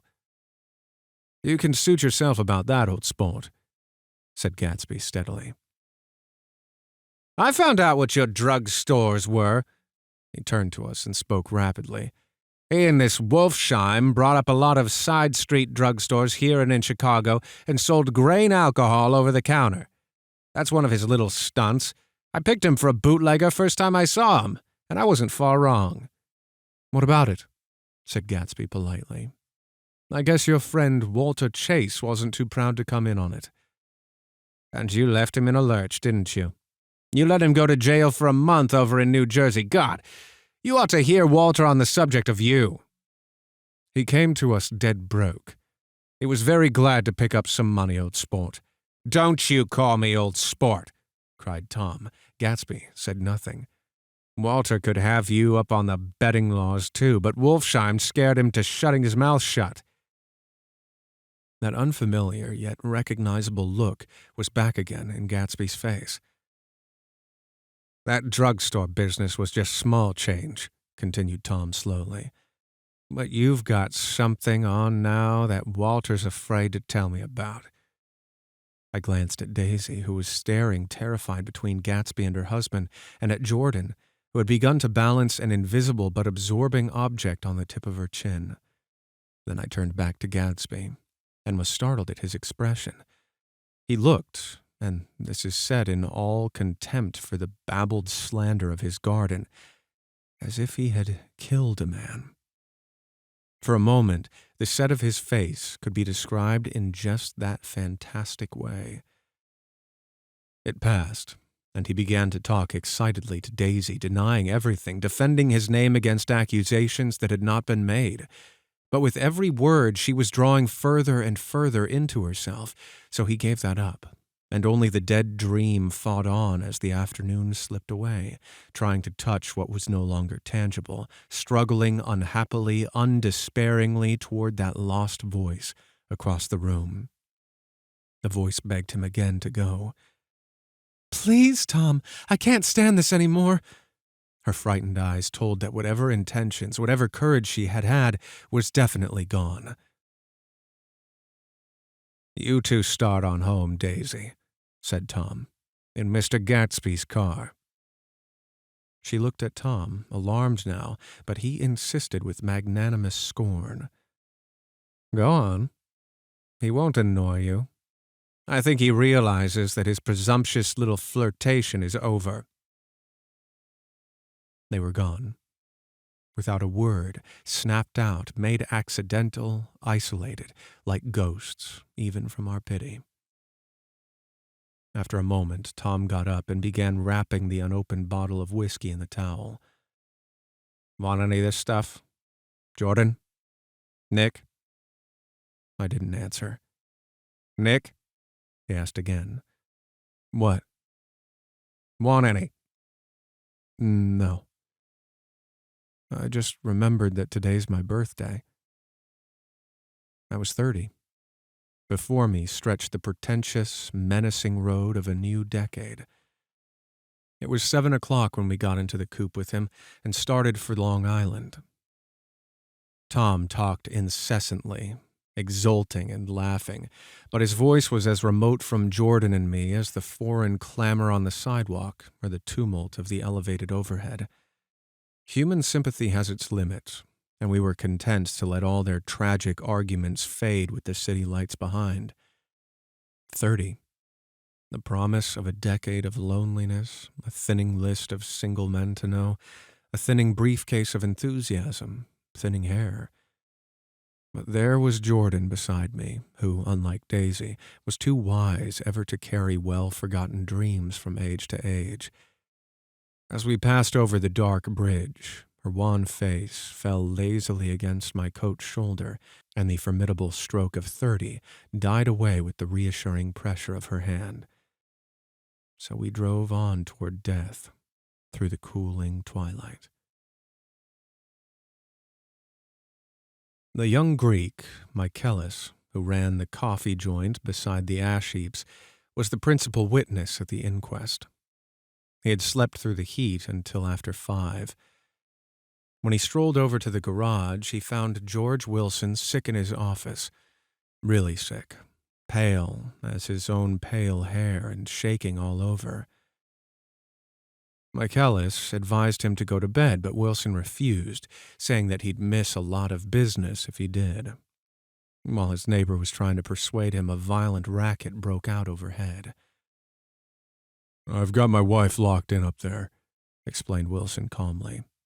"She's going to stay there till the day after tomorrow, and then we're going to move away." Michaelis was astonished. They had been neighbors for 4 years, and Wilson had never seemed faintly capable of such a statement. Generally, he was one of those worn-out men. When he wasn't working, he sat on a chair in the doorway and stared at the people and the cars that passed along the road. When anyone spoke to him, he invariably laughed in an agreeable, colorless way. He was his wife's man and not his own. So, naturally, Michaelis tried to find out what had happened, but Wilson wouldn't say a word. Instead, he began to throw curious, suspicious glances at his visitor and ask him what he'd been doing at certain times on certain days. Just as the latter was getting uneasy, some workmen came past the door bound for his restaurant, and Michaelis took the opportunity to get away, intending to come back later. But he didn't. He supposed he forgot to, that's all. When he came outside again, a little after 7, he was reminded of the conversation because he heard Mrs. Wilson's voice, loud and scolding, downstairs in the garage. "Beat me!" he heard her cry. "Throw me down and beat me, you dirty little coward!" A moment later, she rushed out into the dusk, waving her hands and shouting. Before he could move from his door, the business was over. The death car, as the newspapers called it, didn't stop. It came out of the gathering darkness, wavered tragically for a moment, and then disappeared around the next bend. Mavro Michaelis wasn't even sure of its color. He told the first policeman that it was light green. The other car, the one going toward New York, came to rest 100 yards beyond, and its driver hurried back to where Myrtle Wilson, her life violently extinguished, knelt in the road and mingled her thick, dark blood with the dust. Michaelis and this man reached her first, but when they had torn open her shirtwaist, still damp with perspiration, they saw that her left breast was swinging loose like a flap, and there was no need to listen for a heart beneath. The mouth was wide open and dripped a little at the corners, as though she had choked a little in giving up the tremendous vitality she had stored so long. We saw the 3 or 4 automobiles and the crowd when we were still some distance away. "Wreck," said Tom. "That's good. Wilson will have a little business at last." He slowed down, but still without any intention of stopping, until, as we came nearer, the hushed, intent faces of the people at the garage door made him automatically put on the brakes. "We'll take a look," he said doubtfully. "Just a look." I became aware now of a hollow, wailing sound which issued incessantly from the garage, a sound which, as we got out of the coupe and walked toward the door, resolved itself into the words, "Oh my God," uttered over and over in a gasping moan. "There's some bad trouble here," said Tom excitedly. He reached up on tiptoes and peered over the circles of heads into the garage, which was lit only by a yellow light and a swinging metal basket overhead. And then he made a harsh sound in his throat, and with a violent thrusting movement of his powerful arms pushed his way through. The circle closed up again with a running murmur of expostulation. It was a minute before I could see anything at all. Then new arrivals deranged the line, and Jordan and I were pushed suddenly inside. Myrtle Wilson's body, wrapped in a blanket and then in another blanket, as though she suffered from a chill in the hot night, lay on a work table by the wall. And Tom, with his back to us, was bending over it, motionless. Next to him stood a motorcycle policeman taking down names with much sweat and correction in a little book. At first I couldn't find the source of the high, groaning words that echoed clamorously through the bare garage. And then I saw Wilson, standing on the raised threshold of his office, swaying back and forth and holding to the doorposts with both hands. Some man was talking to him in a low voice and attempting from time to time to lay a hand on his shoulder, but Wilson neither heard nor saw. His eyes would drop slowly from the swinging light to the laden table by the wall, and then jerk back to the light again, and he gave out incessantly his high, horrible call. "Oh, my God! Oh, my God! Oh, God! Oh, my God!" Presently, Tom lifted his head with a jerk and, after staring around the garage with glazed eyes, addressed a mumbled, incoherent remark to the policeman. M-A-V, the policeman was saying. O, no. R, corrected the man. M-A-V-R-O. Listen to me, muttered Tom fiercely. R, said the policeman. O, G, G. He looked up as Tom's broad hand fell sharply on his shoulder. What you want, fella? What happened? That's what I want to know. Auto hit her. Instantly killed. Instantly killed, repeated Tom, staring. She ran out in the road. Son of a bitch didn't even stop his car. There was 2 cars, said Michaelis. One coming, one going, see? Going where? Asked the policeman keenly. Oh, one going each way. Well, she... His hand rose toward the blankets, but stopped halfway and fell to his side. She ran out there, and the one coming from New York knocked right into her, going 30, 40 miles an hour. What's the name of this place here? Demanded the officer. Hasn't got a name. A pale, well-dressed Negro stepped near. It was a yellow car, he said. Big yellow car, new. See the accident? Asked the policeman. No, but the car passed me down the road, going faster than 40, going 50, 60. Come here, let's have your name. Look out now, I want to get his name. Some words of this conversation must have reached Wilson, swaying in the office door. For suddenly, a new theme found a voice among his grasping cries. You don't have to tell me what kind of car it was. I know what kind of car it was. Watching Tom, I saw the wad of muscle back of his shoulder tighten under his coat. He walked quickly over to Wilson and, standing in front of him, seized him firmly by the upper arms. You gotta pull yourself together, he said with soothing gruffness. Wilson's eyes fell upon Tom. He started up on his tiptoes and then would have collapsed to his knees had not Tom held him upright. Listen, said Tom, shaking him a little. I just got here a minute ago from New York. I was bringing you that coupe we've been talking about. That yellow car I was driving this afternoon wasn't mine, do you hear? I haven't seen it all afternoon. Only the Negro and I were near enough to hear what he said, but the policeman caught something in the tone and looked over with truculent eyes. What's all that? He demanded. I'm a friend of his. Tom turned his head, but kept his hands firm on Wilson's body. He says he knows the car that did it. It was a yellow car. Some dim impulse moved the policeman to look suspiciously at Tom. And what color's your car? It's a blue car, a coupe. We've come straight from New York, I said. Someone who had been driving a little behind us confirmed this, and the policeman turned away. Now, if you let me have that name again correct.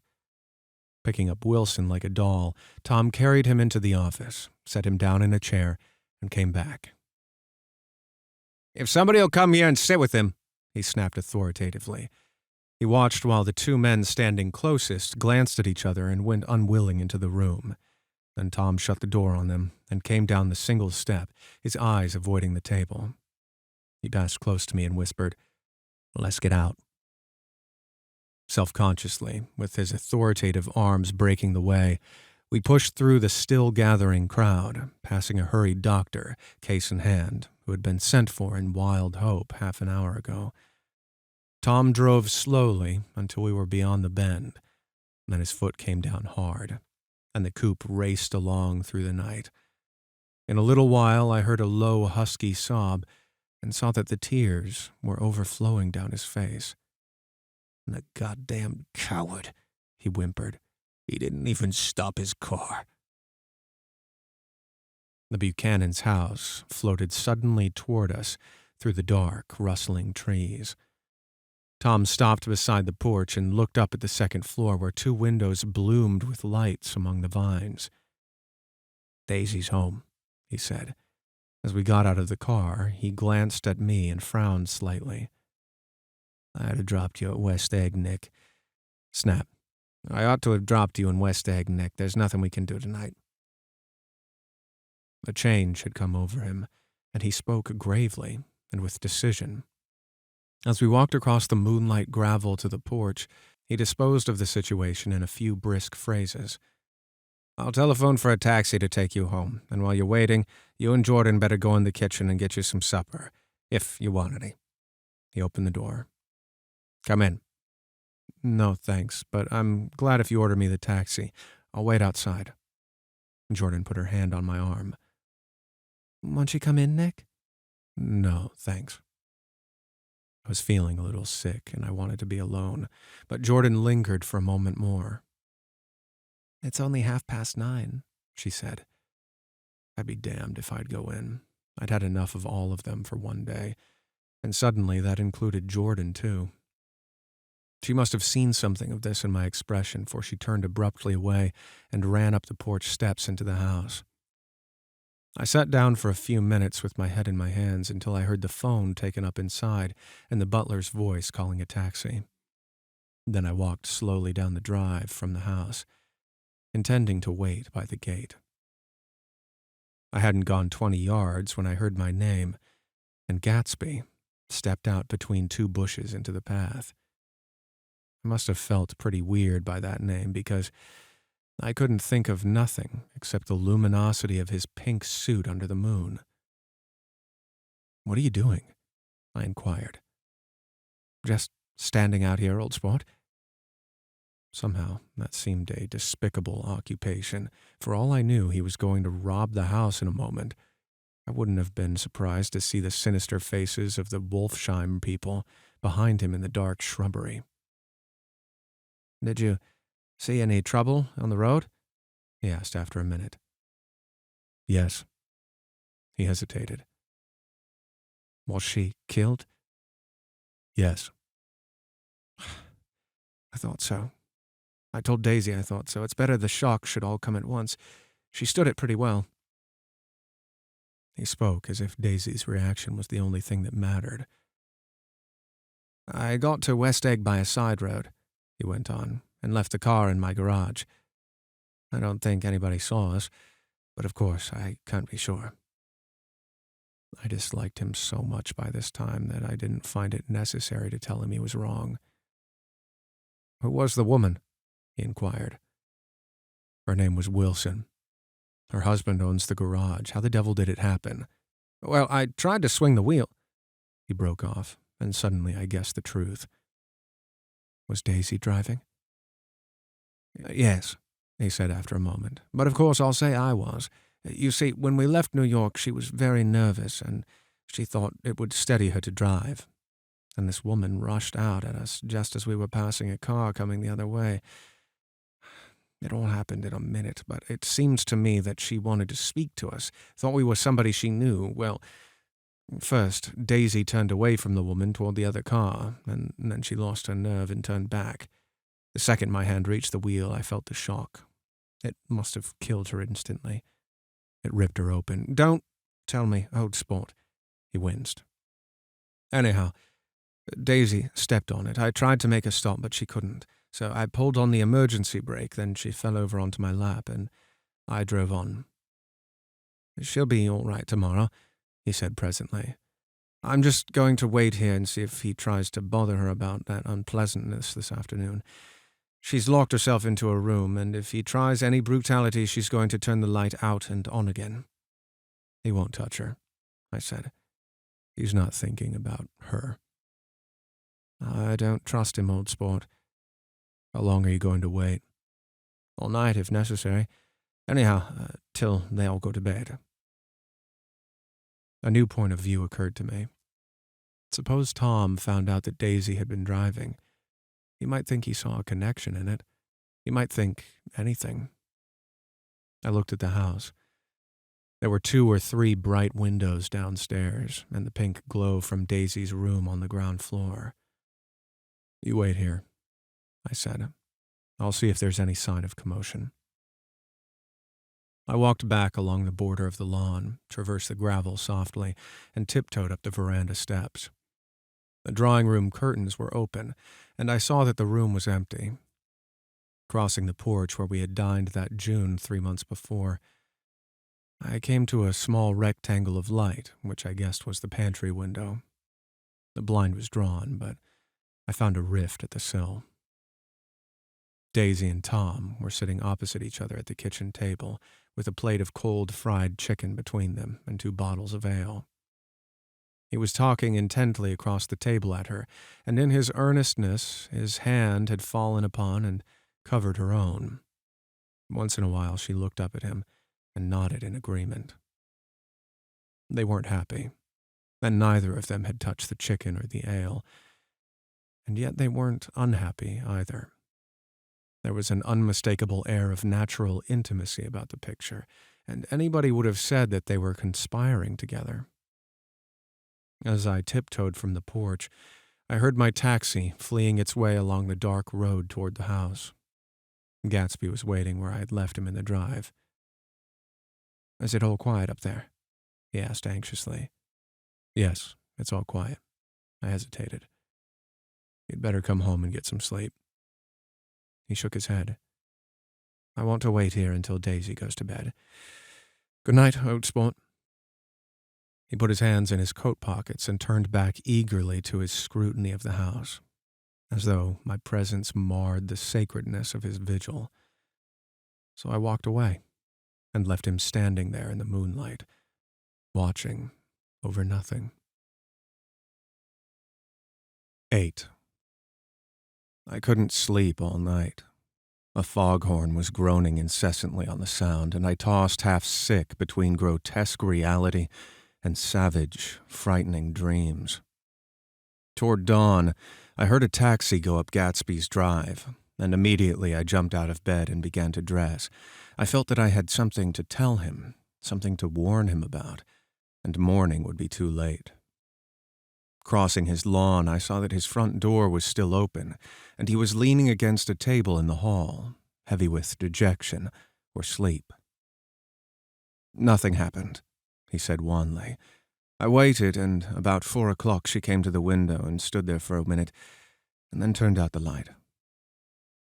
His house had never seemed so enormous to me as it did that night when we hunted through the great rooms for cigarettes. We pushed aside curtains that were like pavilions and felt over innumerable feet of dark wall for electric light switches. Once I tumbled with a sort of splash upon the keys of a ghostly piano. There was an inexplicable amount of dust everywhere, and the rooms were musty, as though they hadn't been aired for many days. I found the humidor on an unfamiliar table, with 2 stale, dry cigarettes inside. Throwing open the French windows of the drawing room, we sat smoking out into the darkness. "You ought to go away," I said. "It's pretty certain they'll trace your car." "Go away now, old sport?" "Go to Atlantic City for a week or up to Montreal." He wouldn't consider it. He couldn't possibly leave Daisy until he knew what she was going to do. It was clutching at some last hope, and I couldn't bear to shake him free. It was this night that he told me the strange story of his youth with Dan Cody. Told it to me because Jay Gatsby had broken up like glass against Tom's hard malice, and the long secret extravaganza was played out. I think that he would have acknowledged anything now, without reserve, but he wanted to talk about Daisy. She was the first nice girl he had ever known. In various unrevealed capacities, he had come in contact with such people, but always with the indiscernible barbed wire between them. He found her excitingly desirable. He went to her house, at first with other officers from Camp Taylor, then alone. It amazed him. He had never been in such a beautiful house before. But what gave it an air of breathless intensity was that Daisy lived there. It was as casual a thing to her as his tent out at camp was to him. There was a ripe mystery about it, a hint of bedrooms upstairs more beautiful and cool than other bedrooms, of gay and radiant activities taking place through its corridors, and of romances that were not musty and laid away already in lavender, but fresh and breathing and redolent of this year's shining motor cars and of dances whose flowers were scarcely withered. It excited him, too, that many men had already loved Daisy. It increased her value in his eyes. He felt their presence all about the house, pervading the air with the shades and echoes of still vibrant emotions. But he knew that he was in Daisy's house by a colossal accident.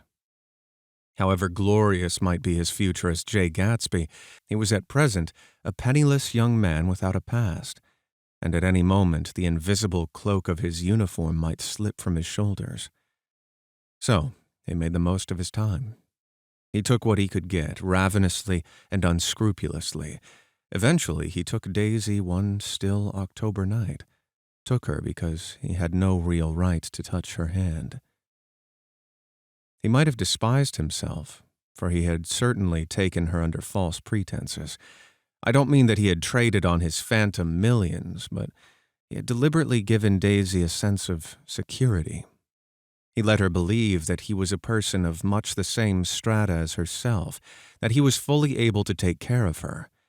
As a matter of fact, he had no comfortable family standing behind him, and he was liable at the whim of an impersonal government to be blown anywhere around the world. But he didn't despise himself, and it didn't turn out as he had imagined. He had intended, probably, to take what he could and go. But now he found that he had committed himself to the following of a grail. He knew that Daisy was extraordinary, but he didn't realize just how extraordinary a nice girl could be. She vanished into her rich house, into her rich life, full life, leaving Gatsby nothing. He felt married to her, that was all. When they met again 2 days later, it was Gatsby who was breathless, who was somehow betrayed. Her porch was bright with the bought luxury of starshine. The wicker of the settee squeaked fashionably as she turned toward him, and he kissed her curious and lovely mouth. She had caught a cold, and it made her voice huskier and more charming than ever, and Gatsby was overwhelmingly aware of the youth and mystery that wealth imprisons and preserves, of the freshness of many clothes, and of Daisy, gleaming like silver, safe and proud above the hot struggles of the poor. I can't describe to you how surprised I was to find out I loved her, old sport. I even hoped for a while that she'd throw me over, but she didn't, because she was in love with me too. She thought I knew a lot because I knew different things from her. Well, there I was, way off my ambitions, getting deeper in love every minute, and all of a sudden I didn't care. What was the use of doing great things if I could have a better time telling her? What was the use of doing great things if I could have a better time telling her what I was going to do?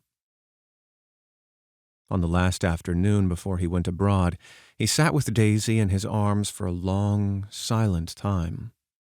It was a cold fall day, with fire in the room, and her cheeks flushed. Now and then she moved, and he changed his arm a little, and once he kissed her dark, shining hair. The afternoon had made them tranquil for a while, as if to give them a deep memory for the long parting the next day promised. They had never been closer in their month of love, nor communicated more profoundly one with another than when she brushed silent lips against his coat's shoulder, or when he touched the ends of her fingers gently, as though she were asleep. He did extraordinarily well in the war. He was a captain before he went to the front, and following the Argonne battles, he got his majority and the command of the divisional machine guns. After the armistice, he tried frantically to get home, but some complication or misunderstanding sent him to Oxford instead. He was worried now. There was a quality of nervous despair in Daisy's letters. She didn't see why he couldn't come. She was feeling the pressure of the world outside, and she wanted to see him and feel his presence beside her and be reassured that she was doing the right thing after all. For Daisy was young, and her artificial world was redolent of orchids and pleasant, cheerful snobbery and orchestras which set the rhythm of the year, summing up the sadness and suggestiveness of life in new tunes. All night the saxophones wailed the hopeless comment of the Beale Street Blues, while 100 pairs of golden and silver slippers shuffled the shining dust. At the gray tea hour, there were always rooms that throbbed incessantly with this low, sweet fever, while fresh faces drifted here and there like rose petals blown by the sad horns around the floor. Through this twilight universe, Daisy began to move again with the season. Suddenly, she was again keeping 6 dates a day with 6 men, and drowsing asleep at dawn with the beads and chiffon of an evening dress tangled among dying orchids on the floor beside her bed. And all the time, something within her was crying for a decision.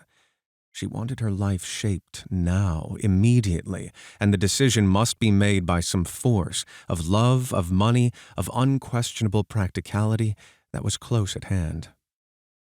That force took shape in the middle of spring with the arrival of Tom Buchanan. There was a wholesome bulkiness about his person and his position, and Daisy was flattered. Doubtless there was a certain struggle and a certain relief. The letter reached Gatsby while he was still at Oxford. It was dawn now on Long Island, and we went about opening the rest of the windows downstairs, filling the house with gray turning gold turning light. The shadow of a tree fell abruptly across the dew, and ghostly birds began to sing among the blue leaves. There was a slow, pleasant movement in the air, scarcely a wind, promising a cool, lovely day. I don't think she ever loved him. Gatsby turned around from a window and looked at me challengingly. You must remember, old sport, she was very excited this afternoon. He told her those things in a way that frightened her, that made it look as if I was some kind of cheap shopper. And the result was she hardly knew what she was saying. He sat down gloomily. Of course, she might have loved him for just a minute when they first married, and loved me more even then, do you see? Suddenly he came out with a curious remark. In any case, he said, it was just personal. What could you make of that, except to suspect some intensity in his conception of the affair that couldn't be measured? He came back from France when Tom and Daisy were still on their wedding trip, and made a miserable but irresistible journey to Louisville on the last of his army pay. He stayed there a week, walking the streets where their footsteps had clicked together through the November night, and revisited the out-of-the-way places to which they had driven in her white car. Just as Daisy's house had always seemed to him more mysterious and gay than other houses, so his idea of the city itself, even though she was gone from it, was pervaded with a melancholy beauty. He left feeling that if he had searched for her, he might have found her, that he was leaving her behind. The day coach, he was penniless now, was hot. He went out to the open vestibule and sat down on a folding chair, and the station slid away and the backs of unfamiliar buildings moved by. Then out into the spring fields, where a yellow trolley raced them for a minute with people in it who might once have seen the pale magic of her face along the casual street. The track curved, and now it was going away from the sun, which, as it sank lower, seemed to spread itself in benediction over the vanishing city where she had drawn her breath. He stretched out his hand desperately, as if to snatch only a wisp of air, to save a fragment of the spot that she had made lovely for him. But it was all going by too fast now for his blurred eyes, and he knew that he had lost that part of it, the freshest and the best, forever. It was 9 o'clock when we finished breakfast and went out on the porch. The night had made a sharp difference in the weather, and there was an autumn flavor in the air. The gardener, the last one of Gatsby's former servants, came to the foot of the steps. I'm going to drain the pool today, Mr. Gatsby. Leaves will be falling pretty soon, and then there's always trouble with the pipes. Don't do it today, Gatsby answered. He turned to me apologetically. You know, old sport, I've never used that pool all summer. I looked at my watch and stood up. 12 minutes to my train. I didn't want to go to the city. I wasn't worth a decent stroke of work, but it was more than that. I didn't want to leave Gatsby. I missed that train, and then another before I could get myself away. I'll call you up, I said finally. Do, old sport. I'll call you about noon. We walked slowly down the steps. I suppose Daisy'll call too. He looked at me anxiously, as if he hoped I'd corroborate this. I suppose so. Well, goodbye. We shook hands, and I started away. Just before I reached the head, I remembered something and turned around. They're a rotten crowd, I shouted across the lawn. You're worth the whole damn bunch put together. I've always been glad I said that. It was the only compliment I ever gave him because I disapproved of him from beginning to end. First, he nodded politely. Then his face broke into that radiant and understanding smile, as if we'd been in ecstatic cahoots on that fact all the time.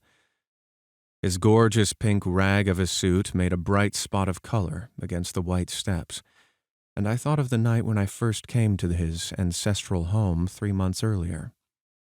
The lawn and drive had been crowded with the faces of those who guessed at his corruption, and he stood on those steps, concealing his incorruptible dream as he waved them goodbye. I thanked him for his hospitality. We were always thanking him for that, I and the others. Goodbye, I called. I enjoyed breakfast, Gatsby. Up in the city, I tried for a while to list the quotations on an interminable amount of stock. Then I fell asleep in my swivel chair. Just before noon, the phone woke me, and I started up with a sweat breaking out on my forehead. It was Jordan Baker. She often called me up at this hour because the uncertainty of her own movements between hotels and clubs and private houses made her hard to find in any other way. Usually her voice came over the wire as something fresh and cool, as if a divot from a green golf links had come sailing in at the office window. But this morning it seemed harsh and dry. I've left Daisy's house, she said. I'm at Hempstead, and I'm going down to Southampton this afternoon. Probably it had been tactful to leave Daisy's house, but the act annoyed me, and her next remark made me rigid. You weren't so nice to me last night. How could it have mattered then? Silence for a moment. Then, however, I want to see you. I want to see you too. Suppose I don't go to Southampton and come into town this afternoon. No, I don't think this afternoon. Very well. It's impossible this afternoon. We talked like that for a while, and then abruptly we weren't talking any longer. I don't know which of us hung up with a sharp click, but I know I didn't care. I couldn't have talked to her across a tea table that day if I never talked to her again in the world. I called Gatsby's house a few minutes later, but the line was busy. I tried 4 times. Finally, an exasperated central told me the wire was being kept open for long distance from Detroit. Taking out my timetable, I drew a small circle around the 3:50 train. Then I leaned back in my chair and tried to think. It was just noon. When I passed the ash heaps on the train that morning, I had crossed deliberately to the other side of the car. I supposed there'd be a curious crowd around there all day, with little boys searching for dark spots in the dust, and some garrulous men talking over and over what happened, until it became less and less real, even to him, and he could tell it no longer, and Myrtle Wilson's tragic achievement was forgotten. Now I want to go back a little and tell what happened at the garage after we left there the night before. They had difficulty in locating the sister, Catherine. She must have broken her rule against drinking that night, for when she arrived, she was stupid with liquor and unable to understand that the ambulance had already gone to Flushing. When they convinced her of this, she immediately fainted, as if that was the intolerable part of the affair.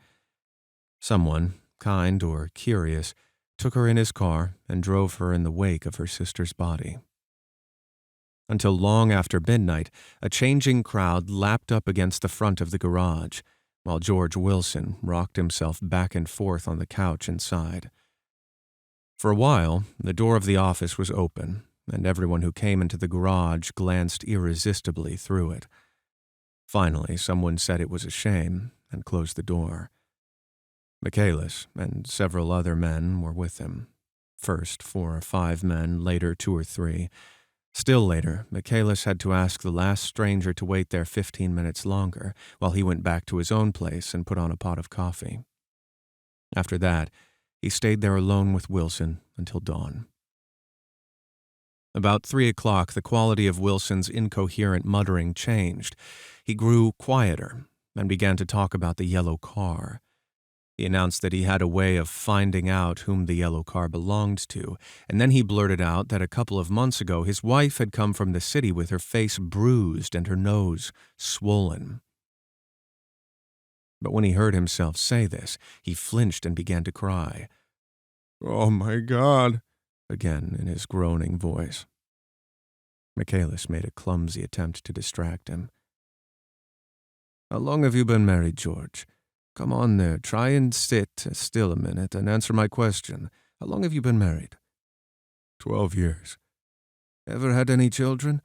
Come on, George, sit still. I asked you a question. Did you ever have any children? The hard brown beetles kept thudding against the dull light, and whenever Michaelis heard a car go tearing along the road outside, it sounded to him like the car that hadn't stopped a few hours before. He didn't like to go into the garage, because the workbench was stained where the body had been lying. So he moved uncomfortably around the office. He knew every object in it before morning, and from time to time sat down beside Wilson, trying to keep him more quiet. "Have you got a church you go to sometimes, George? Maybe, even if you haven't been there for a long time, maybe I could call up the church and get a priest to come over, and he could talk to you, see?" "Don't belong to any." "You ought to have a church, George, for times like this. You must have gone to church once. Didn't you get married in a church? Listen, George, listen to me. Didn't you get married in a church?"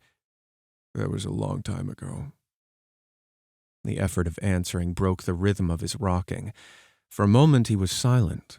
Then the same half-knowing, half-bewildered look came back into his faded eyes. "Look in the drawer there," he said, pointing at the desk. "Which drawer?" "That drawer. That one." Michaelis opened the drawer nearest his hand. There was nothing in it but a small, expensive dog leash made of leather and braided silver. It was apparently new. "This?" he inquired, holding it up. Wilson stared and nodded. "I found it yesterday afternoon. She tried to tell me about it, but I knew it was something funny." "You mean your wife bought it?" "She had it wrapped in tissue paper on her bureau." Michaelis didn't see anything odd in that, and he gave Wilson a dozen reasons why his wife might have bought the dog leash. But conceivably, Wilson had heard some of these same explanations before from Myrtle, because he began saying, "Oh my God," again in a whisper. His comforter left several explanations in the air. "Then he killed her," said Wilson. His mouth dropped open suddenly. "Who did?" "I have a way of finding out." "You're morbid, George," said his friend. "This has been a strain to you, and you don't know what you're saying. You'd better try and sit quiet till morning." "He murdered her." "It was an accident, George." Wilson shook his head. His eyes narrowed and his mouth widened slightly against the ghost of a superior. "I know," he said definitely. "I'm one of these trusting fellas, and I don't think any harm to nobody. But when I get to know a thing, I know it. There was the man in that car. She ran out to speak to him, and he wouldn't stop. Michaelis had seen this too, but it hadn't occurred to him that there was any special significance in it. He believed that Mrs. Wilson had been running away from her husband rather than trying to stop any particular car. How could she have been like that? "She's a deep one," said Wilson, as if that answered the question. He began to rock again, and Michaelis stood twisting the leash in his hands. "Maybe you got some friend I could telephone for, George?" This was a forlorn hope. He was almost sure that Wilson had no friend. There was not enough of him for his wife. He was glad a little later when he noticed a change in the room, a blue quickening by the window, and realized that dawn wasn't far off. About 5 o'clock, it was blue enough outside to snap off the light. Wilson's glazed eyes turned out to the ash heaps, where small gray clouds took on fantastic shapes and scurried here and there in the faint dawn wind. "I spoke to her," he muttered after a long silence. "I told her she might fool me, but she couldn't fool God. I took her to the window." With an effort, he got up and walked to the rear window and leaned with his face pressed against it. "And I said, God knows what you've been doing, everything you've been doing. You may fool me, but you can't fool God." Standing behind him, Michaelis saw with a shock that he was looking at the eyes of Dr. T.J. Eckelberg, which had just emerged, pale and enormous from the dissolving night. "God sees everything," repeated Wilson. "That's an advertisement," Michaelis assured him. Something made him turn away from the window and look back into the room, but Wilson stood there for a long time, his face close to the window pane, nodding into the twilight. By 6 o'clock, Michaelis was worn out and grateful for the sound of a car stopping outside. It was one of the watchers of the night before who had promised to come back, so he cooked breakfast for 3, which he and the other man ate together. Wilson was quieter now, and Michaelis went home to sleep. When he awoke 4 hours later and hurried back to the garage, Wilson was gone. His movements, he was on foot all the time, were afterward traced to Port Roosevelt and then to Gad's Hill, where he bought a sandwich that he didn't eat and a cup of coffee. He must have been tired and walking slowly, for he didn't reach Gad's Hill until noon. Thus far, there was no difficulty in accounting for his time. There were boys who had seen a man acting sort of crazy, and motorists at whom he stared oddly from the side of the road. Then for 3 hours he disappeared from view. The police, on the strength of what he said to Michaelis, that he had a way of finding out, supposed that he spent that time going from garage to garage thereabout, inquiring for a yellow car. On the other hand, no garage man who had seen him ever came forward, and perhaps he had an easier, surer way of finding out what he wanted to know. By 2:30, he was in West Egg, where he asked someone the way to Gatsby's house. So by that time, he knew Gatsby's name. At 2 o'clock, Gatsby put on his bathing suit and left word with the butler that if anyone phoned, word was to be brought to him at the pool. He stopped at the garage for a pneumatic mattress that had amused his guests during the summer, and the chauffeur helped him to pump it up. Then he gave instructions that the open car wasn't to be taken out under any circumstances, and this was strange because the front right fender needed repair. Gatsby shouldered the mattress and started for the pool. Once he stopped and shifted it a little, and the chauffeur asked him if he needed help. But he shook his head and in a moment disappeared among the yellowing trees. No telephone message arrived, but the butler went without his sleep and waited until 4 o'clock, until long after there was anyone to give it to if it came. I have an idea that Gatsby himself didn't believe it would come, and perhaps he no longer cared. If that was true, he must have felt that he had lost the old warm world, paid a high price for living too long with a single dream. He must have looked up at an unfamiliar sky through frightening leaves and shivered as he found what a grotesque thing a rose is, and how raw the sunlight was upon the scarcely created grass. A new world, material without being real, where poor ghosts breathing dreams like air drifted fortuitously about, like that ashen, fantastic figure gliding toward him through the amorphous trees. The chauffeur, he was one of Wolfsheim's protégés, heard the shots. Afterwards, he could only say that he hadn't thought anything much about them. I drove from the station directly to Gatsby's house, and my rushing anxiously up from the front steps was the first thing that alarmed anyone. But they knew then, I firmly believe. With scarcely a word said, 4 of us, the chauffeur, butler, gardener, and I, hurried down to the pool. There was a faint, barely perceptible movement of the water, as the fresh flow from one end urged its way toward the drain at the other. With little ripples that were hardly the shadows of waves, the laden mattress moved irregularly down the pool. A small gust of wind that scarcely corrugated the surface was enough to disturb its accidental course with its accidental burden. The touch of a cluster of leaves revolved it slowly, tracing, like the leg of a transit, a thin red circle in the water. It was after we started with Gatsby toward the house that the gardener saw Wilson's body a little way off in the grass. The Holocaust was complete. 9. After 2 years, I remember the rest of that day and that night and the next day only as an endless drill of police and photographers and newspapermen in and out of Gatsby's front door. A rope stretched across the main gate, and a policeman by it kept out the curious, but little boys soon discovered that they could enter through my yard, and there were always a few of them clustered open-mouthed about the pool.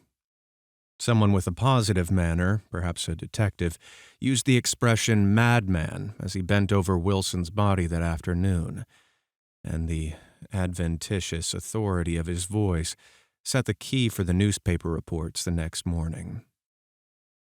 Most of the reports were a nightmare, grotesque, circumstantial, eager, and untrue. While Michaelis's testimony at the inquest brought to light Wilson's suspicions of his wife, I thought the whole tale would shortly be served up in racy pasquinade. But Catherine, who might have said anything, didn't say a word. She showed a surprising amount of character about it, too. Looked at the coroner with determined eyes under that corrected brow of hers, and swore that her sister had never seen Gatsby, that her sister was completely happy with her husband, that her sister had been into no mischief whatever. She convinced herself of it, and cried into her handkerchief as if the very suggestion was more than she could endure. So Wilson was reduced to a man deranged by grief in order that the case might remain in its simplest form, and it rested there. But all this part of it seemed remote and unessential. I found myself on Gatsby's side, and alone. From the moment I telephoned the news of the catastrophe to West Egg Village, every surmise about him and every practical question was referred to me. At first I was surprised and confused. Then, as he lay in the house and didn't move or breathe or speak, hour upon hour, it grew upon me that I was responsible, because no one else was interested. Interested, I mean, with that intense personal interest to which everyone has some vague right at the end. I called up Daisy half an hour after we found him. Called her instinctively and without hesitation. But she and Tom had gone away early that afternoon and taken baggage with them. Left no address? No. Say when they'd be back? No. Any idea where they are, how I could reach them? I don't know, can't say. I wanted to get somebody for him. I wanted to go into the room where he lay and reassure him. I'll get somebody for you, Gatsby. Don't worry. Just trust me, and I'll get somebody for you. Meyer Wolfsheim's name wasn't in the phone book. The butler gave me his office address on Broadway, and I called information. But by the time I had the number, it was long after 5, and no one answered the phone. Will you ring it again? I've rung 3 times. It's very important. Sorry, I'm afraid no one's there. I went back to the drawing room and thought for an instant that they were chance visitors. All these official people who suddenly filled it. But though they drew back the sheet and looked at Gatsby with shocked eyes, his protest continued in my brain. Look here, old sport. You've got to get somebody for me. You've got to try hard. I can't go through this alone. Someone started to ask me questions, but I broke away and, going upstairs, looked hastily through the unlocked parts of his desk. He'd never told me definitely that his parents were dead, but there was nothing. Only a picture of Dan Cody, a token of forgotten violence, staring down from the wall. Next morning, I sent the butler to New York with a letter to Wolfsheim, which asked for information and urged him to come out on the next train. That request seemed superfluous when I wrote it. I was sure he'd start when he saw the newspapers, just as I was sure there'd be a wire from Daisy before noon, but neither a wire nor Mr. Wolfsheim arrived. No one arrived, except more police and photographers and newspapermen. When the butler brought back Wolfsheim's answer, I began to have a feeling of defiance, of scornful solidarity between Gatsby and me against them all. Dear Mr. Carraway, this has been one of the most terrible shocks of my life to me. I hardly can believe that it is true at all. Such a mad act as that man did should make us all think. I cannot come down now, as I am tied up in some very important business and cannot get mixed up in this thing now. If there is anything I can do a little later, let me know in a letter by Edgar. I hardly know where I am when I hear about a thing like this, and am completely knocked down and out. Yours truly, Meyer Wolfsheim. And then a hasty addenda beneath. Let me know about the funeral, etc. Do not know his family at all. When the phone rang that afternoon and long distance said Chicago was calling, I thought this would be Daisy at last. But the connection came through as a man's voice, very thin and far away. This is Segal speaking. Yes? The name was unfamiliar. Hell of a note, isn't it? Get my wire? There haven't been any wires. Young Park's in trouble, he said rapidly. They picked him up when he handed the bonds over the counter. They got a circular from New York giving him the numbers just 5 minutes before. What did you know about that, eh? You never can tell in these hick towns. Hello? I interrupted breathlessly. Look here, this isn't Mr. Gatsby. Mr. Gatsby's dead. There was a long silence on the other end of the wire, followed by an exclamation, then a quick squawk as the connection was broken. I think it was on the 3rd day that a telegram signed Henry C. Gatz arrived from a town in Minnesota. It said only that the sender was leaving immediately and to postpone the funeral until he came. It was Gatsby's father, a solemn old man, very helpless and dismayed, bundled up in a long, cheap ulster against the warm September day. His eyes leaked continuously with excitement, and when I took the bag and umbrella from his hands, he began to pull so incessantly at his sparse gray beard that I had difficulty in getting off his coat. He was on the point of collapse, so I took him into the music room and made him sit down while I sent for something to eat. But he wouldn't eat, and the glass of milk spilled from his trembling hand. I saw it in the Chicago newspaper, he said. It was all in the Chicago newspaper. I started right away. I didn't know how to reach you. His eyes, seeing nothing, moved ceaselessly about the room. It was a madman, he said. He must have been mad. Would you like some coffee? I urged him. I don't want any. I'm all right now, Mr. Carraway. Well, I'm all right now. Where have they got Jimmy?" I took him into the drawing room where his son lay and left him there. Some little boys had come up on the steps and were looking into the hall when I told them who had arrived. They went reluctantly away. After a little while, Mr. Gatz opened the door and came out, his mouth ajar, his face flushed slightly, his eyes leaking isolated and unpunctual tears. He had reached an age where death no longer has the quality of ghastly surprise, and when he looked around him now for the first time, he saw the height and splendor of the hall and the great rooms opening out from it into other rooms. His grief began to mix with an odd pride. I helped him to a bedroom upstairs. While he took off his coat and vest, I told him that all arrangements had been deferred until he came. "I didn't know what you'd want, Mr. Gatsby. Gatz is my name. Mr. Gatz. I thought you might want to take the body west." He shook his head. "Jimmy always liked it better down east. He rose up to his position in the east. Were you a friend of my boy's, Mr.?" "We were close friends." "He had a big future before him, you know. He was a young man, but he had a lot of brain power here." He touched his head impressively, and I nodded. "If he'd have lived, he'd have been a great man, a man like James J. Hill. He'd have helped to build up the country." "That's true," I said uncomfortably. He fumbled at the embroidered coverlet, trying to take it from the bed, and lay down stiffly, was instantly asleep. That night, an obviously frightened person called up and demanded to know who I was before he would give his name. "This is Mr. Carraway," I said. "Oh," he sounded relieved. "This is Klipspringer." I was relieved too, for that seemed to promise another friend at Gatsby's grave. I didn't want it to be in the papers and draw a sightseeing crowd, so I'd been calling up a few people myself, and they were hard to find. "Funerals tomorrow," I said. 3:00, here at the house. I wish you'd tell anybody who'd be interested." "Oh, I will," he broke out hastily. "Of course, I'm not likely to see anybody, but if I do—" His tone made me nervous. "Of course, you'll be here yourself."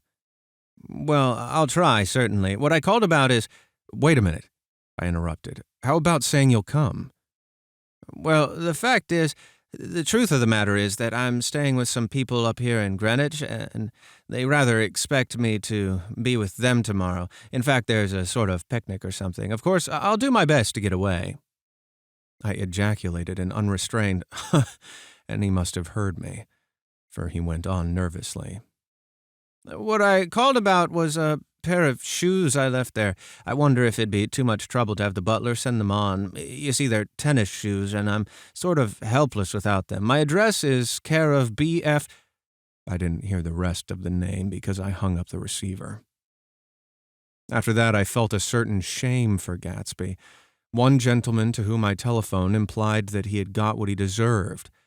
However, that was my fault, for he was one of those who used to sneer most bitterly at Gatsby on the courage of Gatsby's liquor, and I should have known better than to call him. The morning of the funeral, I went up to New York to see Meyer Wolfsheim. I couldn't seem to reach him any other way.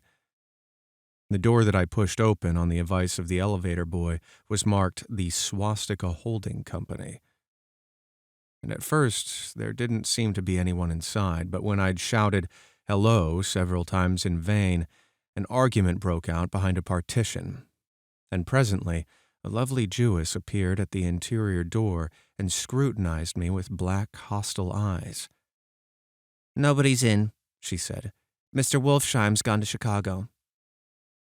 The first part of that was obviously untrue, for somebody had begun to whistle the rosary tunelessly inside. "Please say that Mr. Carraway wants to see him." "I can't get him back from Chicago, can I?" At this moment, a voice, unmistakably Wolfsheim's, called, "Stella!" from the other side of the door. "Leave your name on the desk," she said quickly. "I'll give it to him when he gets back." "But I know he's here." She took a step toward me and began to slide her hands indignantly up and down her hips. You young men think you can force your way in here any time, she scolded. We're getting sick and tired of it. When I say he's in Chicago, he's in Chicago. I mentioned Gatsby. No. She looked me over again. Will you just... What's your name? She vanished. In a moment, Meyer Wolfsheim stood solemnly in the doorway, holding out both hands. He drew me into his office, remarking in a reverent voice that it was a sad time for all of us, and offered me a cigar. My memory goes back to when I first met him, he said. A young major just out of the army and covered over with medals he got in the war. He was so hard up he had to keep on wearing his uniform because he couldn't buy some regular clothes. First time I saw him was when he came into Weinbrenner's pool room at 43rd Street and asked for a job. He hadn't eaten anything for a couple days. Come on, have some lunch with me, I said. He ate more than $4 worth of food in half an hour. Did you start him in business? I inquired. Start him? I made him. Oh. I raised him up out of nothing, right out of the gutter. I saw right away he was a fine-appearing, gentlemanly young man, and when he told me he was in Oxford, I saw right away that he was a fine-appearing, gentlemanly young man, and when he told me he was in Oxford, I knew I could use him good. I got him to join the American Legion, and he used to stand high there. Right off, he did some work for a client of mine up in Albany. We were so thick like that in everything. He held up 2 bulbous fingers. Always together. I wondered if this partnership had included the World Series transaction in 1919. Now he's dead, I said after a moment. You were his closest friend, so I know you'll want to come to his funeral this afternoon. I'd like to come. Well, come then. The hair in his nostrils quivered slightly, and as he shook his head, his eyes filled with tears. I can't do it. I can't get mixed up in it, he said. There's nothing to get mixed up in. It's all over now. When a man gets killed, I never like to get mixed up in it in any way. I keep out. When I was a young man, it was different. If a friend of mine died, no matter how, I stuck with him to the end. You may think that's sentimental, but I mean it to the bitter end. I saw that for some reason of his own, he was determined not to come, so I stood up. Are you a college man? He inquired suddenly. For a moment, I thought he was going to suggest a connection, but he only nodded and shook my hand. Let us learn to show our friendship for a man when he is alive, and not after he is dead, he suggested. After that, my own rule is to let everything alone. When I left his office, the sky had turned dark, and I got back to West Egg in a drizzle. After changing my clothes, I went next door and found Mr. Gatz walking up and down excitedly in the hall. His pride in his son and in his son's possessions was continually increasing, and now he had something to show me. Jimmy sent me this picture. He took out his wallet with trembling fingers. Look there. It was a photograph of the house, cracked in the corners and dirty with many hands. He pointed out every detail to me eagerly. Look there, and then sought admiration from my eyes. He had shown it so often that I think it was more real to him now than the house itself. Jimmy sent it to me. I think it's a very pretty picture. It shows up well. Very well. Had you seen him lately? He come out to see me 2 years ago and bought me the house I live in now. Of course, we was broke up when he run off from home, but I see now there was a reason for it. He knew he had a big future in front of him, and ever since he made a success, he was very generous with me. He seemed reluctant to put away the picture, held it for another minute lingeringly before my eyes. Then he returned the wallet and pulled from his pocket a ragged old copy of a book called Hopalong Cassidy. Look here, this is a book he had when he was a boy. It just shows you.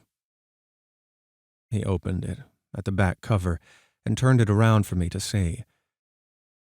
On the last flyleaf was the printed word schedule, and the date, September 12th, 1906. and underneath, rise from bed, snap. Rise from bed, 6 o'clock a.m. Dumbbell exercise and wall scaling, 6:15 to 6:30. Study electricity, etc., 7:15 to 8:15. Work, 8:30 to 4:30 p.m. Baseball and sports, 4:30 to 5 o'clock. Practice elocution, poise, and how to attain it, 5 to 6 o'clock. Study needed inventions, 7 to 9 o'clock. General resolves. Not wasting time at shafters or a name indecipherable. No more smoking or chewing. Bathe every other day. Read one improving book or magazine per week. Save $5, crossed out, $3 per week. Be better to parents. I came across this book by accident, said the old man.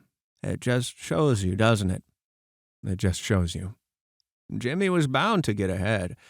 He always had some resolves like this or something. Do you notice what he's got about improving his mind? He was always great for that.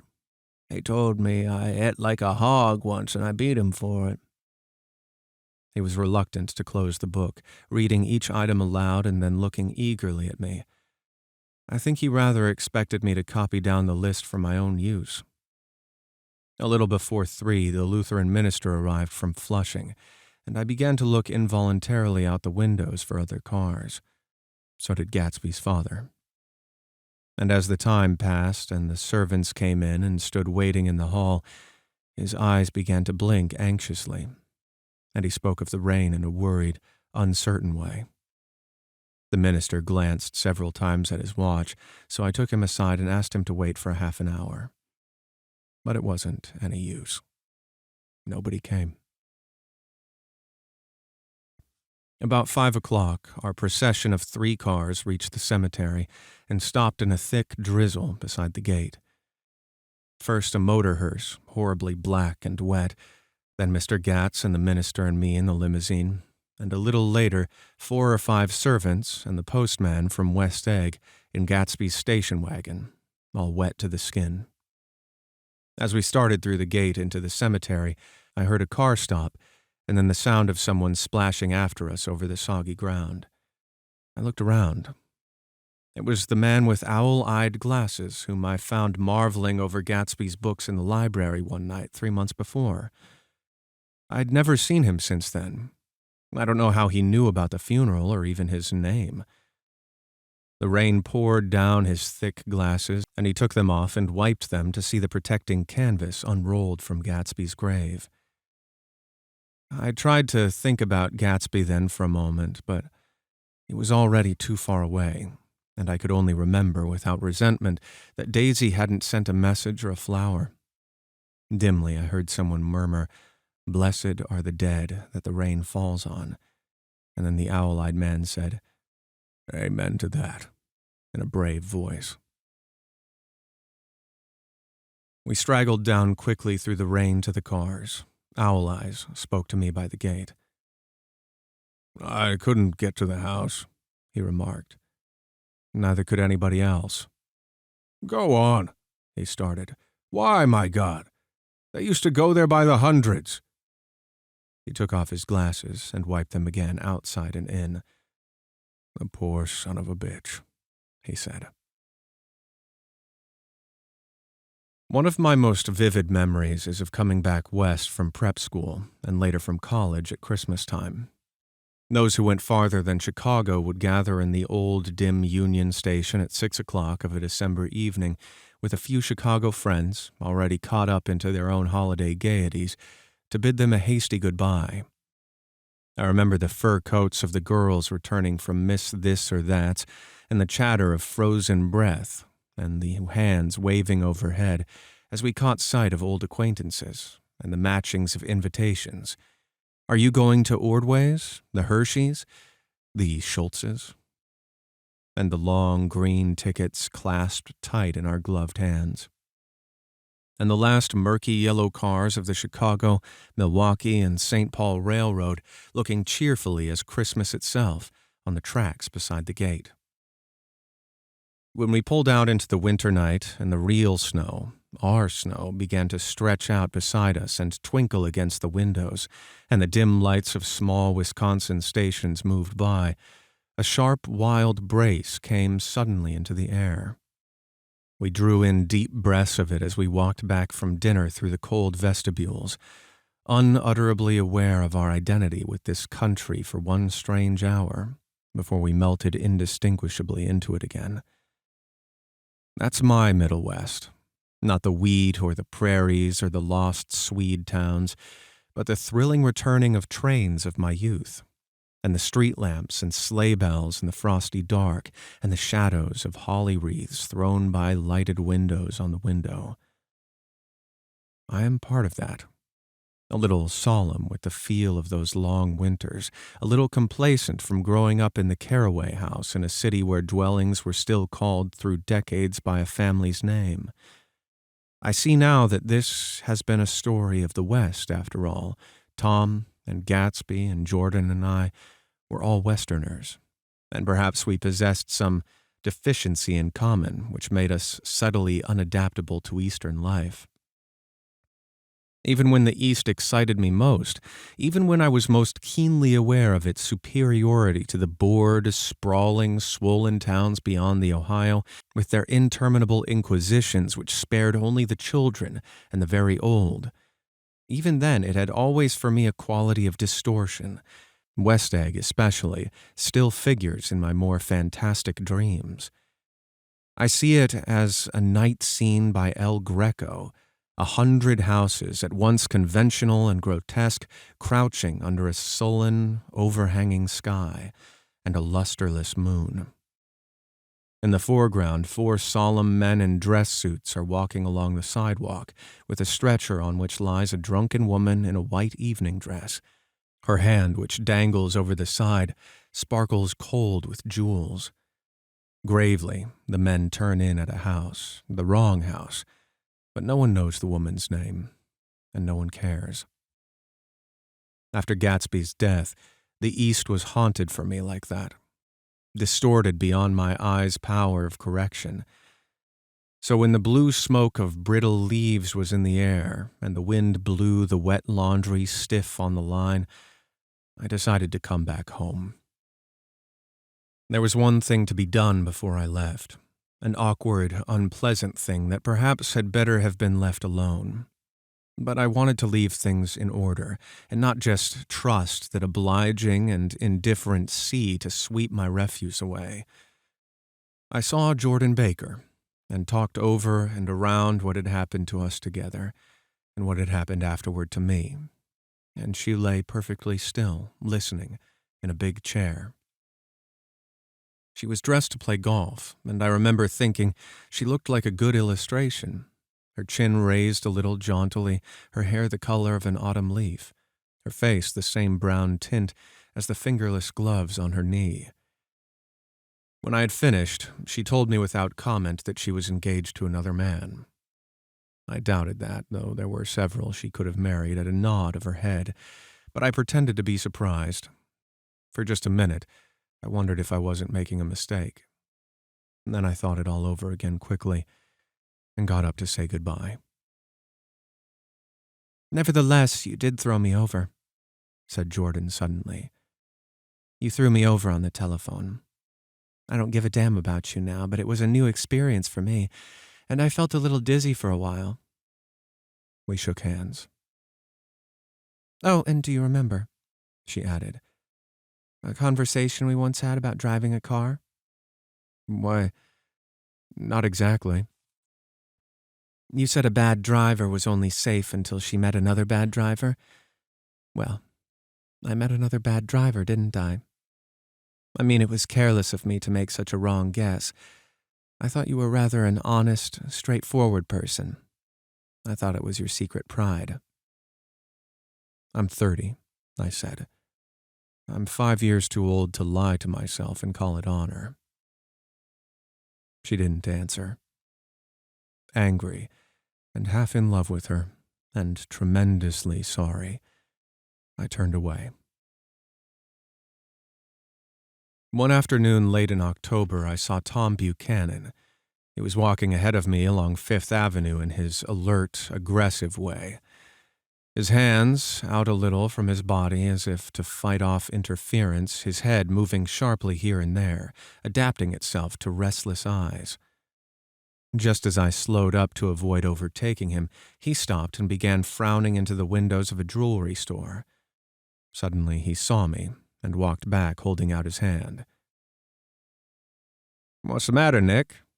Do you object to shaking hands with me?" "Yes. You know what I think of you." "You're crazy, Nick," he said quickly. "Crazy as hell.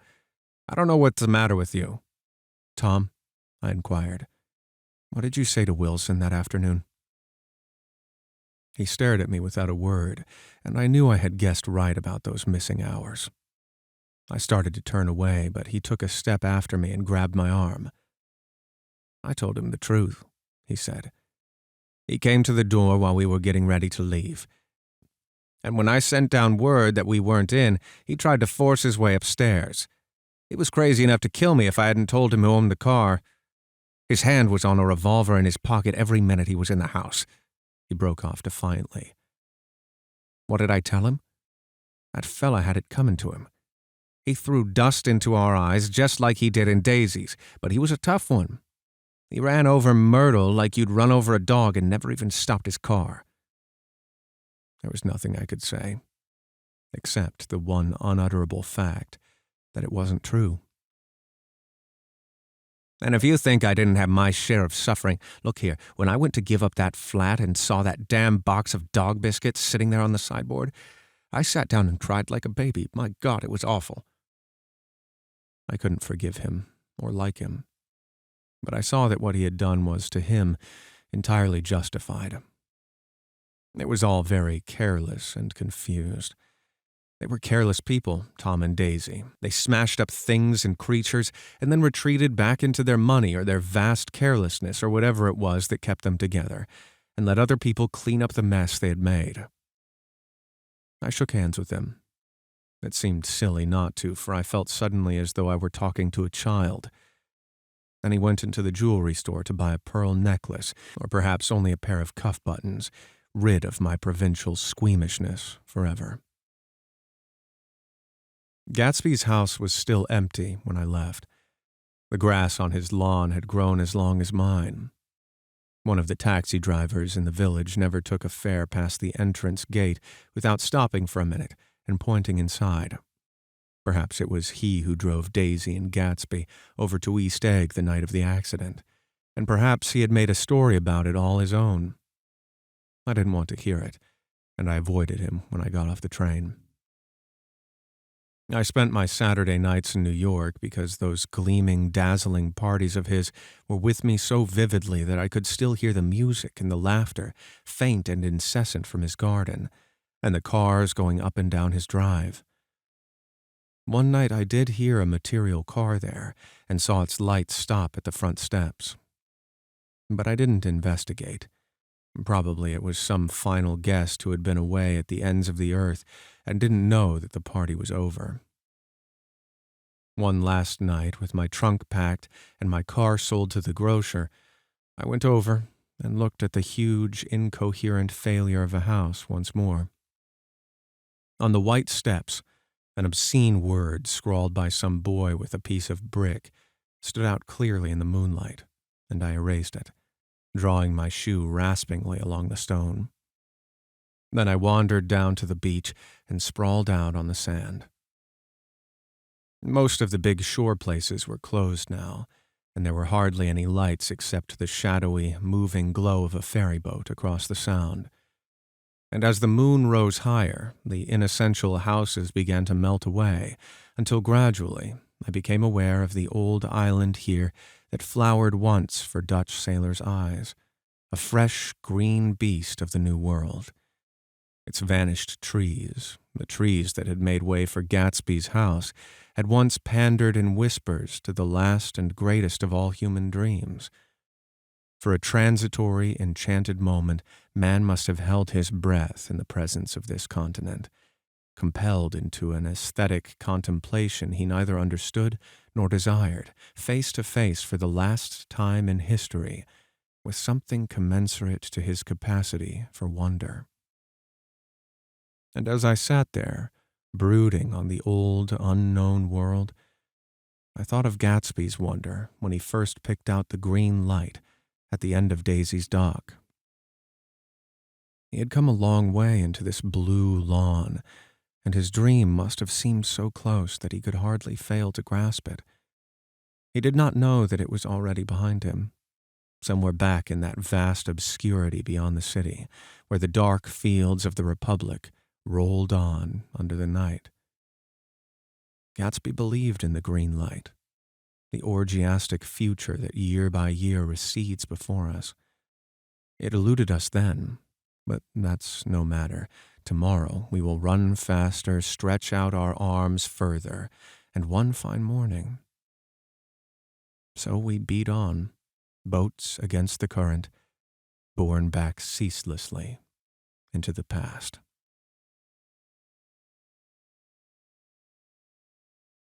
That was The Great Gatsby by F. Scott Fitzgerald, read by me, Jaymyers. Thanks for being here. Again, if you'd like to support Ukraine and or World Central Kitchen, the links for those are down below. I really hope that you'll join me in lending your support, now more than ever. That seems to be needed quite dearly.